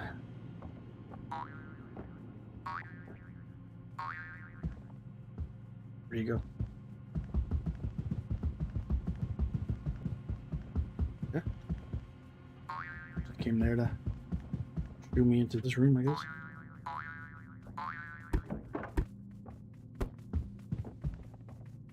Oh, it's really close, huh?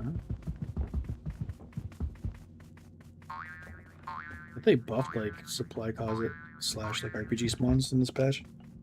I'm seeing way more RPGs and supply closets than I have today, and then I have seen like the last 3 weeks. Yeah. Oh my! What just? What?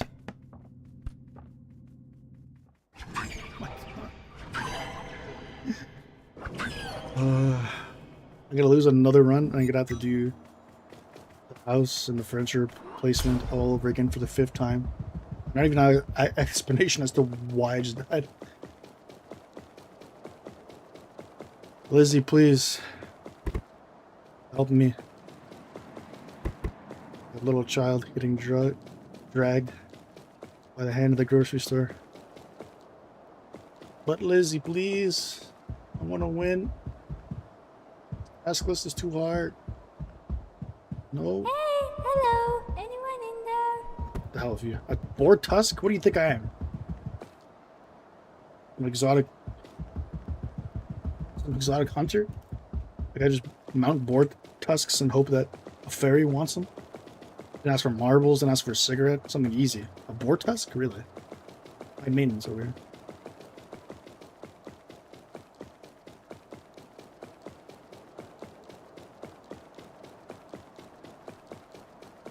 There was like a game log that would be able to tell me. I assume it was a landmine. I don't know. He went so maybe he saw me somehow and through the wall or like through a grenade. I don't have no idea. It quite literally just a random explosion. I don't even think I hear like a sound effect associated with it other than it actually just going off. As far as I'm concerned, there was no reason for that for an explosion. I'm gonna step in any landmine.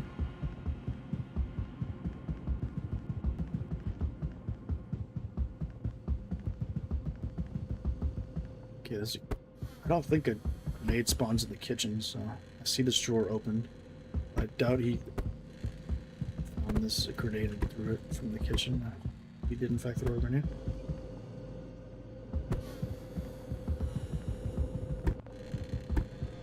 Splinter. What was the last place I looked? Of course.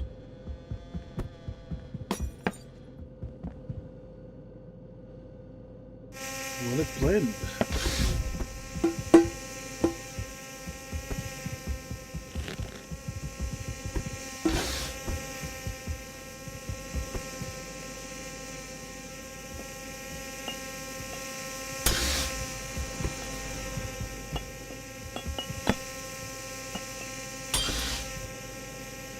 Two more? Come on. So we have like one knife left. Chances are he's got a gun or something. There's an open drawer here for no reason. I like my chances here.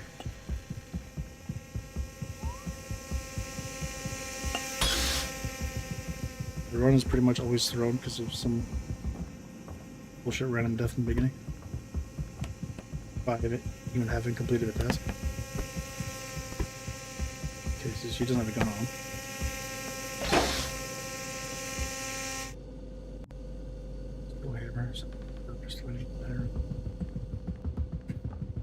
There's no like window here.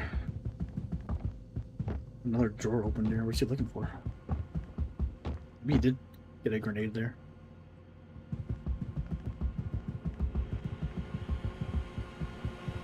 Okay, you might be able to steal from the dining room since the front door is there, but I'd rather save myself the time and not do that task. At least not as a priority. I'd much rather find the garage door opener. I can assemble the mini copter and steal a hammer. Fortunately, the old man does not have a living room with a TV in it. So, to find the garage door opener is another thing altogether. Oh, my gear. Oh, it's up there. How am I gonna get up here now? Oh, like crunching my head. So tough. Is it easy? Yeah.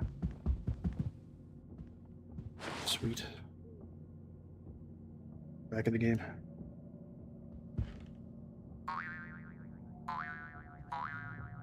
Now we just need to find a suitable location for this garage door opener. What are you doing here, nerd? Nobody invite you to the house?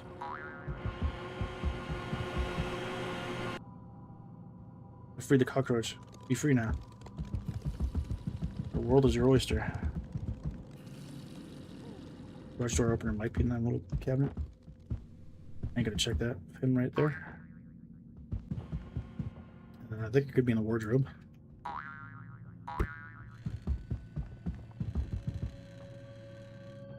No, just the key. It might be in his vanity set.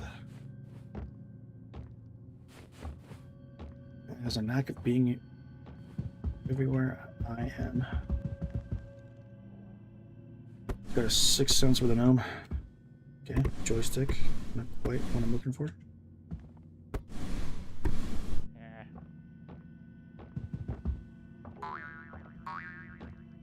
You're going F for. You didn't even see me.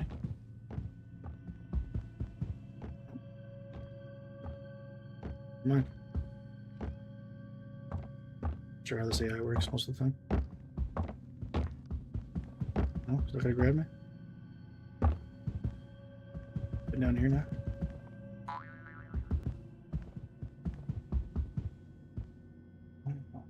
I guess opportunity to drink some more.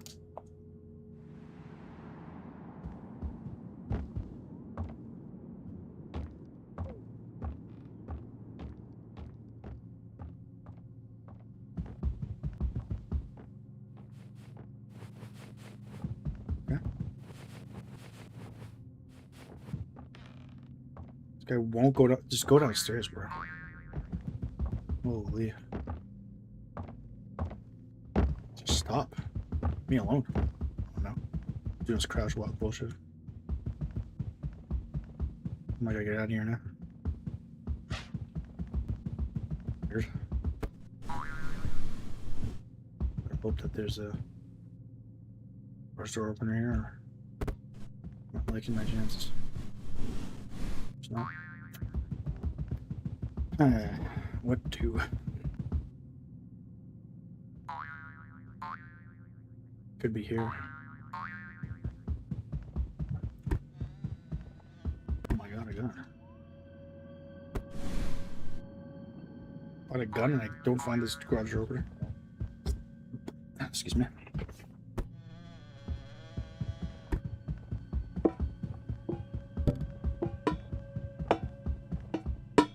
Okay, if it's not up here, not down there, I have no idea.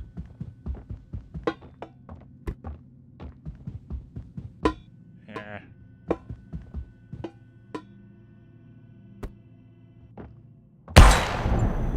Yeah.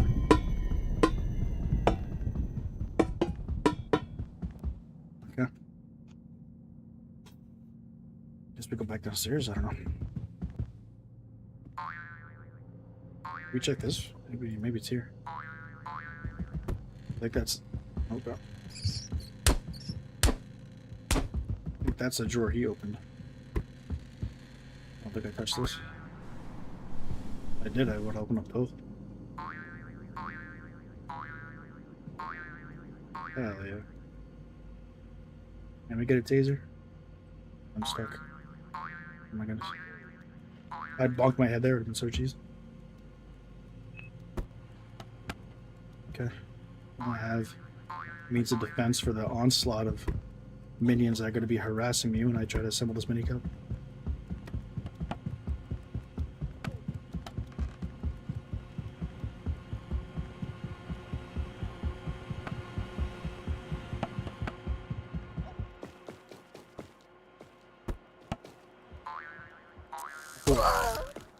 Stranger danger. Stranger danger. You too. Back up. Don't tase me, bro. Don't tase me.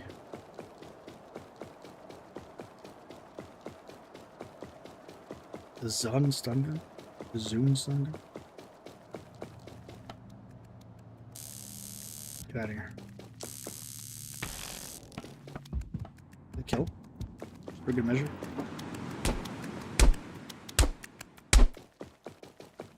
The same. Super dangerous, not for children. Lethal when used against baby. What?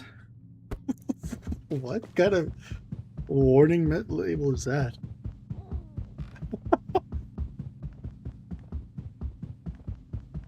Is it like the Drake like face palming me? Oh, of course, it's dangerous against babies. But I forgot.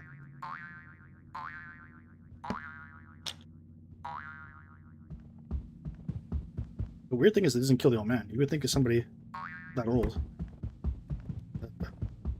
A shock like that would incapacitate them more than just for a few seconds. I don't hear anything out here, so I think we're okay. Let me get the spark plugs. Either on this table or the other one. First, wait for stamina for 3 hours. Greatest mechanic in a video game ever. I love stamina. I love realism in my absolutely ludicrous games. Just love how it's grounded in reality, you know? I might be a gnome stealing, but yeah, I got stamina too, you know? I got physical endurance I need to upkeep. It's gonna go so poorly. I'm gonna bunk my head somehow. Just need this not to roll off.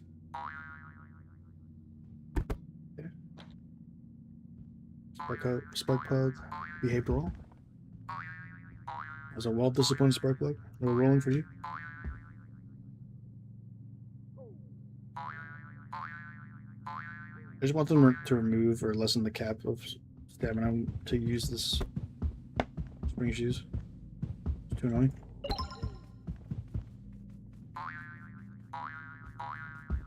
I said it's the first time I've seen a task for getting a hammer. I love how it correlates with the task of assembling this thing. Gives me light time.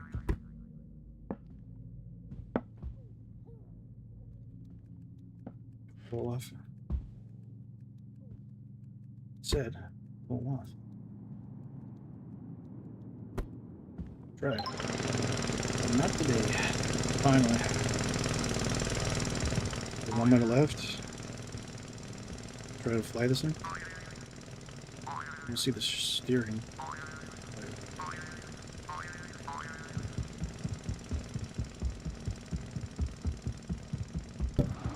Everybody wants to jump into that rotor.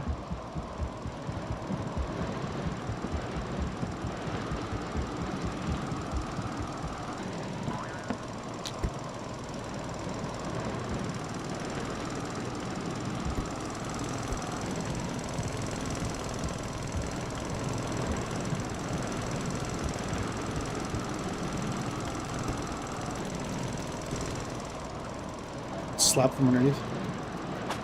Oh my god, stop stacking slaps on me.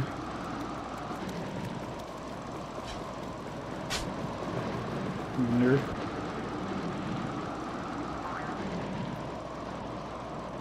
Shame. We'll never take flight.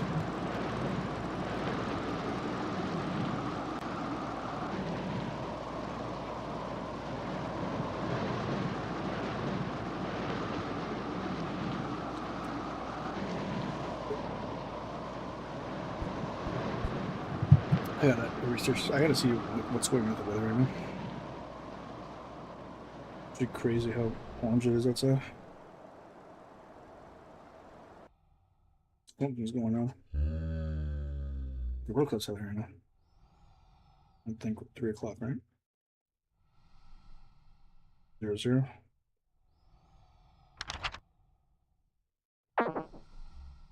What's the stats? 26 minutes into the game, neither team has a shot on goal. People think football is uninteresting.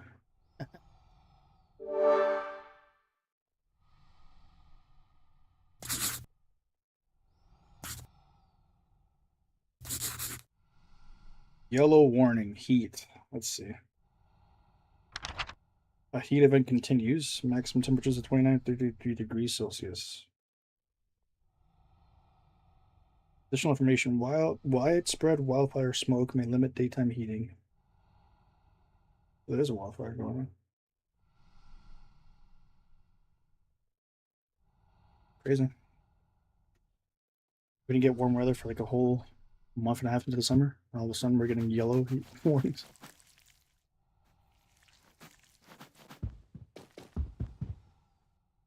Scrags. Feels bad.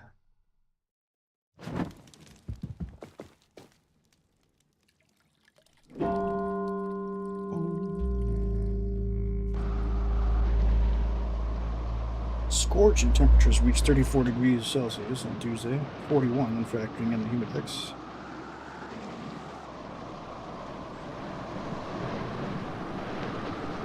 With the brutal heat, the region is also under a warning of poor air quality that will last from Wednesday through Thursday.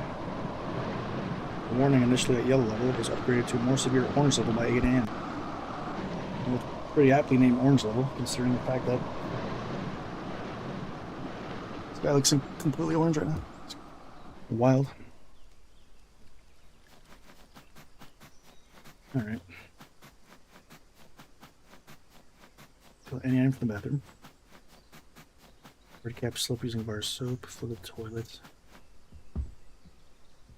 Fill the game console. So his Atari's right there. It's gotta be torture to watch your gaming console get stolen right in front of you. There's nothing you can do but float to your ceiling. What kind of yoga pose is that, I wonder?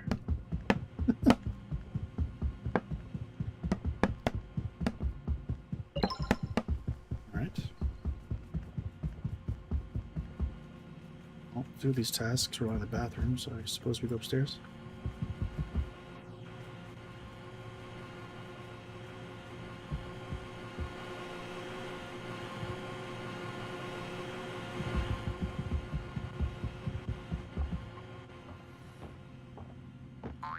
How the hell did he get up here?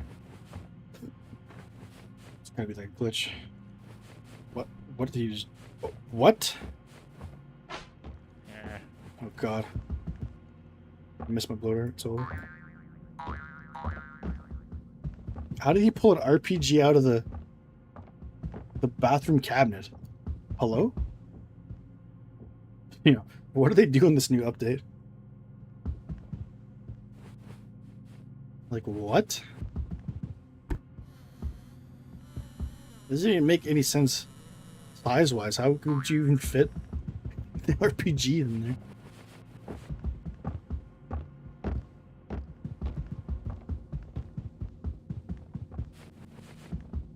What a game.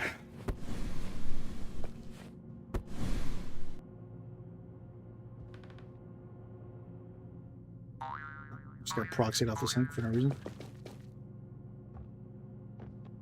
Makes sense.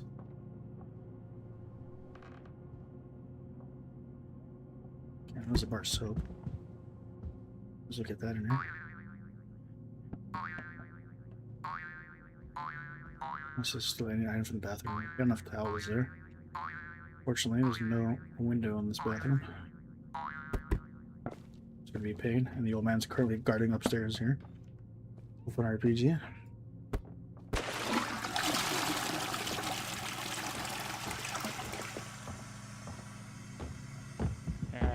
Yeah.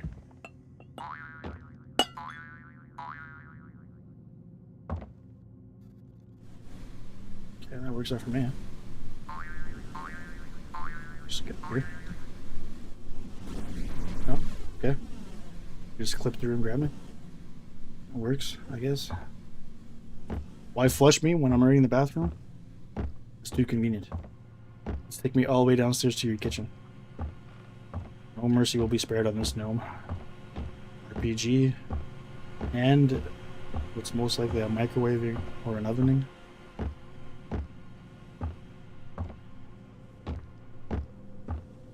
It is not wanting to see me succeed. More in the fridge, even better.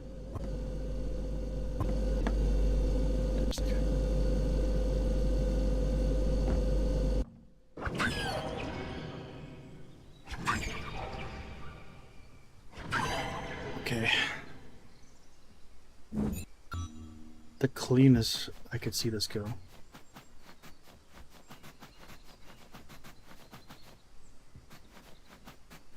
Just realized the sewer system's all the way over here. I have to like somehow get this bar of soap across this water. The cleanest I can see this goes if I take this bar of soap, have a red cap slip, go through the sewer system, throw a towel in the toilet, flood it, and then make it 3 out of 5. That's the ideal situation.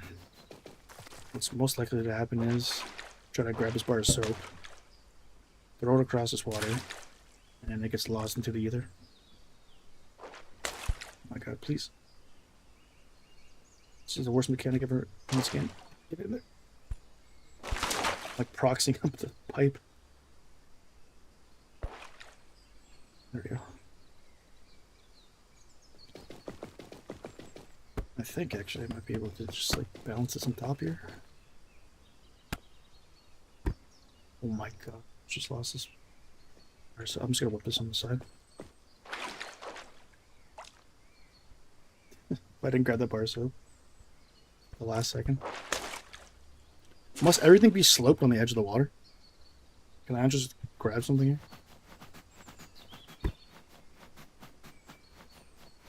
Almost getting red caps to spawn. Yes. Slip to my own bar of soap. Plague myself.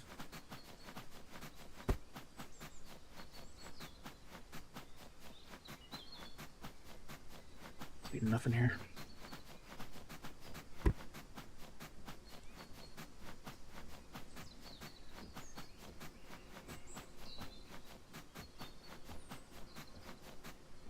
Just by the front door. The best to put in here for now until something starts to spawn.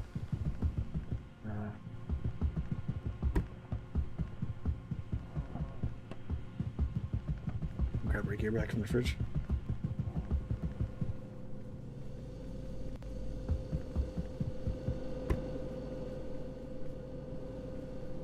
slowly but surely.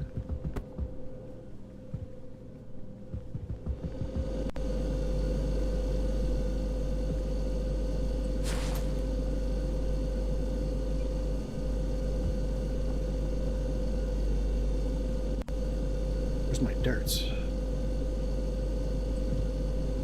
They stole my dart. Oh yeah, I didn't have any big enough. Never mind. Yeah. Cool. You got me. Now you want to spare me, huh? I was gonna say, why was this RPG underneath his TV? I know the devils like try to expand spawn locations for the RPG, but I mean, like, not like it's any other item. Due to its size, I think it's fine to have specific locations for it to spawn.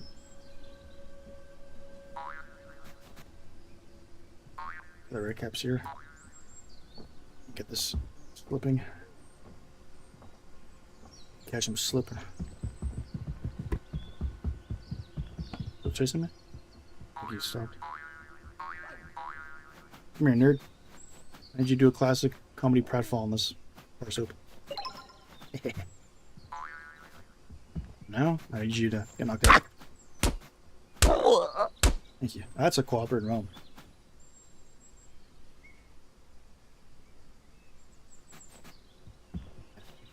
Let's see. I can make a way upstairs to the bathroom by using the old grappling hook. There's a window. Do we have the skill to get up here? Oh, bonking our head. Knocked up.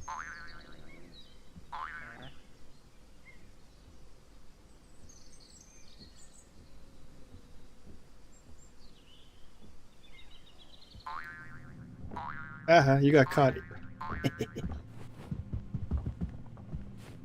Yeah. We wait. Flushes him down the toilet. The old man walks out, down the stairs, unsuspectingly. I walk into the bathroom, throw a towel in said toilet, flush it, and we are ready to go.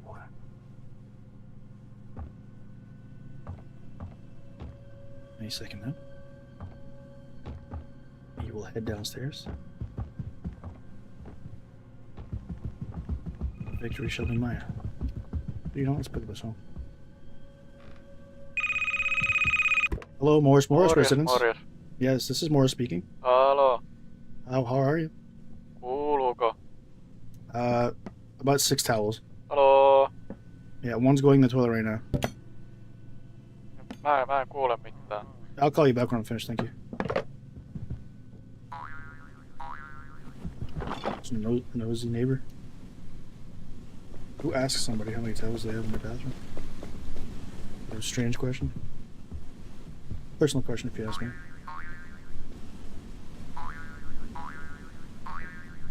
Even stranger that he thought I was Morris. Apparently the old man sounds like a gnome.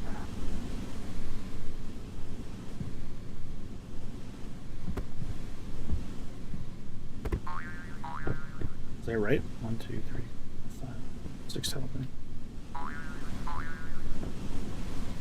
There was 6 towels.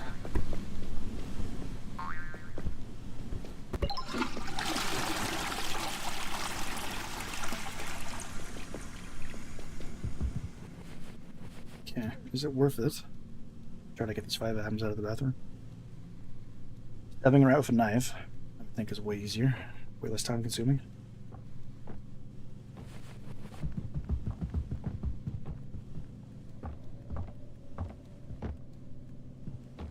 And more convenient. Oh, Summer. Here, please.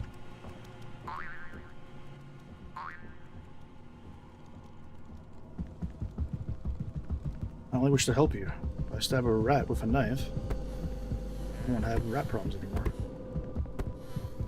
So leave the rat out on the hallway with a knife stuck in it. There'll be a message to the other rats. See the rat. If it would be if there was one right here. Nothing too easy, I guess.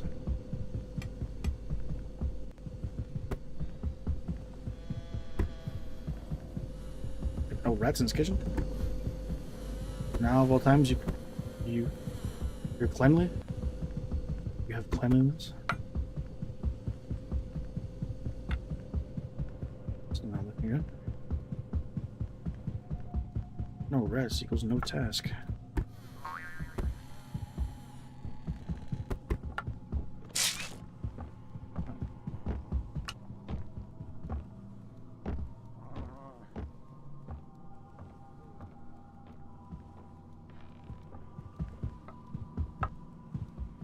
If I'm gonna leave the kitchen.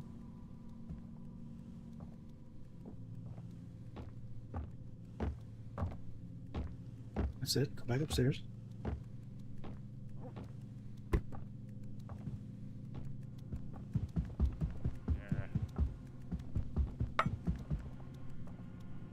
Crack his eyes in the back of his head. How does he see me? Pick up the seal man. I think I should did. He's getting flung at the front door.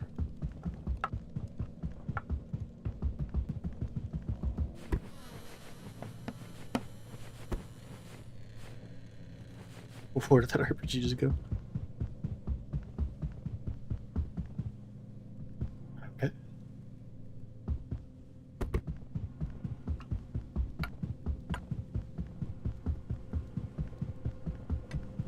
I don't know what to do at this point if I can't find a rat.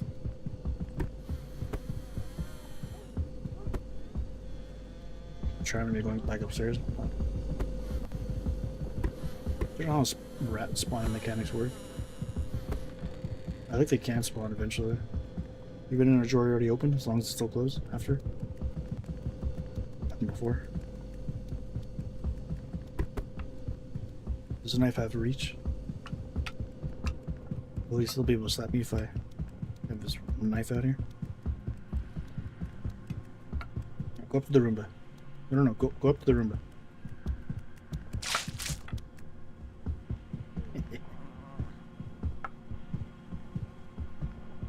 You at least had a shot at living if you went inside the Roomba. You didn't listen to me.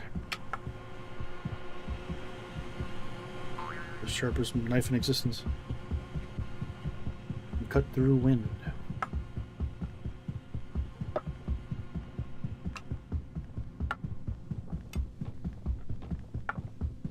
Even though I brought this up here, there's no way rats are gonna be able to spawn here. Yeah. Oh, shit.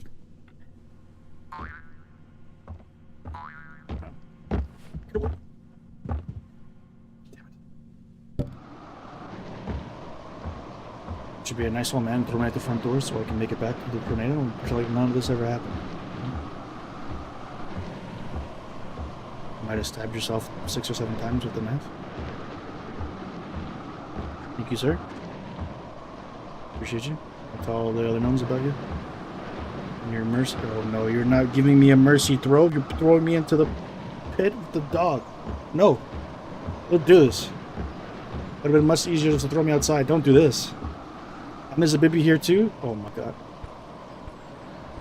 You've doomed me.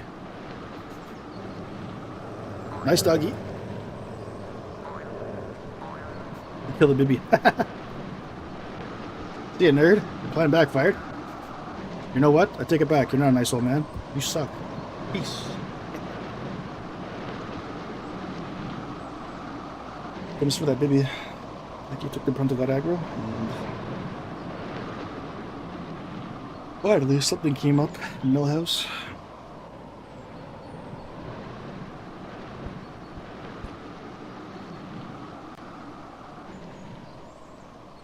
Everything's coming up Millhouse.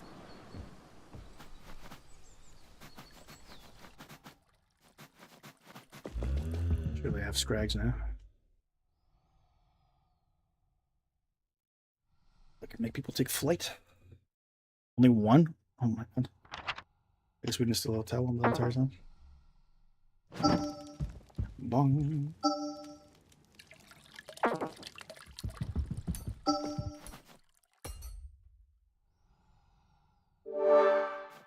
Really flush them out? least one of those tests is soft logs, because I don't know if we were able to find a wrap at any point.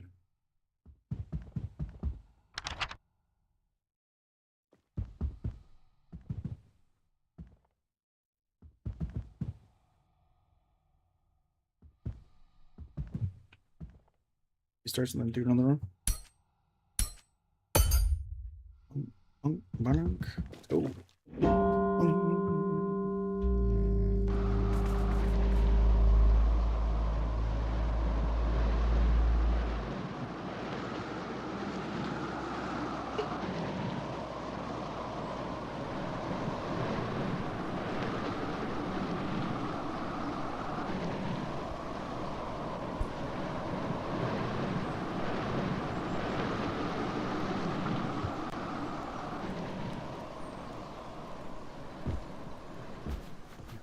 It's a pretty big house, actually. Jeez, how wide this is.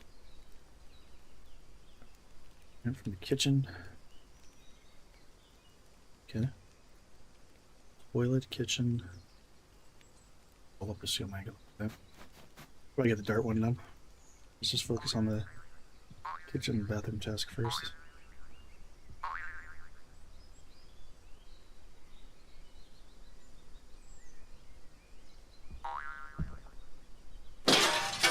Yeah.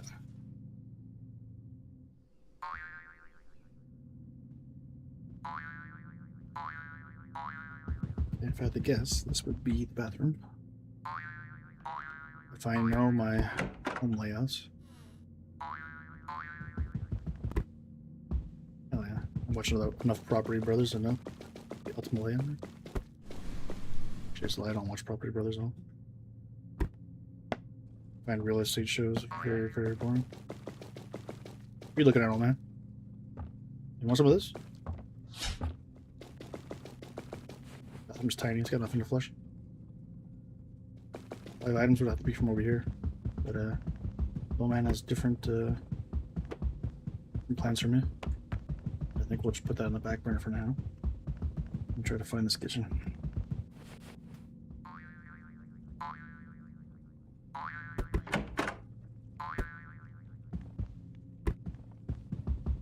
Sure, but it's gonna be over here. I would guess this side. And then maybe living room is over there, or dining room. Oh, living room's over here. No TV. Kitchen would be here. Burpee cockroach.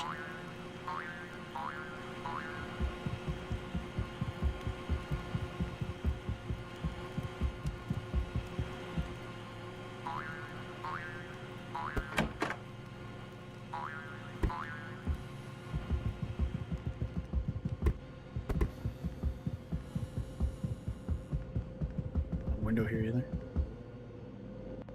This is gonna suck.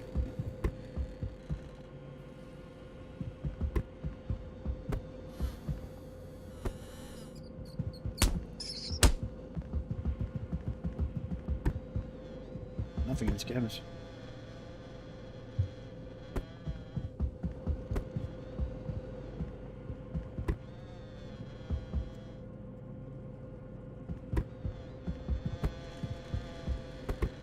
One plate. Or then drag that in. Okay, this will count.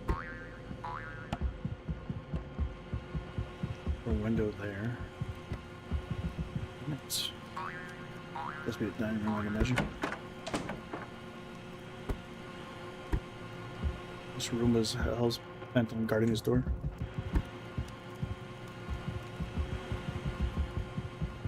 Go there, be easier to throw in here, I guess.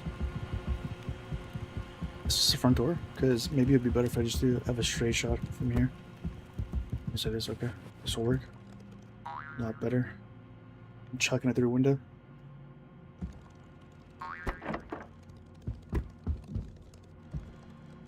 It's wide open here. And straight shot right into the kitchen.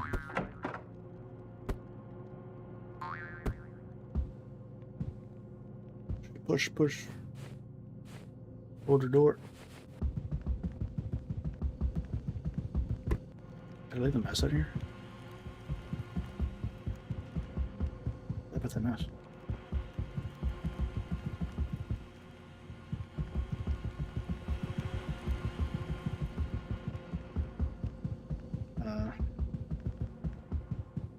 Messed up. I'm sure that counted as a kitchen item and I just lost it. Rip. Whatever. Should be enough items in this kitchen. There isn't enough of is the stamina. Yeah. As your toaster goes. Your crock pot.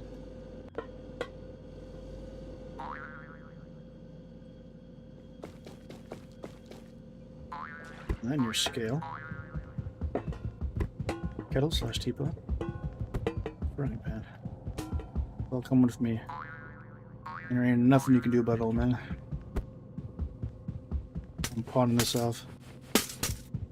Nearly 25 bucks for all those. You heard me? Don't mind me. I'm just the repo gnome. Stay there. Should have paid your bill. It was the don't pay cent event, but not forever.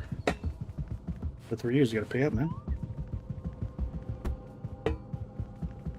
Don't pay a cent event. Very quickly becomes pay every cent all at once.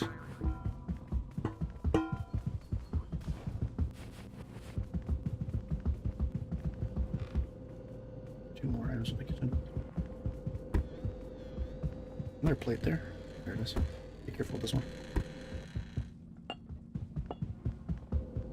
Thing's gonna wear off. Already did. He's making his way back over there, and I don't have to waste another dart. At least not yet. I'll be back. I'm almost certain of it. Probably gotta come back with a weapon. I'll be ready for him. Or the blowgun is too strong. Really not like no. Oh wait, crock pot.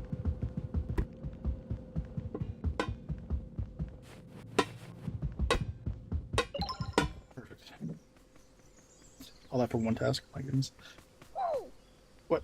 Who made that sound? Sneak attack, huh? So know about me. Scrags. I don't think there was towels in that bathroom. Low up seal, man.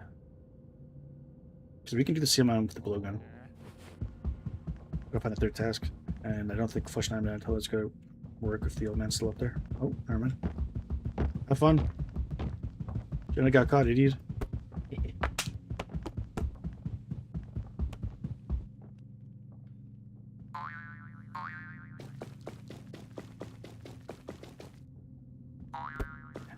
Flush this stuff.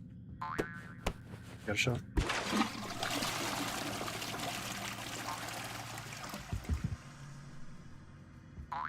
Them should be small enough to fit through the toilet. Worse than like getting the toilet flooded after you almost complete the task.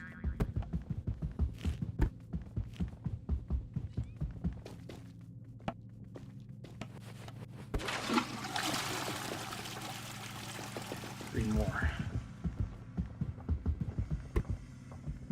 Two. Come here.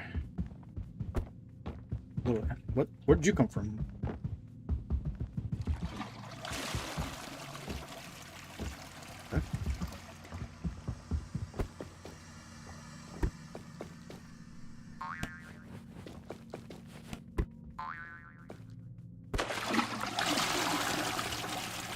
Toothpaste up here. Toothpaste and toilet paper. We don't have to leave the room.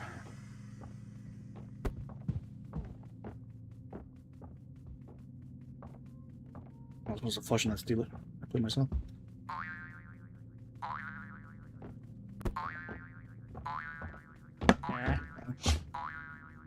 Just relax. Alright, one more in the flush and then you can go about your day.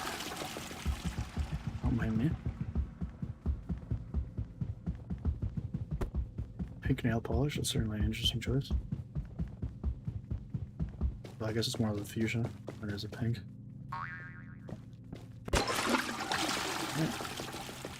Thank you for your cooperation, sir. Let me find a seal man. That's the real question. Oh god. Close.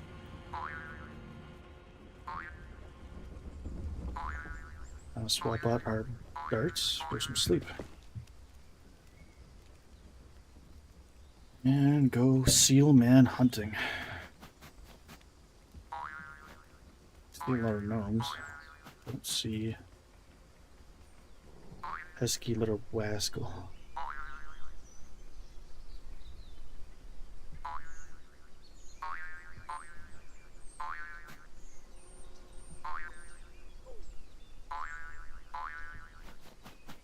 Where's this little jabroni?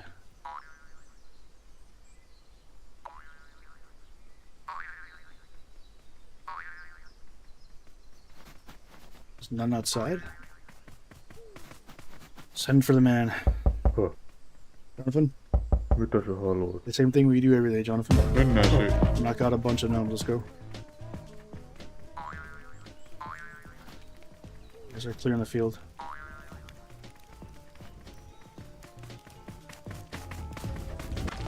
What just happened? What?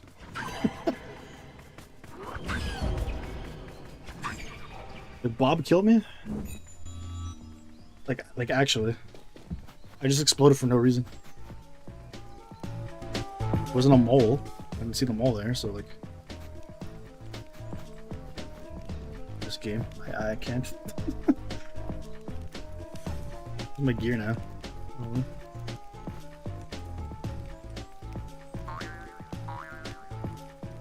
Where'd my backpack go?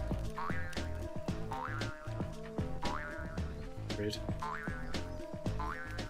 See my darts is. Let's see my backpack. There it is. Okay, make sure it's the blowgun there.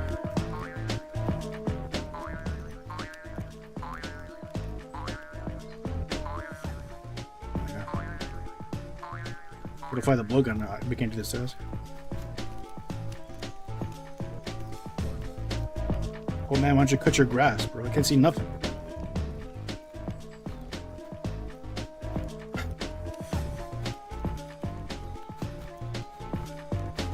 Sucks so much. I'm trying to find a contact lens. Oh, there it is. Oh. Goodness.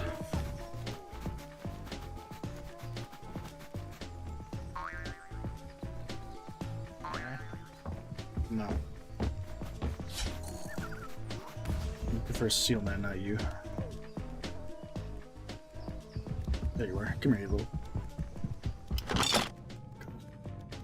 I would have killed me, I'm so sad.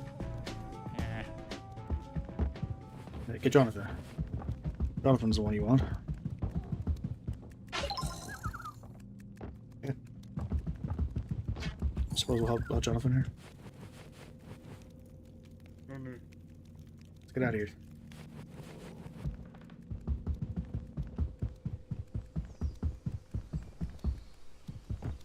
Where's he going? Come here.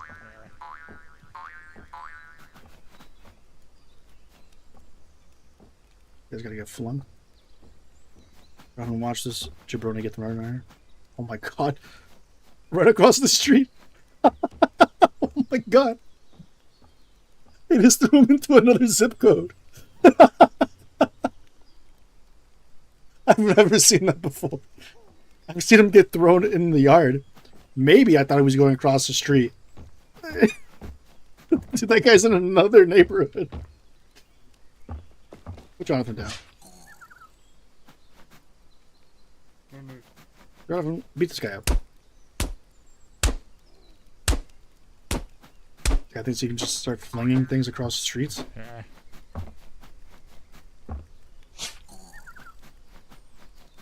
Suppose we leave before Jonathan gets grabbed for a ninth time. Jonathan, run.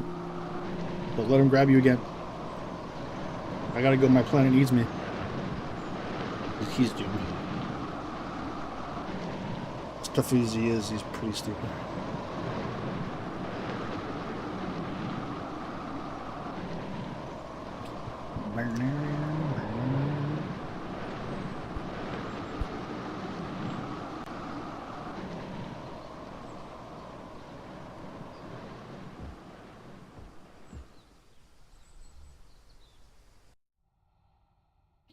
Wish I should pin this comment.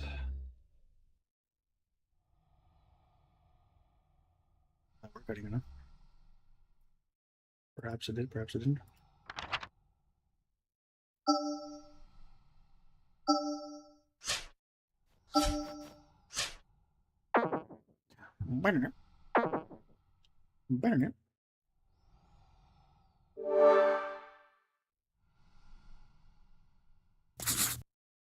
Says message friends. Cool.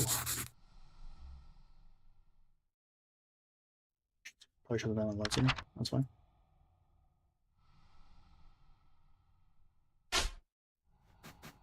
Day 9. Why is it like day 20? Rearrange this. And get some darts going.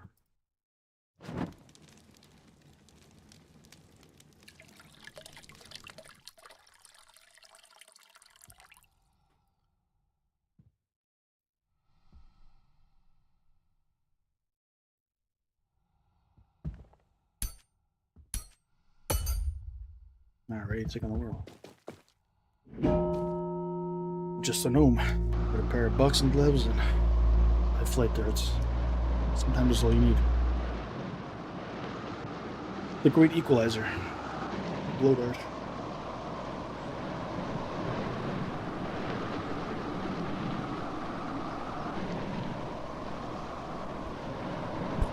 Nothing says back away quite like a bird that sends you flying to infinity and beyond. Use the garden shears to cut a seal, man. No, let's not do that. Plants of gardening shears, that's a little bit more reasonable. Break 8 items, yes. Kill tusk from a boar.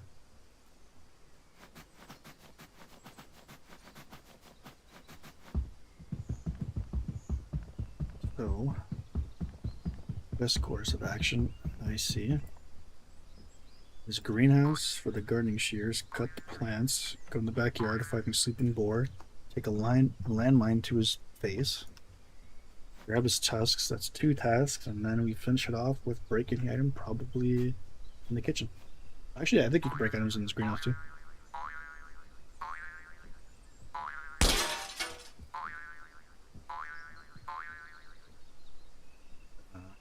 There's not many plants I cut. How many do I have to do?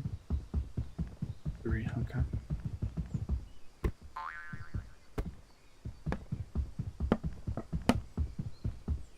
Okay, there's more. Campaign, I was hoping he had a garden of some sort. Must be off season.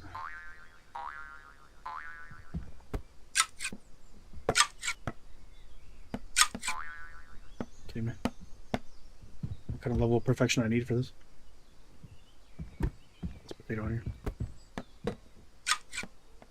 Okay, there's one. Suppose I have to cut these ones here. The pain. We'll take this thing all the way on this side.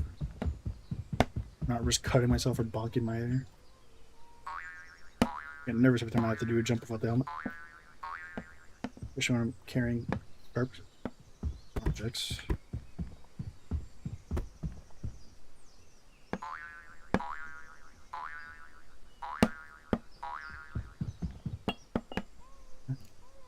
Is that part done? I'm gonna reach that, there's no way.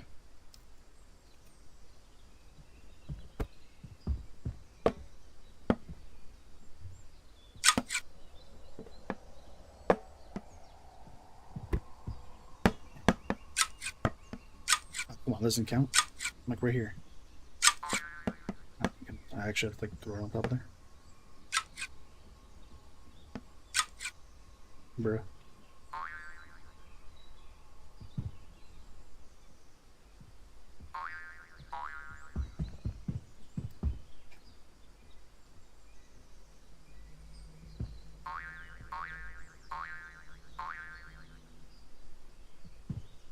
Things I do for destruction.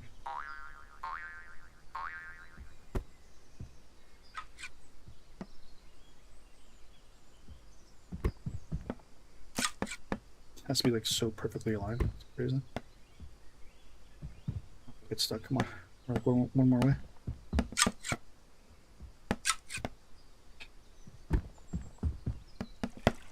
Of course. God. Oh, he's on the last one. Lovely.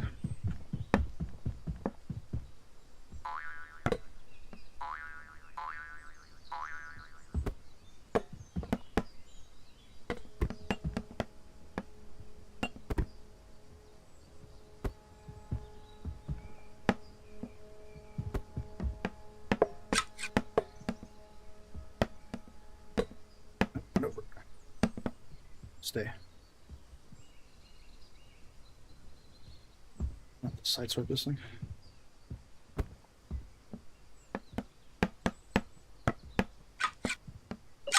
Jeez, finally. Only took 4 minutes. Okay. My mind the boar. Taking so long, you might be awake by now. Ooh, almost bonked the head.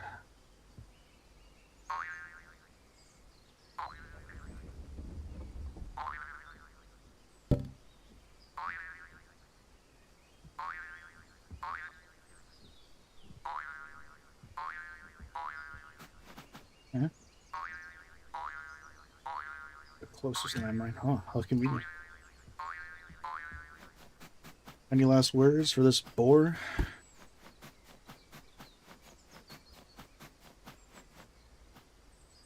I got some.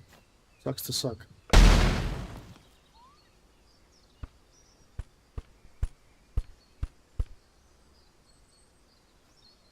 Wow, I'm flying on that one.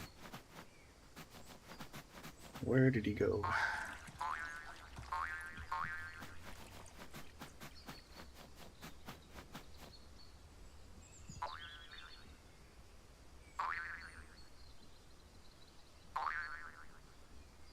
Zoom it all.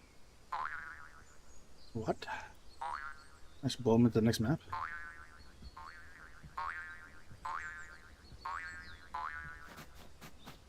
Might be in like inbounds here somewhere.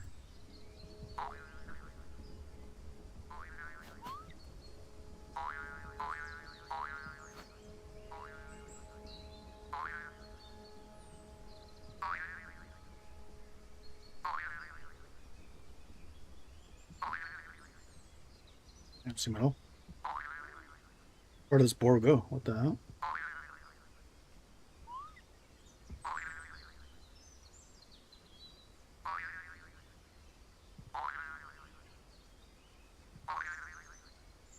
Okay, like actually.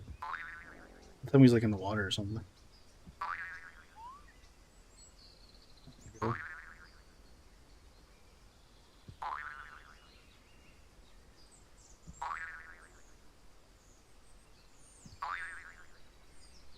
Okay.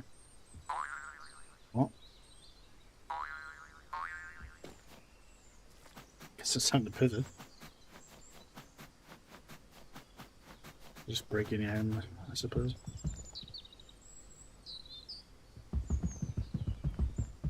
You got it done in this basement.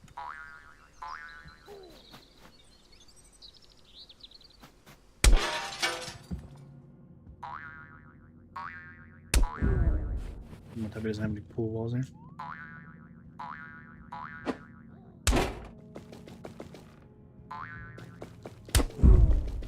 Look at all these items to break.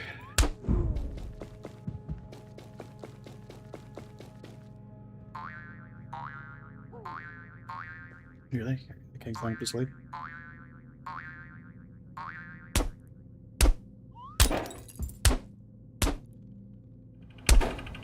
I didn't know the fan was operational. Learn something new every day.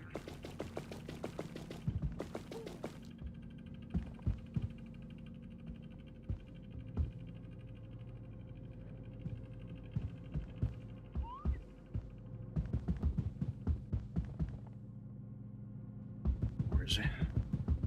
quiet. What do you want? You see we have a bigger problem here? Our old man's missing.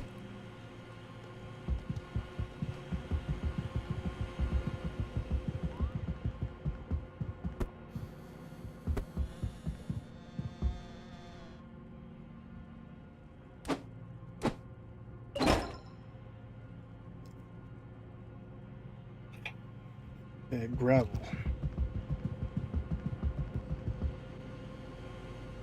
Does he have a living room?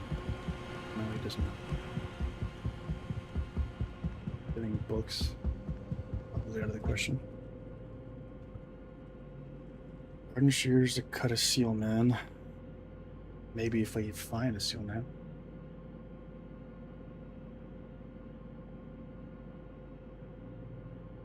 Let's do that or we look for the boar again.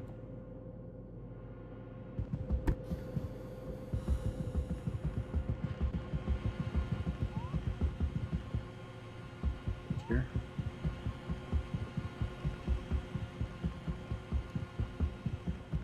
I guess I'm gonna look for this boar. Another seem to crime. Looked like he was like glitch or stuck into the tree. Would not be surprised if he didn't get blown up. He just got stuck in the tree. I'm pretty sure like he went back there. He was not there in the tree anymore. So. Oh, what? He lived. How did you live?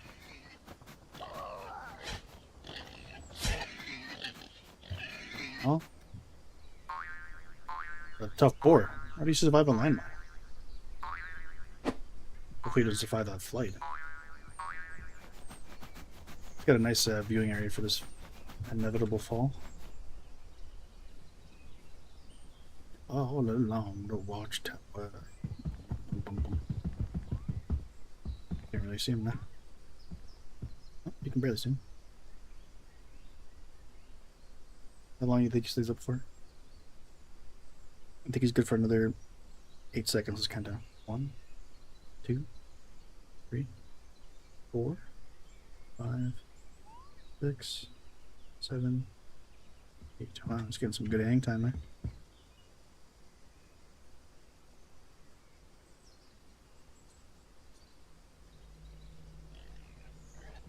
Yeah. How do you end over there?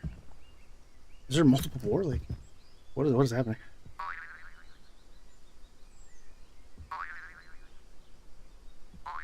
I'm so confused. We shot the boar with a flight dart. It's gone now, but somehow ended up over there. Now it's attacked. What? How do you update this game, fix some bugs, and then like 4 times as many pop up? That's crazy. Where's this boar now? This is like a teleporting magical boar here.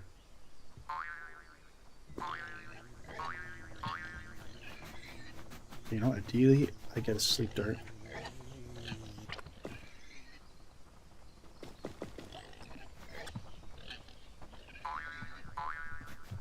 What do you want? Out of here, nerd. Oh, shoot. Have we had some? I don't know. 3 minutes. Can't lose track of that boar. Come on, let's go. Oh yeah.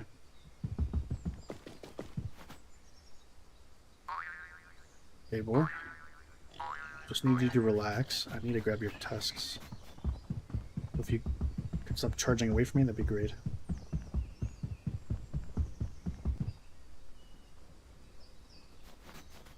Stay so far away.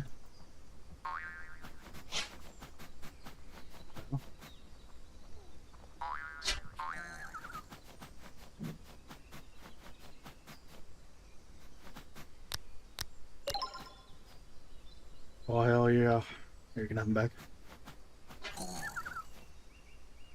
wonder if I can kill him with a couple punches there. A couple Mikey T punches. Oh, knock him out. Uh oh. You mad?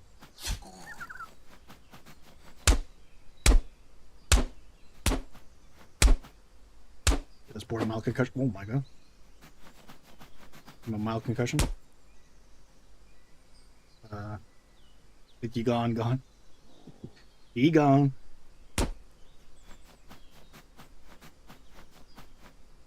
Supposed to look around for a seal man, but just the seal man.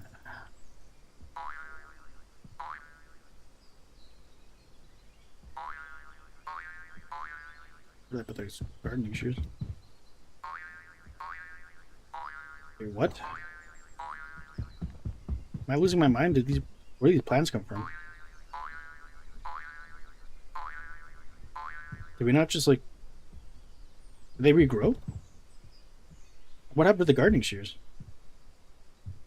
Am I having a fever dream? What is happening? I'm not making this up. The plants grew back. The gardening shears are gone. Now those plants over here too now. What the Oh my god, now explosions are happening. What is... This a horror game? What just happened?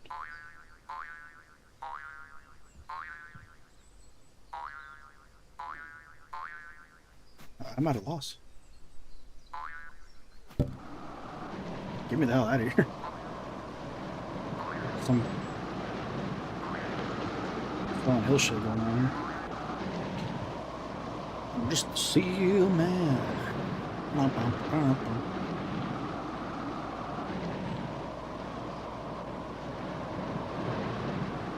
You ever just have strange occurrences happen to you to the point where you're just like, am I in a coma?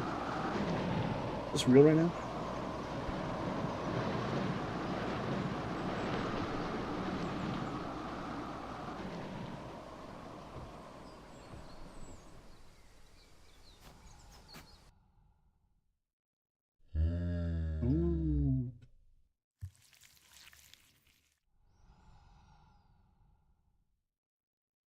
I didn't even see that the YouTube pinned this comment.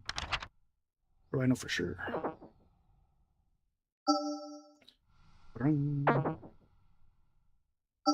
There it is. Even the chat's glitching out.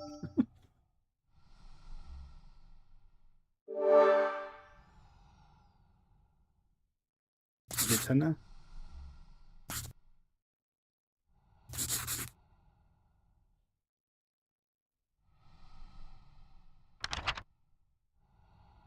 Day 10. Oh hell, day 9 was already hectic. I don't imagine what day 10's gonna bring me now.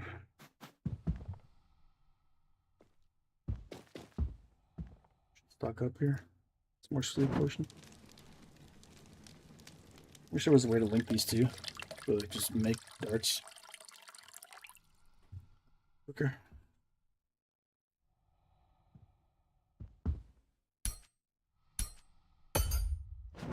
What happens if we drink our own sleep potion? I mean, I already know the answer, pretty sure, but let's take some Ambien. I get a thing. Yeah. This is about what I was expecting.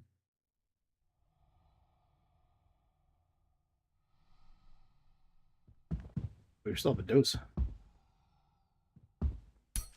That was one take Drake over here. That's cool. It still gives you 5 darts. Interesting. Okay. We have 1 fly potion. We are always hurting on scrags, apparently.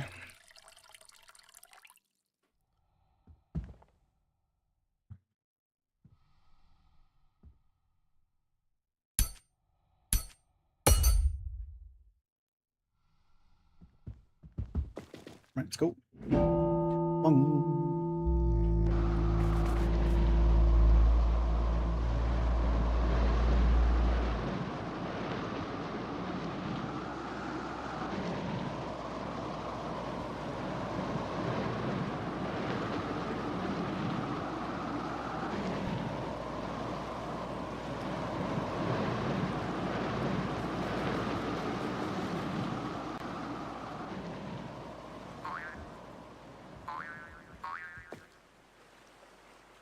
Make a single egg 4. Do that. As long as I actually put them in spots I can reach.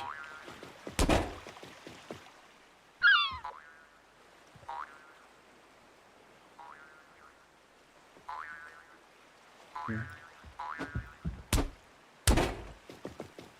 And 2 more. No, stop. Just an egg. Realize more. And let's take out the twins.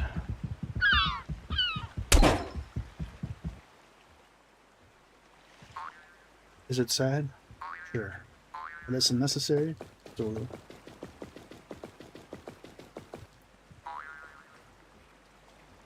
Technically, you don't even know if those eggs have been fertilized yet, you know? Maybe they're duds.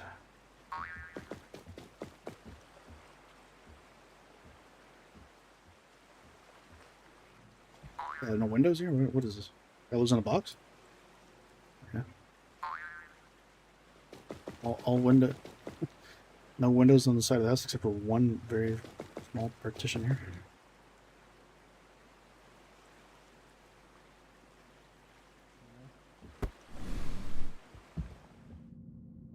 Raggles, I really don't want to do. The toilet we can. Time for the bedroom, only 3, that's good. And Sealman bar soap.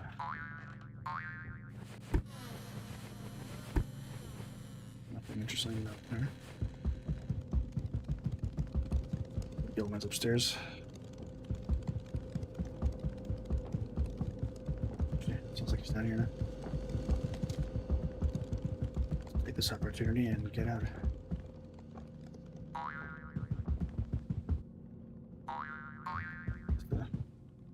Go ahead and open this up for good measure.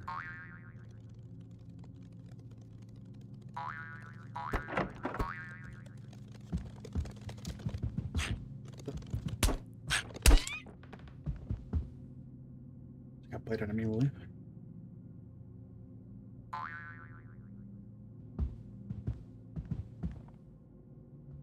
$50 Zelda side hops later.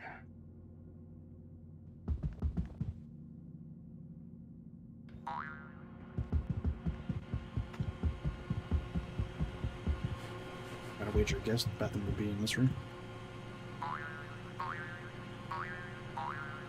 Every time I run this time.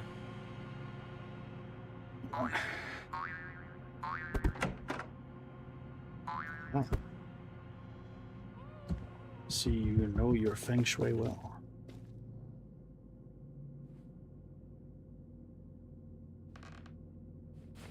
That was a flood this thing with. Not a cabinet to look for the blow dryer either. Where did you come from? What the? Back up. A glitch on me.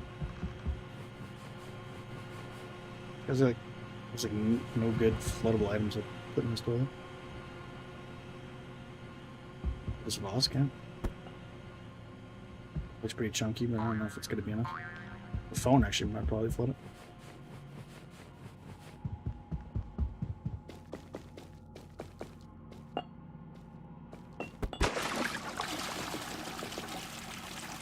Yeah. Went clean through, huh?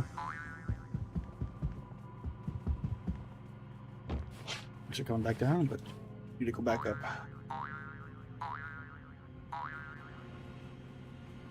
We go up, we go down.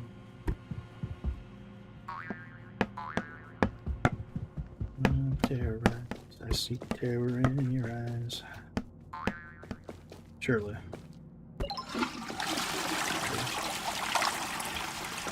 Try calling for a Morris now.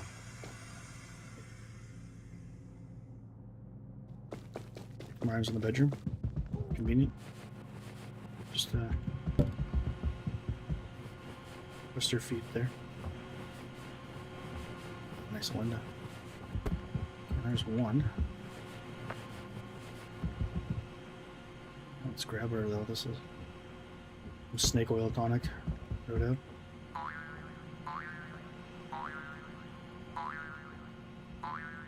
If you had to guess how many beauty / skincare, all those products actually improve your skin or what have you in a noticeable way, what percentage do you think of the entire market that's listed out there that actually is worth the purchase?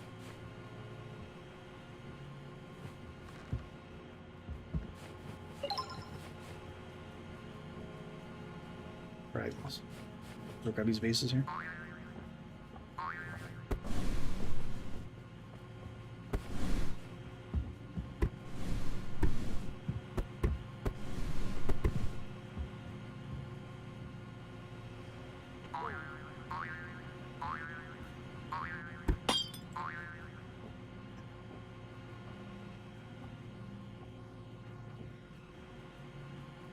There's the big one too.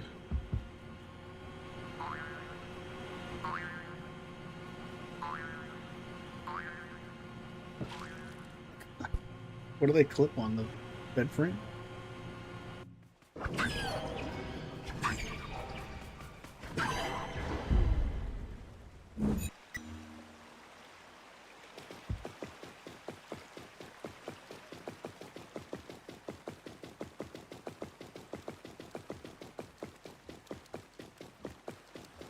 Stay away.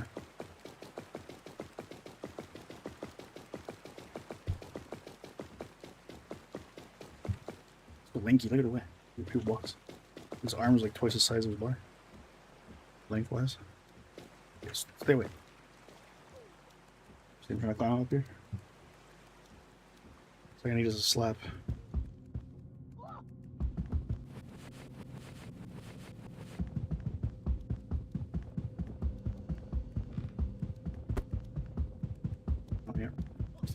Got the front door was open. Take him, not me. Jeez, there's somebody. Get him, old man. You're bigger through than I. I'm but a humble gnome. Simple little servant of the high gnome. What? He spared his life? What, you guys are on cool terms here? Look at him just swag walking through the house like he got invited. Excuse me? Look at it. That's confidence. You're gonna let him do that, old man? He's gonna walk up right. He's gonna walk up right into your kitchen, open your fridge, and take a bite of your sandwich. That's what the kids call order. Why? Why? What is wrong with him? Is he completely just like reached a level of melancholy? It's not worth it anymore to fight. He's just letting it happen. Oh man, I'm sorry. Hey. Here you go. Just disappeared.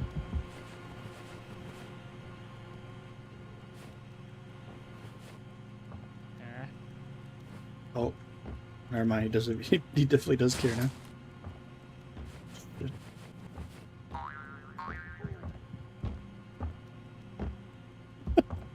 He avoided us because he had one thing on his mind, and that was to grab the RPG. What was he looking for?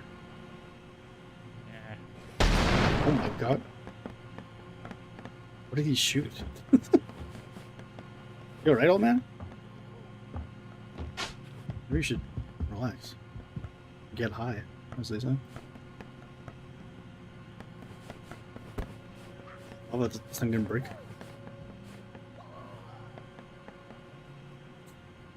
I think a rat just killed a gnome. I think he shot the rocket. It glitched through the floor. Hit like the floor beneath it.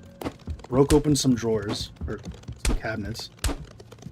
A rat got out, attacked the gnome and killed him. That's hilarious.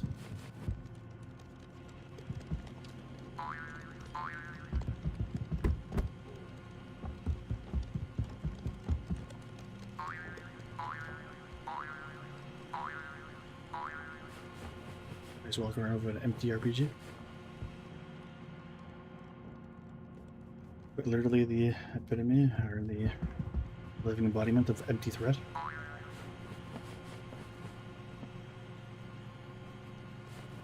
minutes. I got these fraggles. We should be able to do this.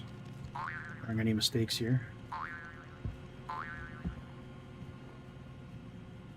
It'll be tough to grab this and not break it.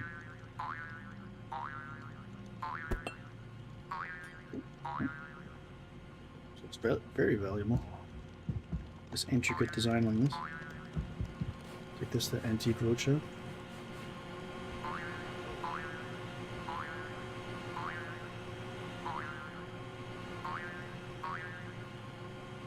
Throw the needle. That should be enough. In the meantime, I guess we could try to find a bar of soap or marble or something.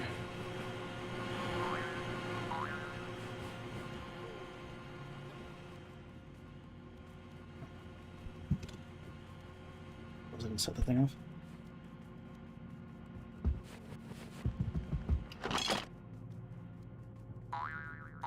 Trace bars is up here. There, you're saying there's a chance. Wait. Okay, we can use the toilet. Here, Seal Man. Come here. Oh, don't get picked up by the old man. I need you to come here and slip. You just throw a fish at me? You just threw a live fish. What was it supposed to do, old man? Was I supposed to get knocked out by Dory over here? What the hell? Oh, that's what you get, drowning. That's it. Take that, nerd. Now you're one of his fish. Wait, he's alive. What the? Get out of here. You try to replace his fish he just threw with a seal. I guess it makes sense for him to survive. He's part seal, so. It's good lore right there. It's good game design.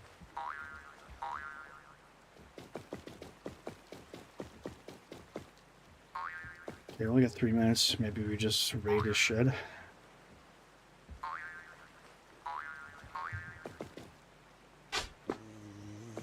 Hoping that would like still be high flying.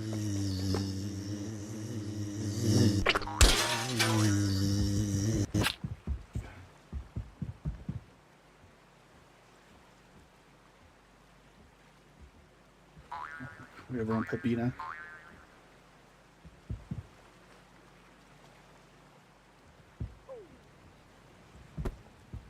This shit kind of scrags.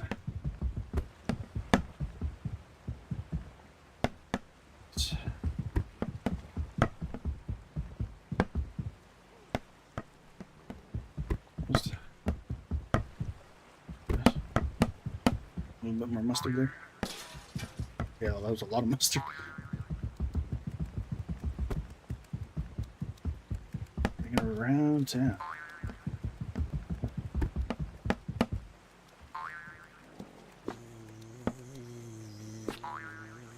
Seal man, I think we're about to get bombarded by these bees. Better him than me.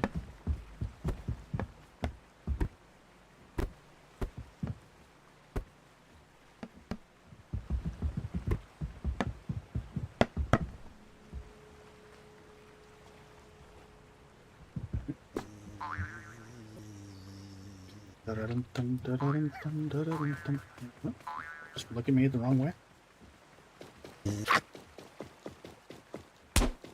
Hell yeah. Reusable bee. This is a bee loses its stinger. Look at that. Refundable ammo here. What the hell did the old man just do? Break dancing on the floor and through the ceiling. Let's give this guy a barrel. Let's see.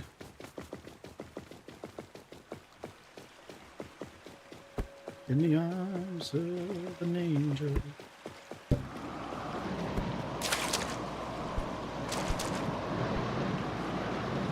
Should I take him away?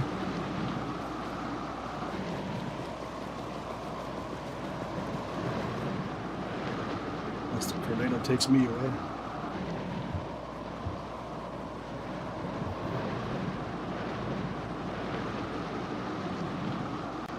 Ooh.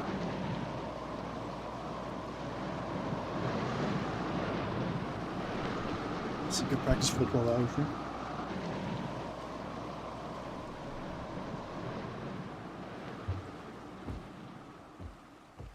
Need to get a lot of rest before the Saturday, though. Friday I'd have to sleep in, essentially. Either that I'd segment it, I'd break it up either in 3-hour intervals or 6 hours. Maybe try to nap in between a 6-hour stream into the next one, but cooler if we go 12 straight hours, right?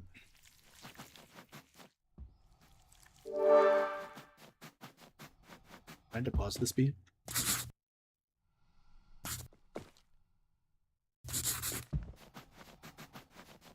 Open your mouth, I got something for you.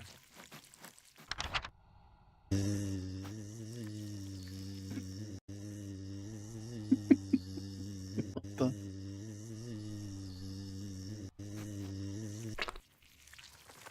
Alright. That was worth bringing back for that.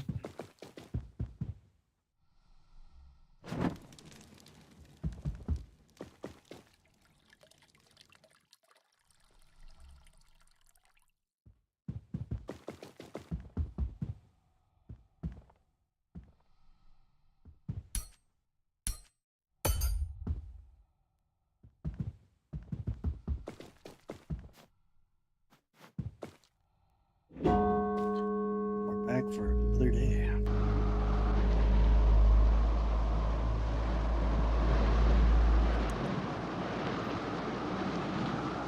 It's been so long, my tailbones, but oof.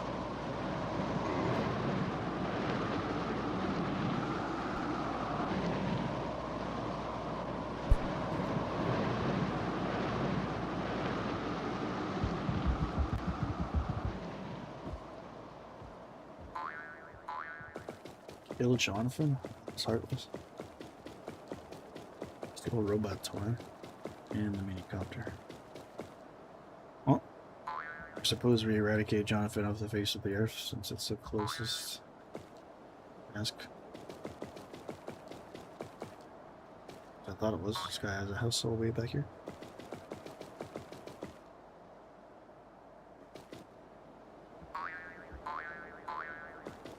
Hey, Jonathan, I need you for something. Huh. No, it's perfectly fine. Huh. I promise to save.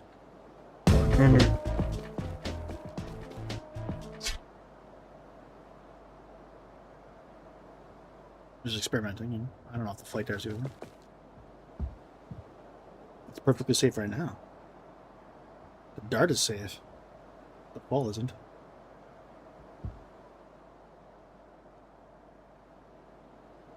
Ground control to Major Tom. Ground control to Major Tom. Check ignitions and may God's love be with you. This is Major Tom to ground. What? He lived? That was a waste. All that build up for nothing. Why don't you, Jonathan? Mikä ihme? I was just kidding. Was I? I juke you here? No, he goes right through the building. I gotta. He's my reach. Ooh, knockoff punch. Let's go. Think you're so tough? Muscles gonna slow you down, Jonathan. Totta hitää. Ooh, look at the power. I'm knocking out Jonathan like it ain't nothing. Kyllä Oh, se okay. Okay. siitä. Oh, that didn't go quite as expected. Turns out Jonathan's pretty powerful. Falling from a large height doesn't kill him. And taking 20 punches to the head didn't seem to do much. You still pissed? Jonathan, I was joking, huh? He's only joke. I really. Like it was a gloves, I'm gonna punch him in the head again.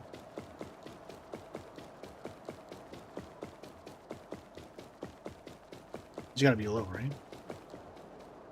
I have to have weakened him.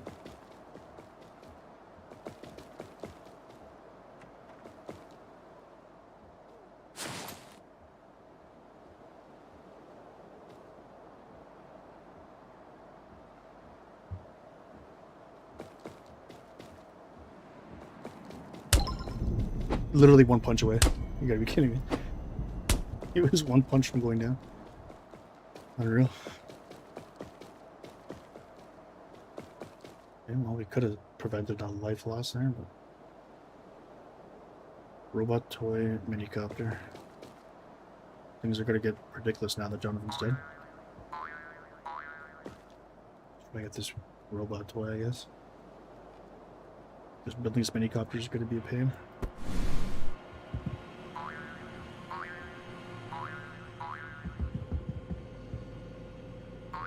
Until I actually don't need to be in the kitchen. It's like the only way in. She's got TV here. Hopefully. Of course. I look like almost every single living room this guy's had today. There hasn't been a TV. Get away from me. Actually, please.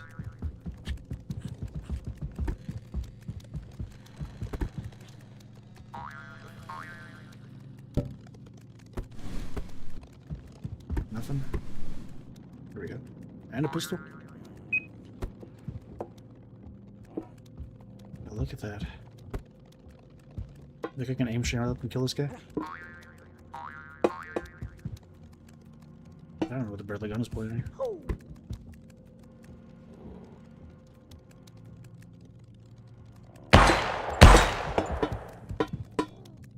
Did I kill him? No. Hiding from me. Come here. What's this gun doing? God. Gotta aim this thing at all. Whatever, you stay there. Just don't follow me.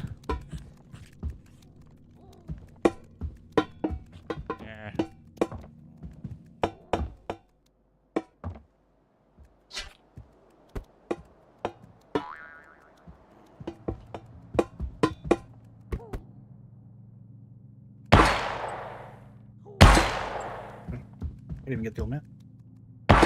Such a larger target.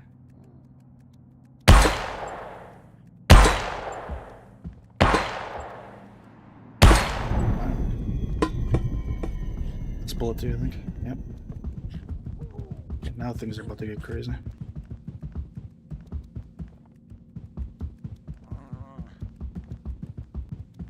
There's a door. What? Door spawned without... Does door always spawn without actual door on the hinges? What the hell? I was gonna seal that. My job a lot easier. It's not anymore.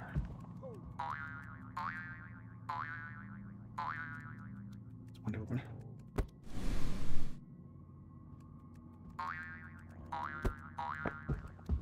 Look. Yeah. Oh. I see you over there. Stay there. Don't you dare come near me.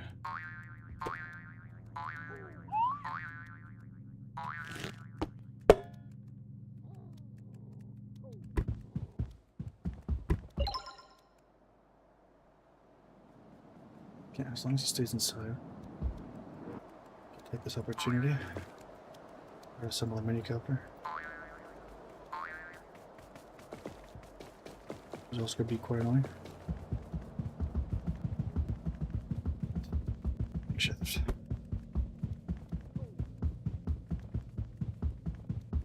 Wish it was easier to climb up.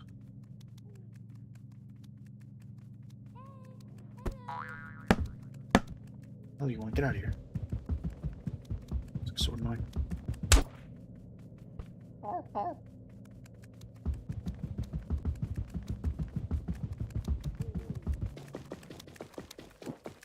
No stamina. Okay, that's bullshit. That definitely didn't miss.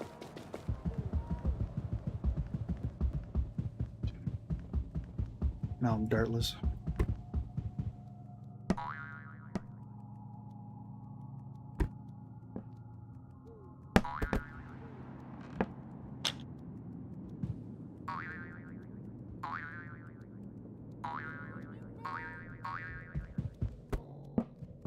Coming back. Want some of this? One knockout punch is all I need. Runs away.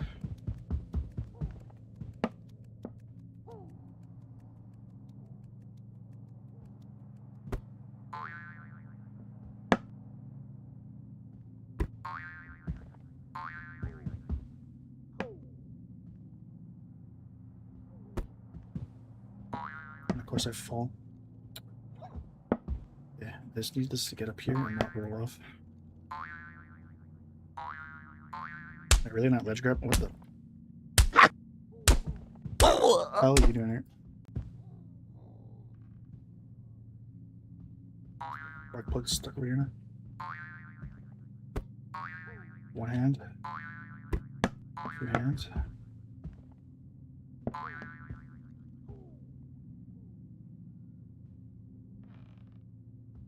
Oof, almost.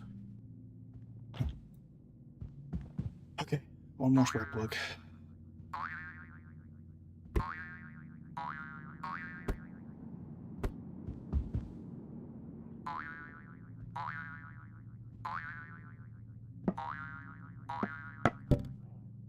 Stay. Oh, almost. Yeah. Finally. I got 5 minutes. With this thing.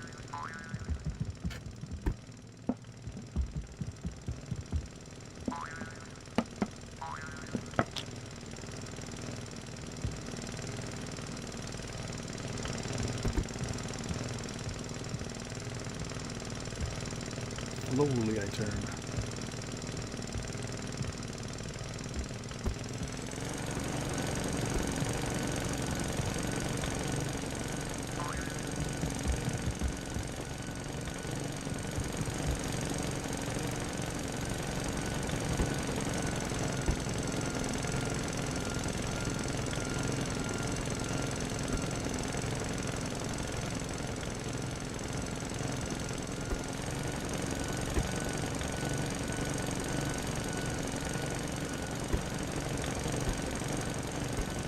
Easy, come down, come down. Actually, let's go to the flying.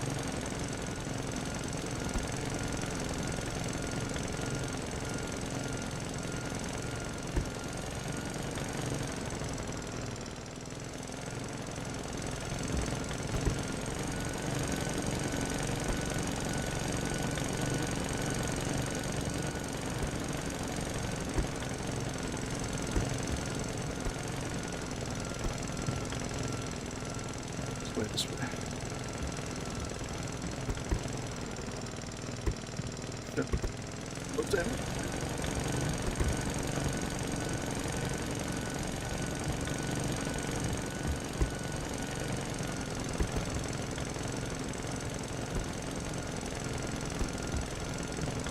So cool. Only able to land this once.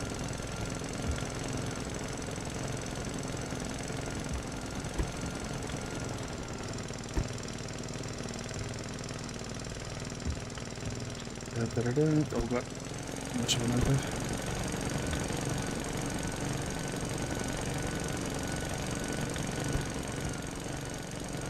Oh. Geronimo!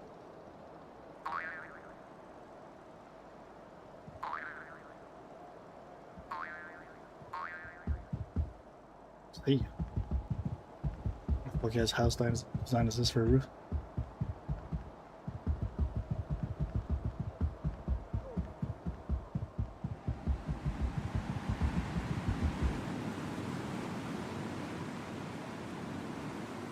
There's someone installed.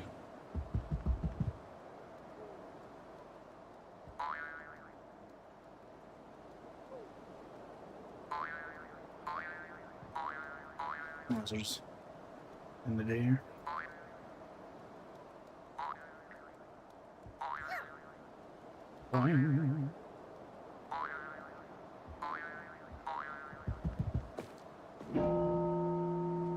Hell yeah, another day.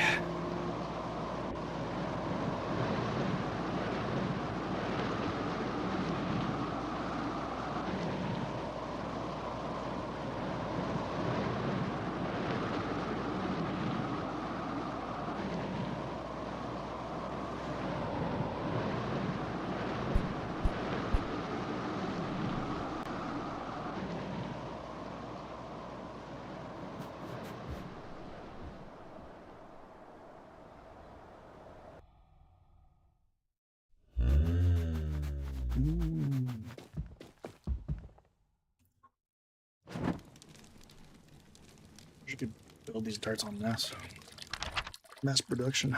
Big bulk darts.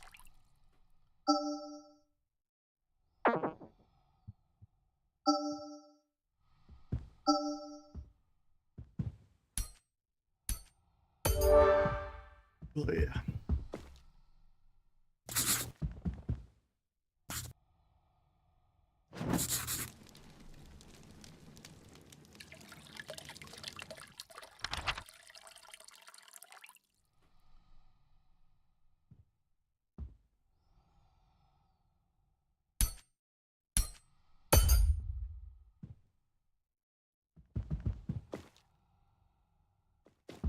The potion.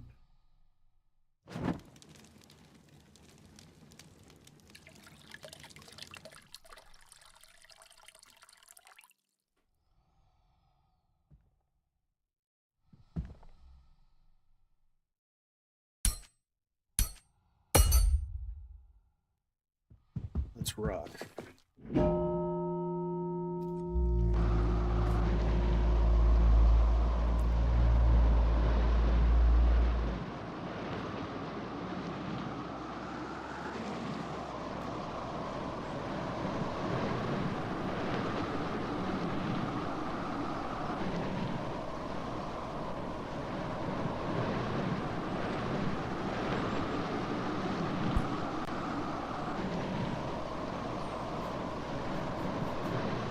How longly worded these are. Alright, now this is gonna suck. 7 items in the blender, still 7 items in the bedroom. Make a snowman do quite literally everything here. Slip and then fly. Jeez. Hey, hello. Anyone in there? I want to see the fairy like right off the bat. Give me this, would you? I don't know if I have one.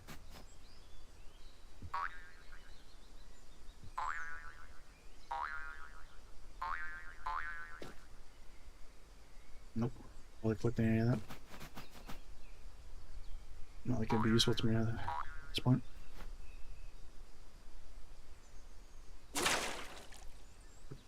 Wait for 20 minutes.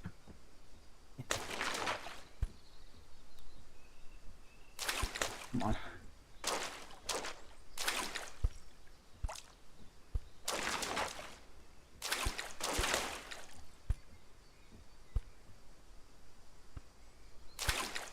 Come on, just get up here.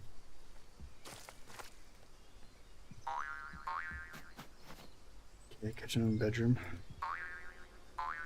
Unless this guy doesn't have a poverty kitchen here. Looks like a Johnny Boy out. Mitä? Bitte Shahalo? Tää. Mennään se. Bitte Shahalo.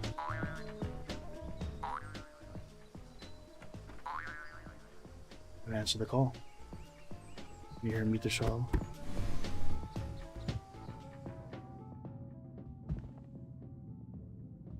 Yeah, kitchen should be here.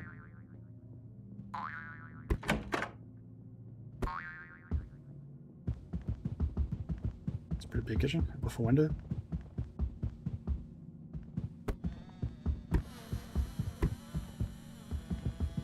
Now we search through the endless empty cabinets for blender that will inevitably spawn.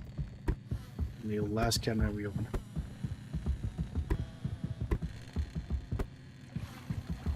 One special in this one. You want to see a trick?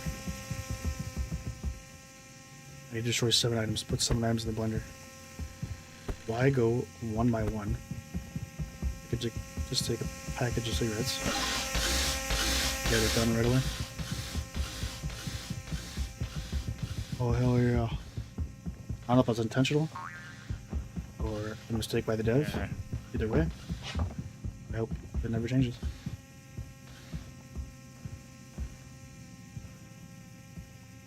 Driven by the fact they kept going off. I think it's actually like the pack counts are like 20 cigarettes or something. But every time you put it to the blender, it starts shredding them. Why doesn't it go up like one by one and not just why it goes like to 7 immediately is weird. That leads me to believe that it's unintentional. Some glitchy stuff. 5, I guess.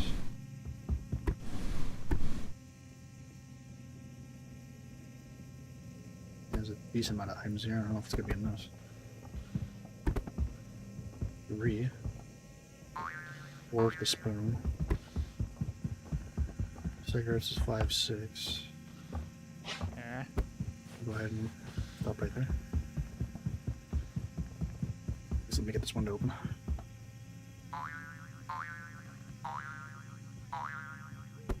Give me a hell yeah! Oh hell yeah! I said give me a hell yeah! Oh hell yeah! Good for me, no worry. I think that stream alert was a long time coming. Oh man, I come to regret it. Give me a lot of hell yes. Hey, what are you doing?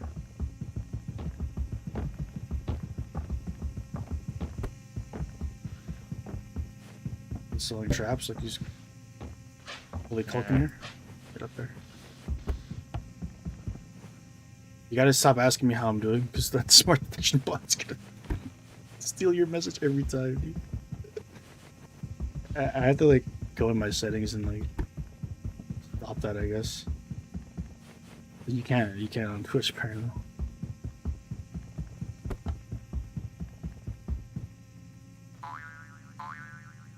It's on default. Like I don't even think I set up an auto mod. I think it's just literally like default Twitch settings. Problem is, like too many bots ask how you do. Apparently.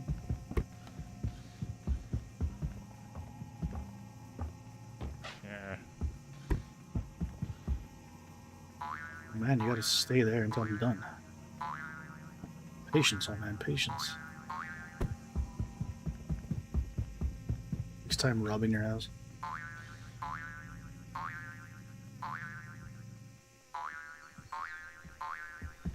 Apparently it lets you ask how are you, but how you doing? Maybe it's the doing part that throws it off.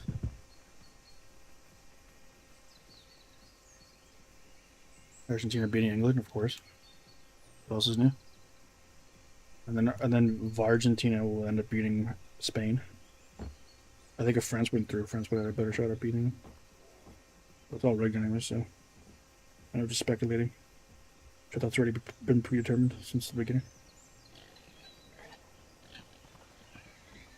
2-1. None of the guys that took the score has scored.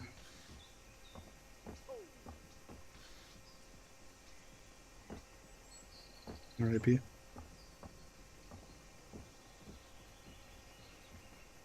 Messi didn't score though, so I think okay,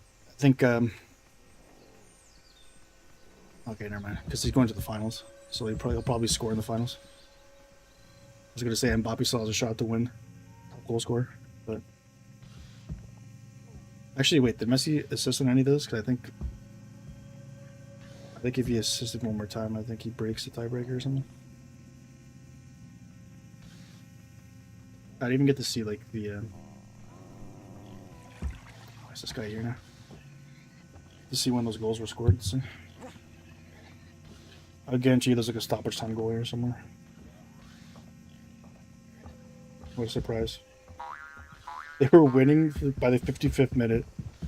And the 85th and 92nd minute, Argentina takes the lead. Unfucking believable, dude. Oh my god. How many times is fucking Argentina gonna be losing the game, then score like multiple goals in the last fucking 10 minutes of the game? They were off the score sheet for 88 minutes. All of a sudden they scored 2. Like, come on, man. At least try to make it look not rigged. Like, if you're gonna bother rigging a tournament, it's gotta be like live betting or something. It's like, why not actually make it look somewhat close and not us? Why is it every time Argentina has to be losing the fucking game, and then the last 10 minutes all of a sudden they score 2 goals or 3 goals? Every time. Every time. How many times in the tournament have they had the lead? The hell happened here? Did Lizzie just like laser beam this guy? don't even see her anymore. Wait, what? Invisible Lizzie? Nutty? You know, this is pretty intriguing. Can I actually get the pooplings and see if I can trade it?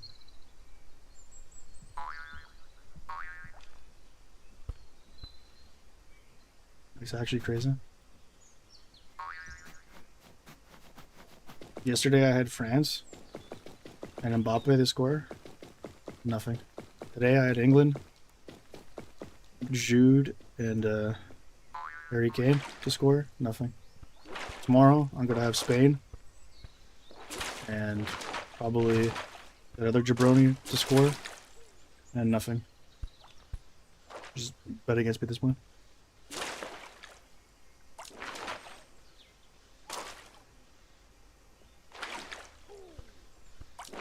Can I get out of here, please? Please?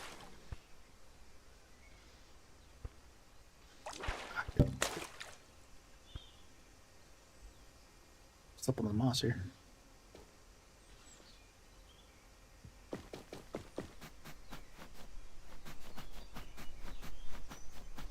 Okay, shoot some darts.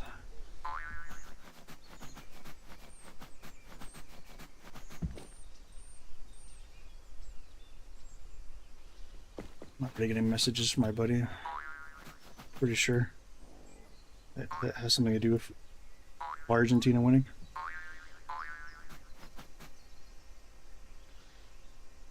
I open the bedroom. I find a seal man. A lot of gnomes.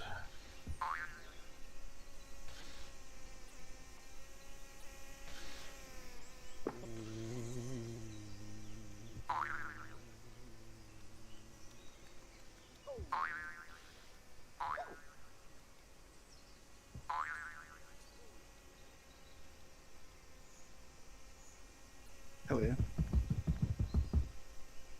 Oh my god, smart detection again. I guess you can't say hate.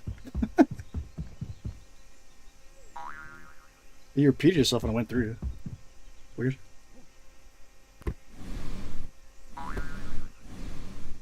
Well, you should hate them. Can't even beat Argentina. Come on now. Can't even beat a rigged team.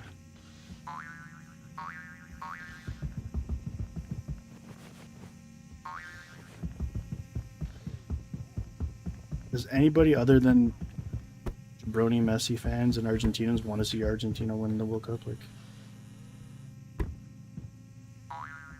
couldn't think of a team I want to win less than Argentina at this point.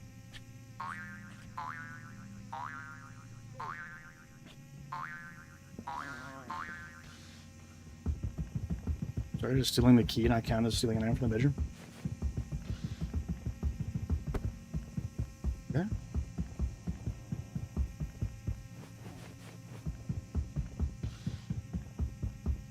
Trust this guy.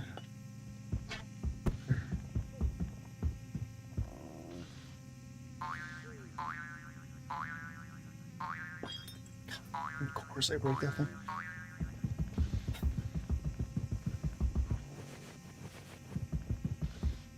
I think the only things left is these fractals.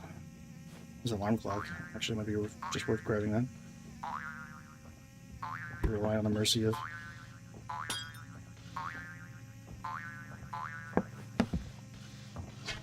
Yeah. Just waste that dart somehow.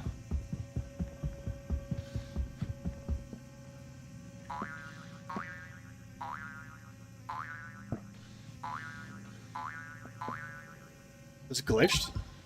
Finally. Maybe the key didn't make it all the way. So the key doesn't count then. Okay. There has to be a seal man somewhere. Alright, you're not a seal man, get out of here. Got a knockout punch. How unlucky is that? Out of here, nerd.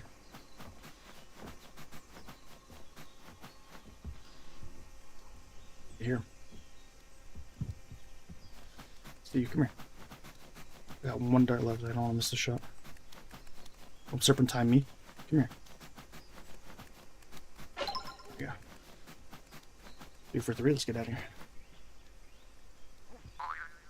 I could read buddy's messages here.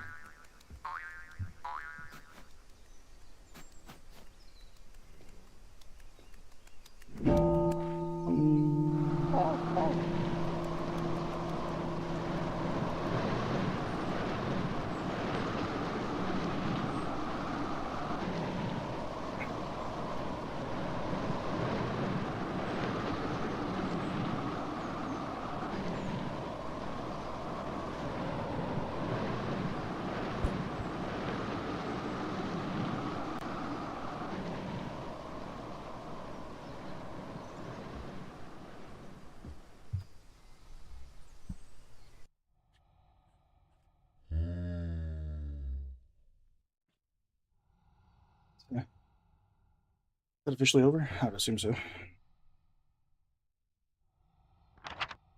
Another bunch of bets on my ticket I can just rip up.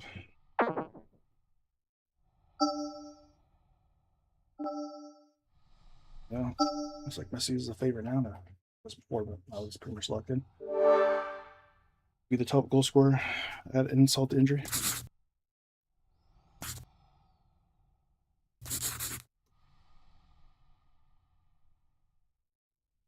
That's crazy.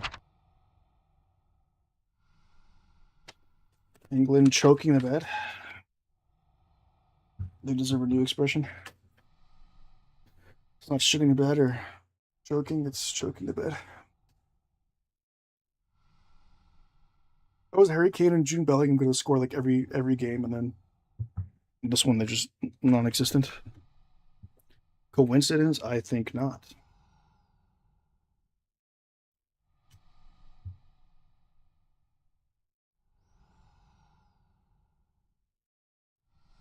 Where they all are, let's be real. That team has one player. And they've raced through this competition. And now there's finally a chance to knock these jabronis out. After having just defeated Norway, which in my opinion would have been a better team than Argentina, and yet here we are. Yeah, just park at the bus, man. You're like the second favorite now in this tournament to win the World Cup. And you were like one of the top 5 favorites, I think. Or at least like a dark horse to win the World Cup. You're in the semifinals. Why don't you play like a fucking Jamoke third world country with in the group stages with the lead? Just park at the bus. 55th minute. Up 1-0. I'm sure nothing can fucking go wrong there. We have Harry Kane and June Bellingham. Guys have been scoring at will every fucking game. Nah, park at the bus. And clowns, man. Absolute clownery. Well, that's rigged, so none of it matters. They're not stupid, they're just playing out the script.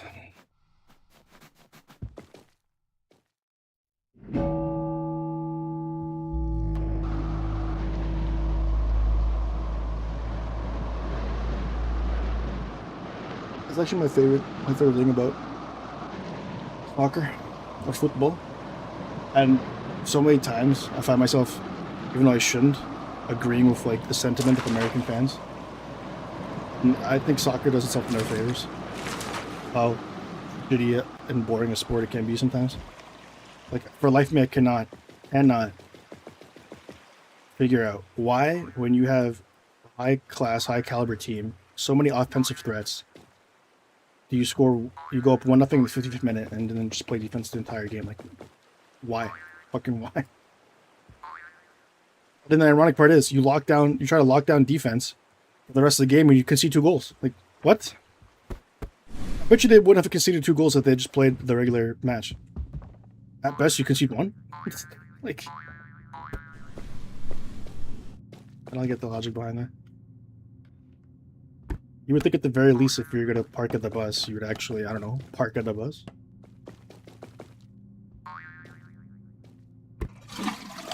Especially conceding 1 goal, okay. Conceding 2? After you've been playing defense for fucking more than half the game? Like, what are you... Messi and the Argentinians are getting another free World Cup. I gotta put all my money on Spain, just to like break even. Even though I know full well, since the beginning of the tournament, Argentina was gonna win. I refuse to put money on that team and that jabroni. Even when I know the script. Even when I know it's free money. I shall not be any part of this riggery.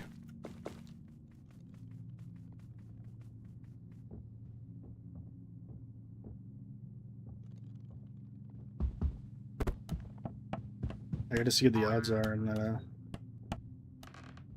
it would have been so easy for me to like play like hedge a bet and just take Argentina and make it to the World Cup finals. I just refuse to do that. Or not, like I have to all in Spain. Who's that second jabroni? The guy's last name starts with an O.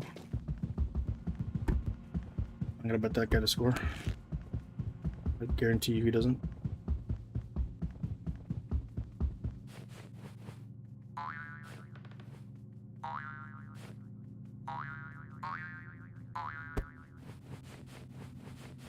I just don't know if they have like a large enough offensive threat. Because if Argentina was granted they play defense, but like if Argentina was only England was only capable of scoring 1 goal against them, I don't think Spain has offensive prowess. If anybody would play that game of parking the bus after being up 1-0, I would think Spain would have been the team, not England.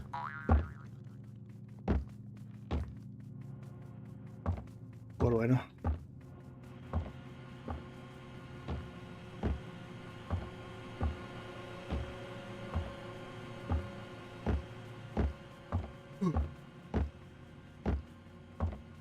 See if I can lose like, what am I at right now?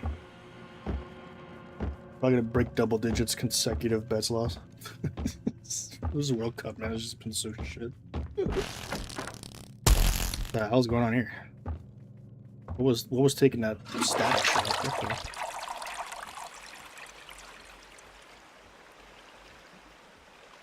Oh, like a taser going off. I didn't even see the taser. Okay, can high tide just stop for a second? Can I just stand for? Can I just stand for like a split second?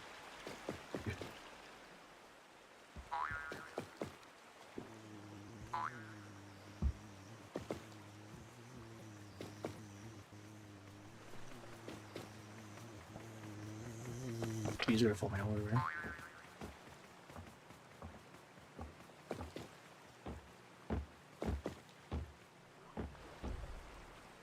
Some water on the sauna stove.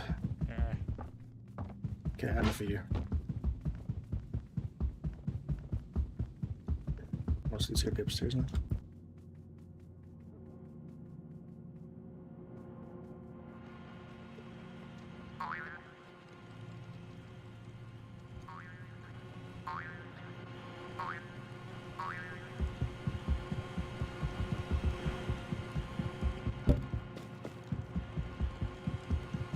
What's this guy's sauna?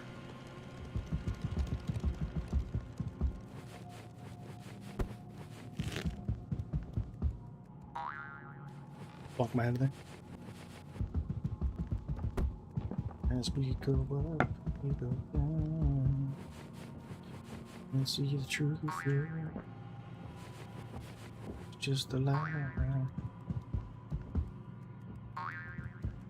Up here. Those guys end up items up. I'm about to lose my mind trying to find them. Holy shit, we're through. Break it through. 3 for 3? Question mark? I sold.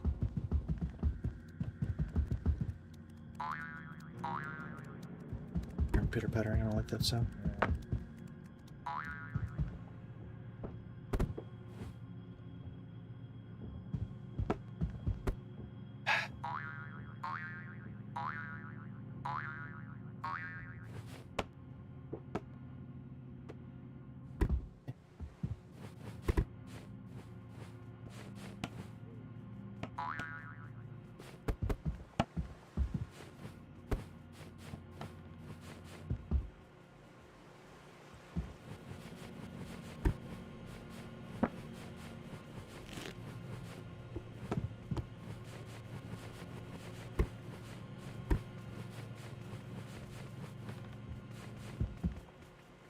Is that still not enough? First, we're missing one.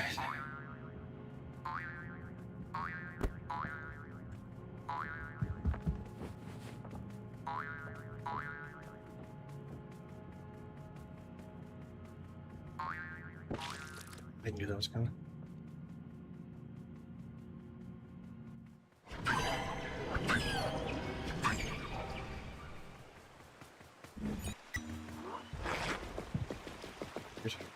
Now what do I do? I have to climb my way up the stairs.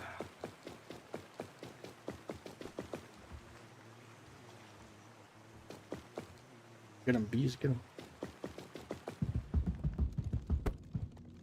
Letting him inside. Stay out there. Dare, come here. You don't want none. They don't want none. They don't want none. Oh. It was like directly underneath the floorboards. They're right beside me.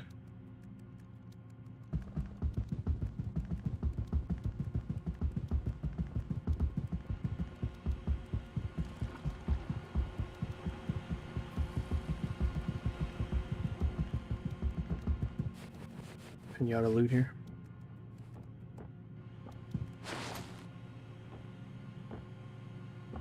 Where's this guy's here? I wouldn't even. Hurry up, nerd. Put your clothes on, leave.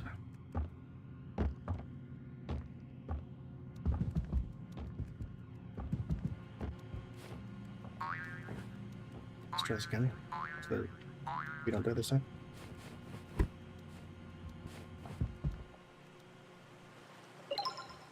Okay, where's this guy's sauna? Let's be next to the bathroom.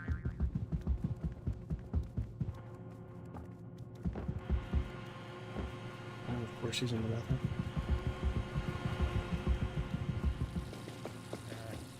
I wasn't even here.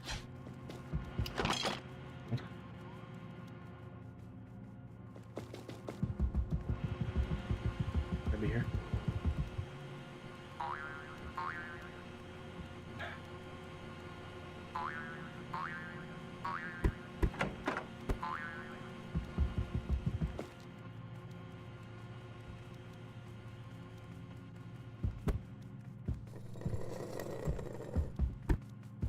It's so much easier for Gnome gloves. Who the hell uses those?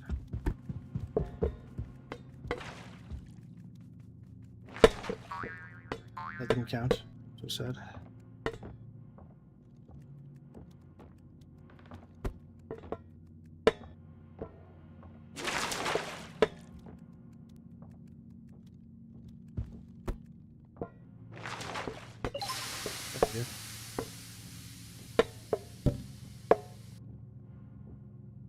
Alright. Let's get out of here. Are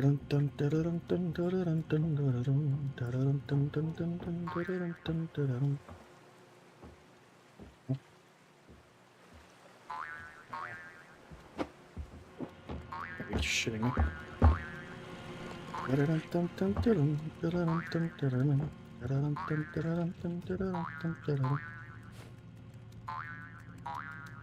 We're closing the front door to come back and bite me in the ass. He's coming.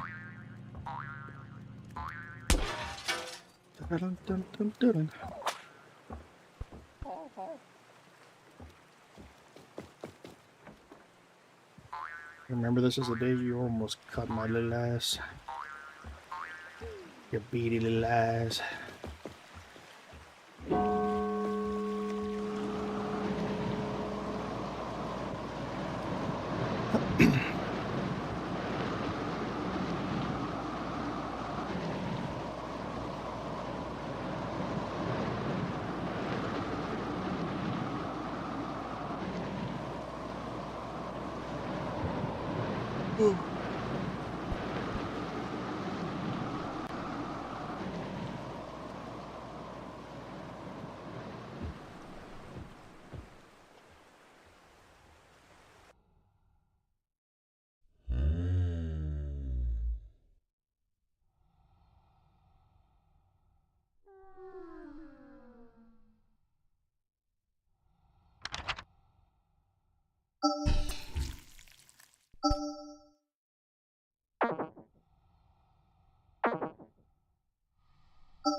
Again. It will never stop.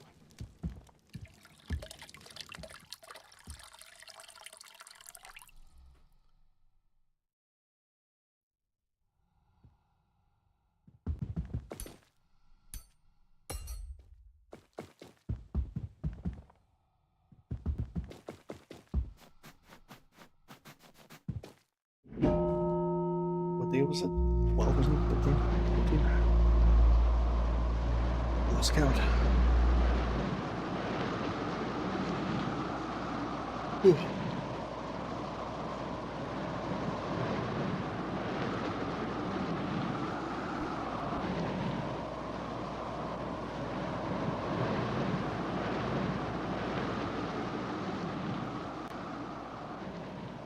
If they got the odds posted.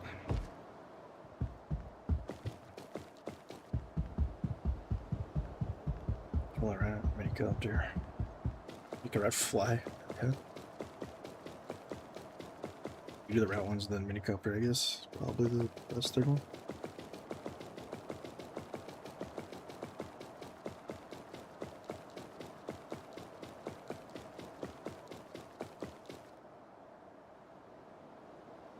Yeah, I forgot they play a third place game.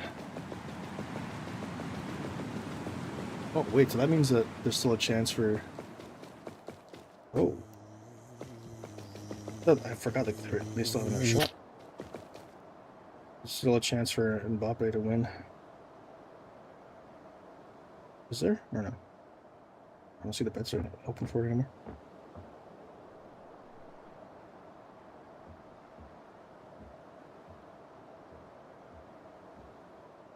Spain's $1.50 favorites, bro. It's everything in your body is telling you to bet Argentina. Absolutely refuse. $1.50 is so shit though.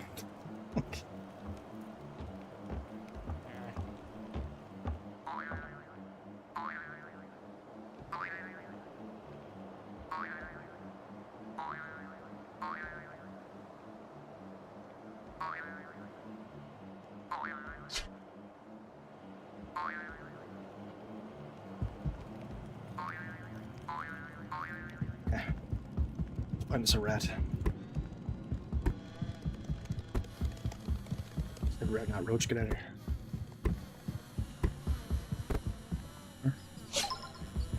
And now, 2-for-1 special.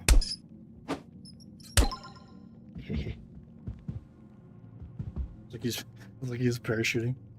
He's skydiving.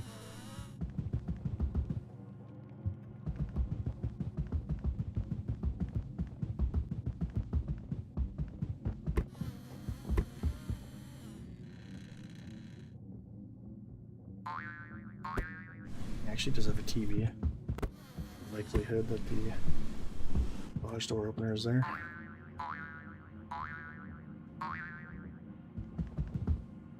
At least since I'm already here. Feel like it's a waste of time.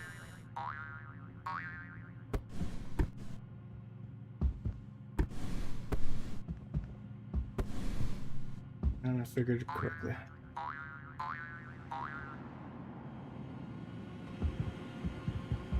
I'm still looking through the window for his long lost lover.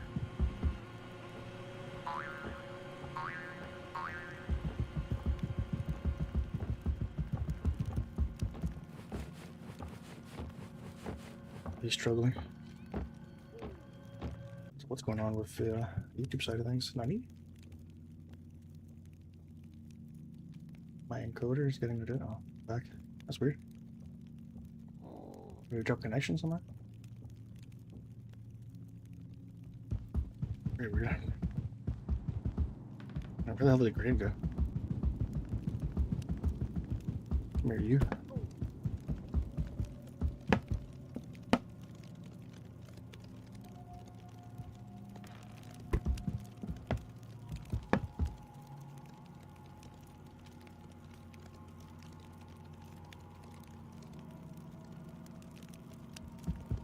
The old man's like, come down here.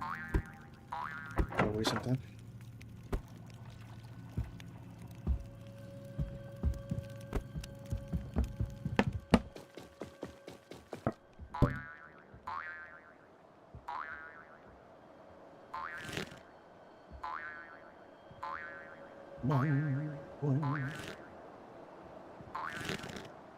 Like contingency plan here with this grenade. Never know.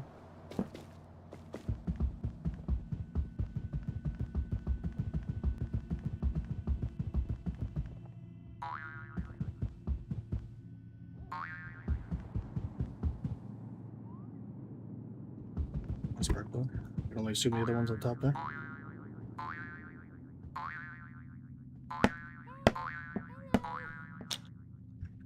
Somebody go from the other side. Hey, you think what I'm thinking? What's Fairy doing over here?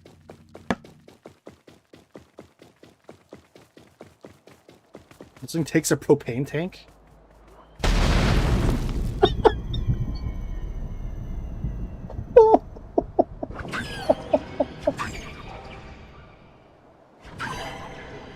Oh my god.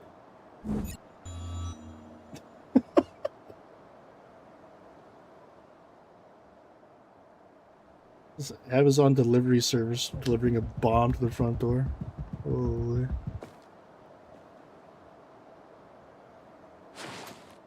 Not even mad. That was too funny. Oh.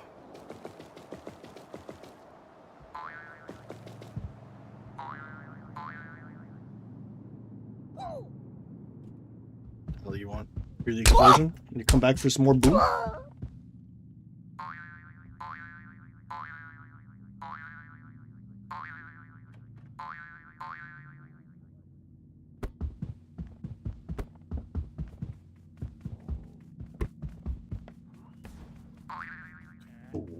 Okay. Jeez. Lighting a fire here.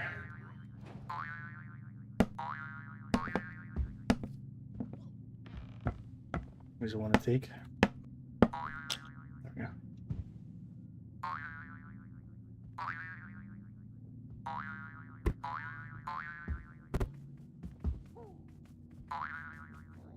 It's not easy. This part, we don't want to get too carried away here.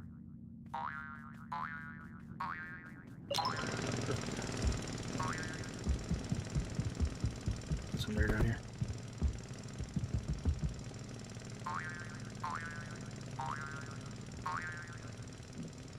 Steering shaft, and then we're gonna have liftoff. Oh, or none. It could be stuck, that's cool. There we go. I like it, usually that stuff doesn't dislodge.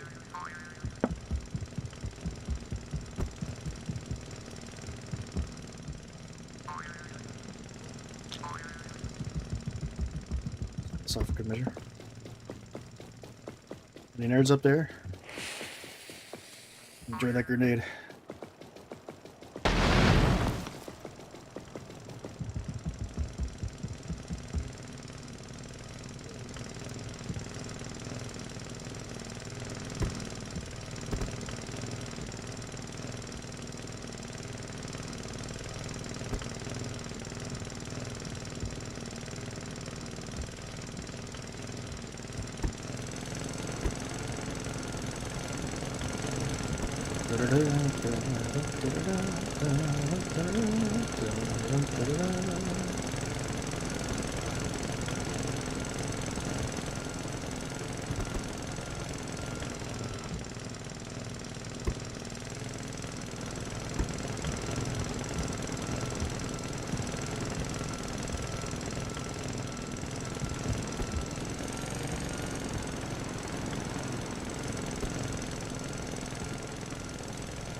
Down. This way. Just silent. You can see it. I've got my clipping up. Oh, I gotta push fast. Easy, easy. Down. Oh. See ya.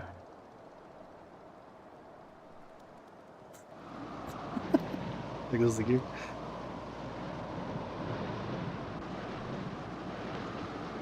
Oh my.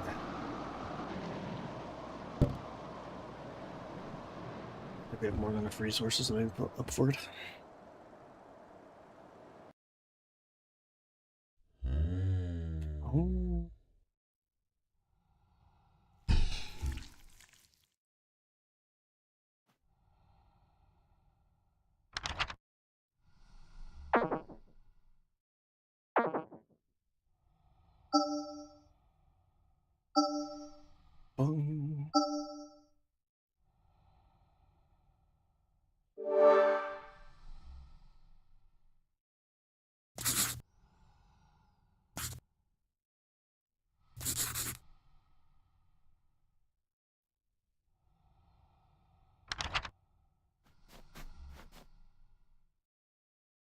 A15. Holy.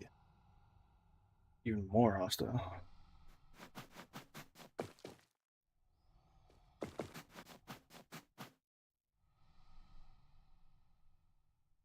I kind of feel like going back to helmet. These loaders. Actually, they have been carrying me now.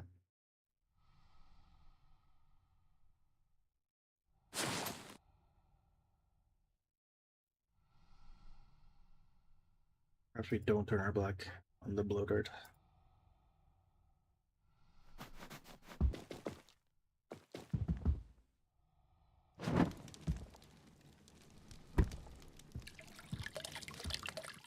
The animation still playing as a movie.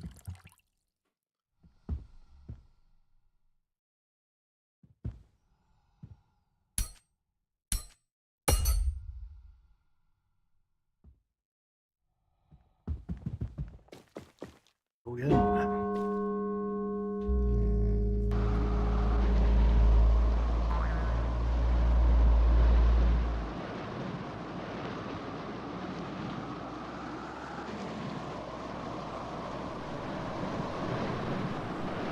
Imagine this category is probably filled with a bunch of people on it right now. Not as much as I thought.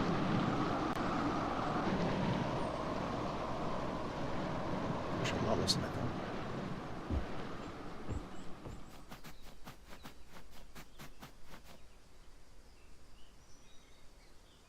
This game's obsession with the seal now. These are all dependent on the enemies. Oh my goodness. Right. That's close. We're gonna have to grab the gardening shears and shed.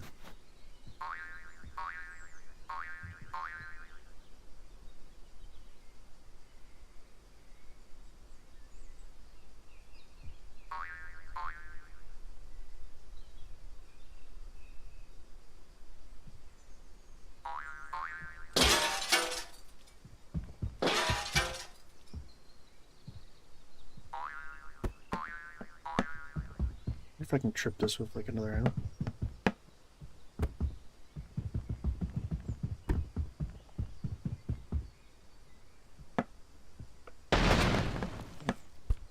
Answers that question. Good to know.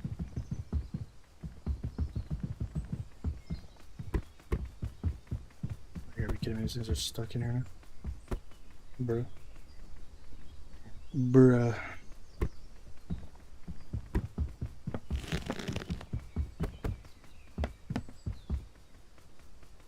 What am I supposed to do here now? That works. Somehow. Thank you, landmine.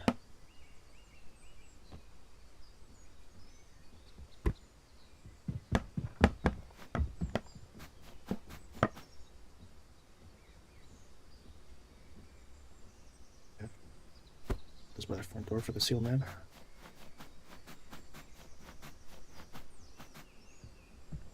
Meantime, maybe we should look for the taser.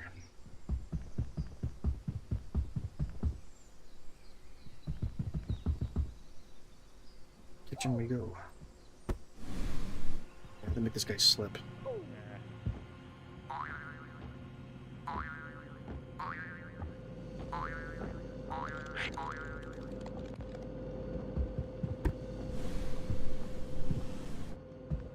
Okay, gonna just flying into my face. I think it's a sign.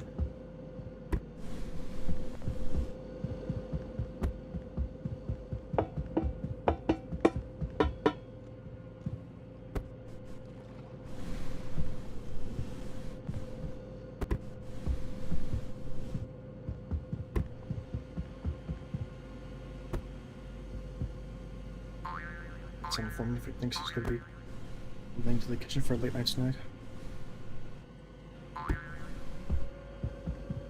It's an early morning snack.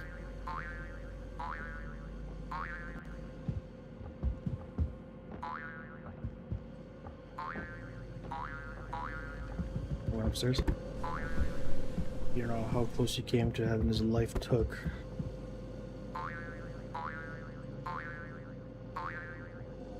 Ah, taser. Really need the seal, man.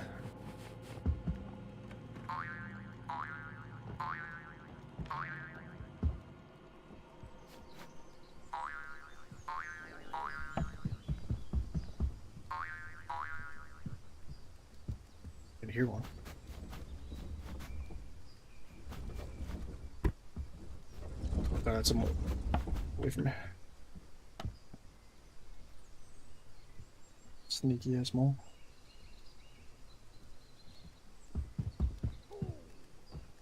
It sounds like he's up here. There he is. Come here, nerd.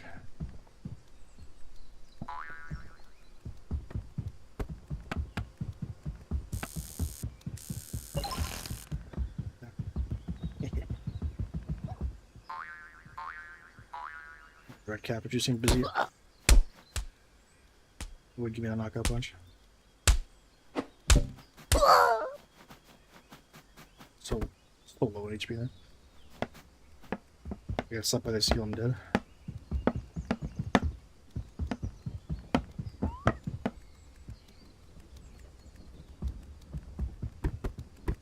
Just played safe and shock him, and then give me a little snip.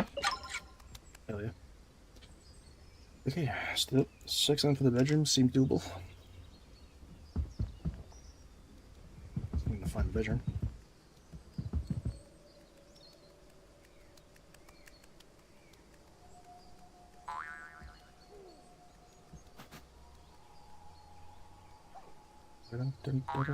It's a fairy lot.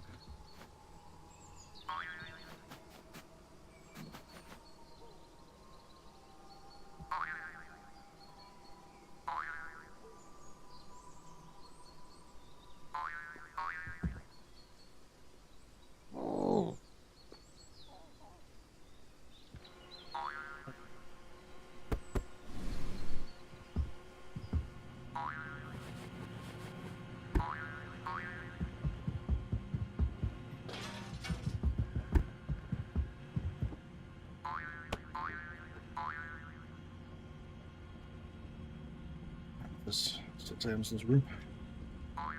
At least 3.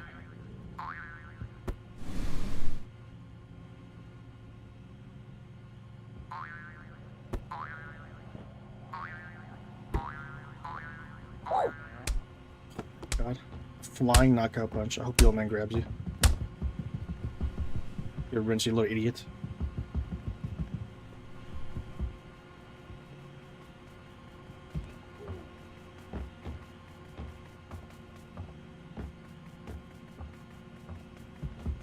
Hell yeah. He's back. And he's gone.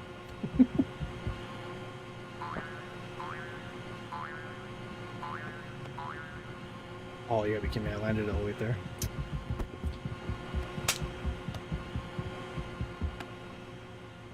I can do this now. 4 items in the bedroom? No shit.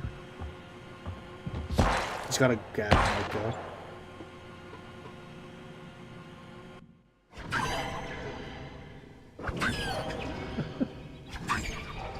By the time I realized it, I already got shot. Hey, give me this. Yeah, I don't have any of that, so you have fun looking for that. God.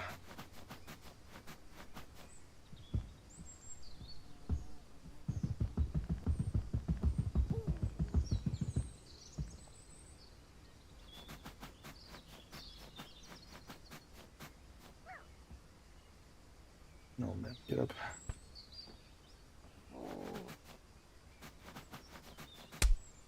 Of course, it's a knockout punch. I won lucky. And we get the stupid Ivy glitch. Deserved. I think that's the game telling me to stop. We will happily end the session. Thank everybody for watching. And I got some celebratory affiliate stream planned for this Saturday. Appreciate y'all. Have a good one.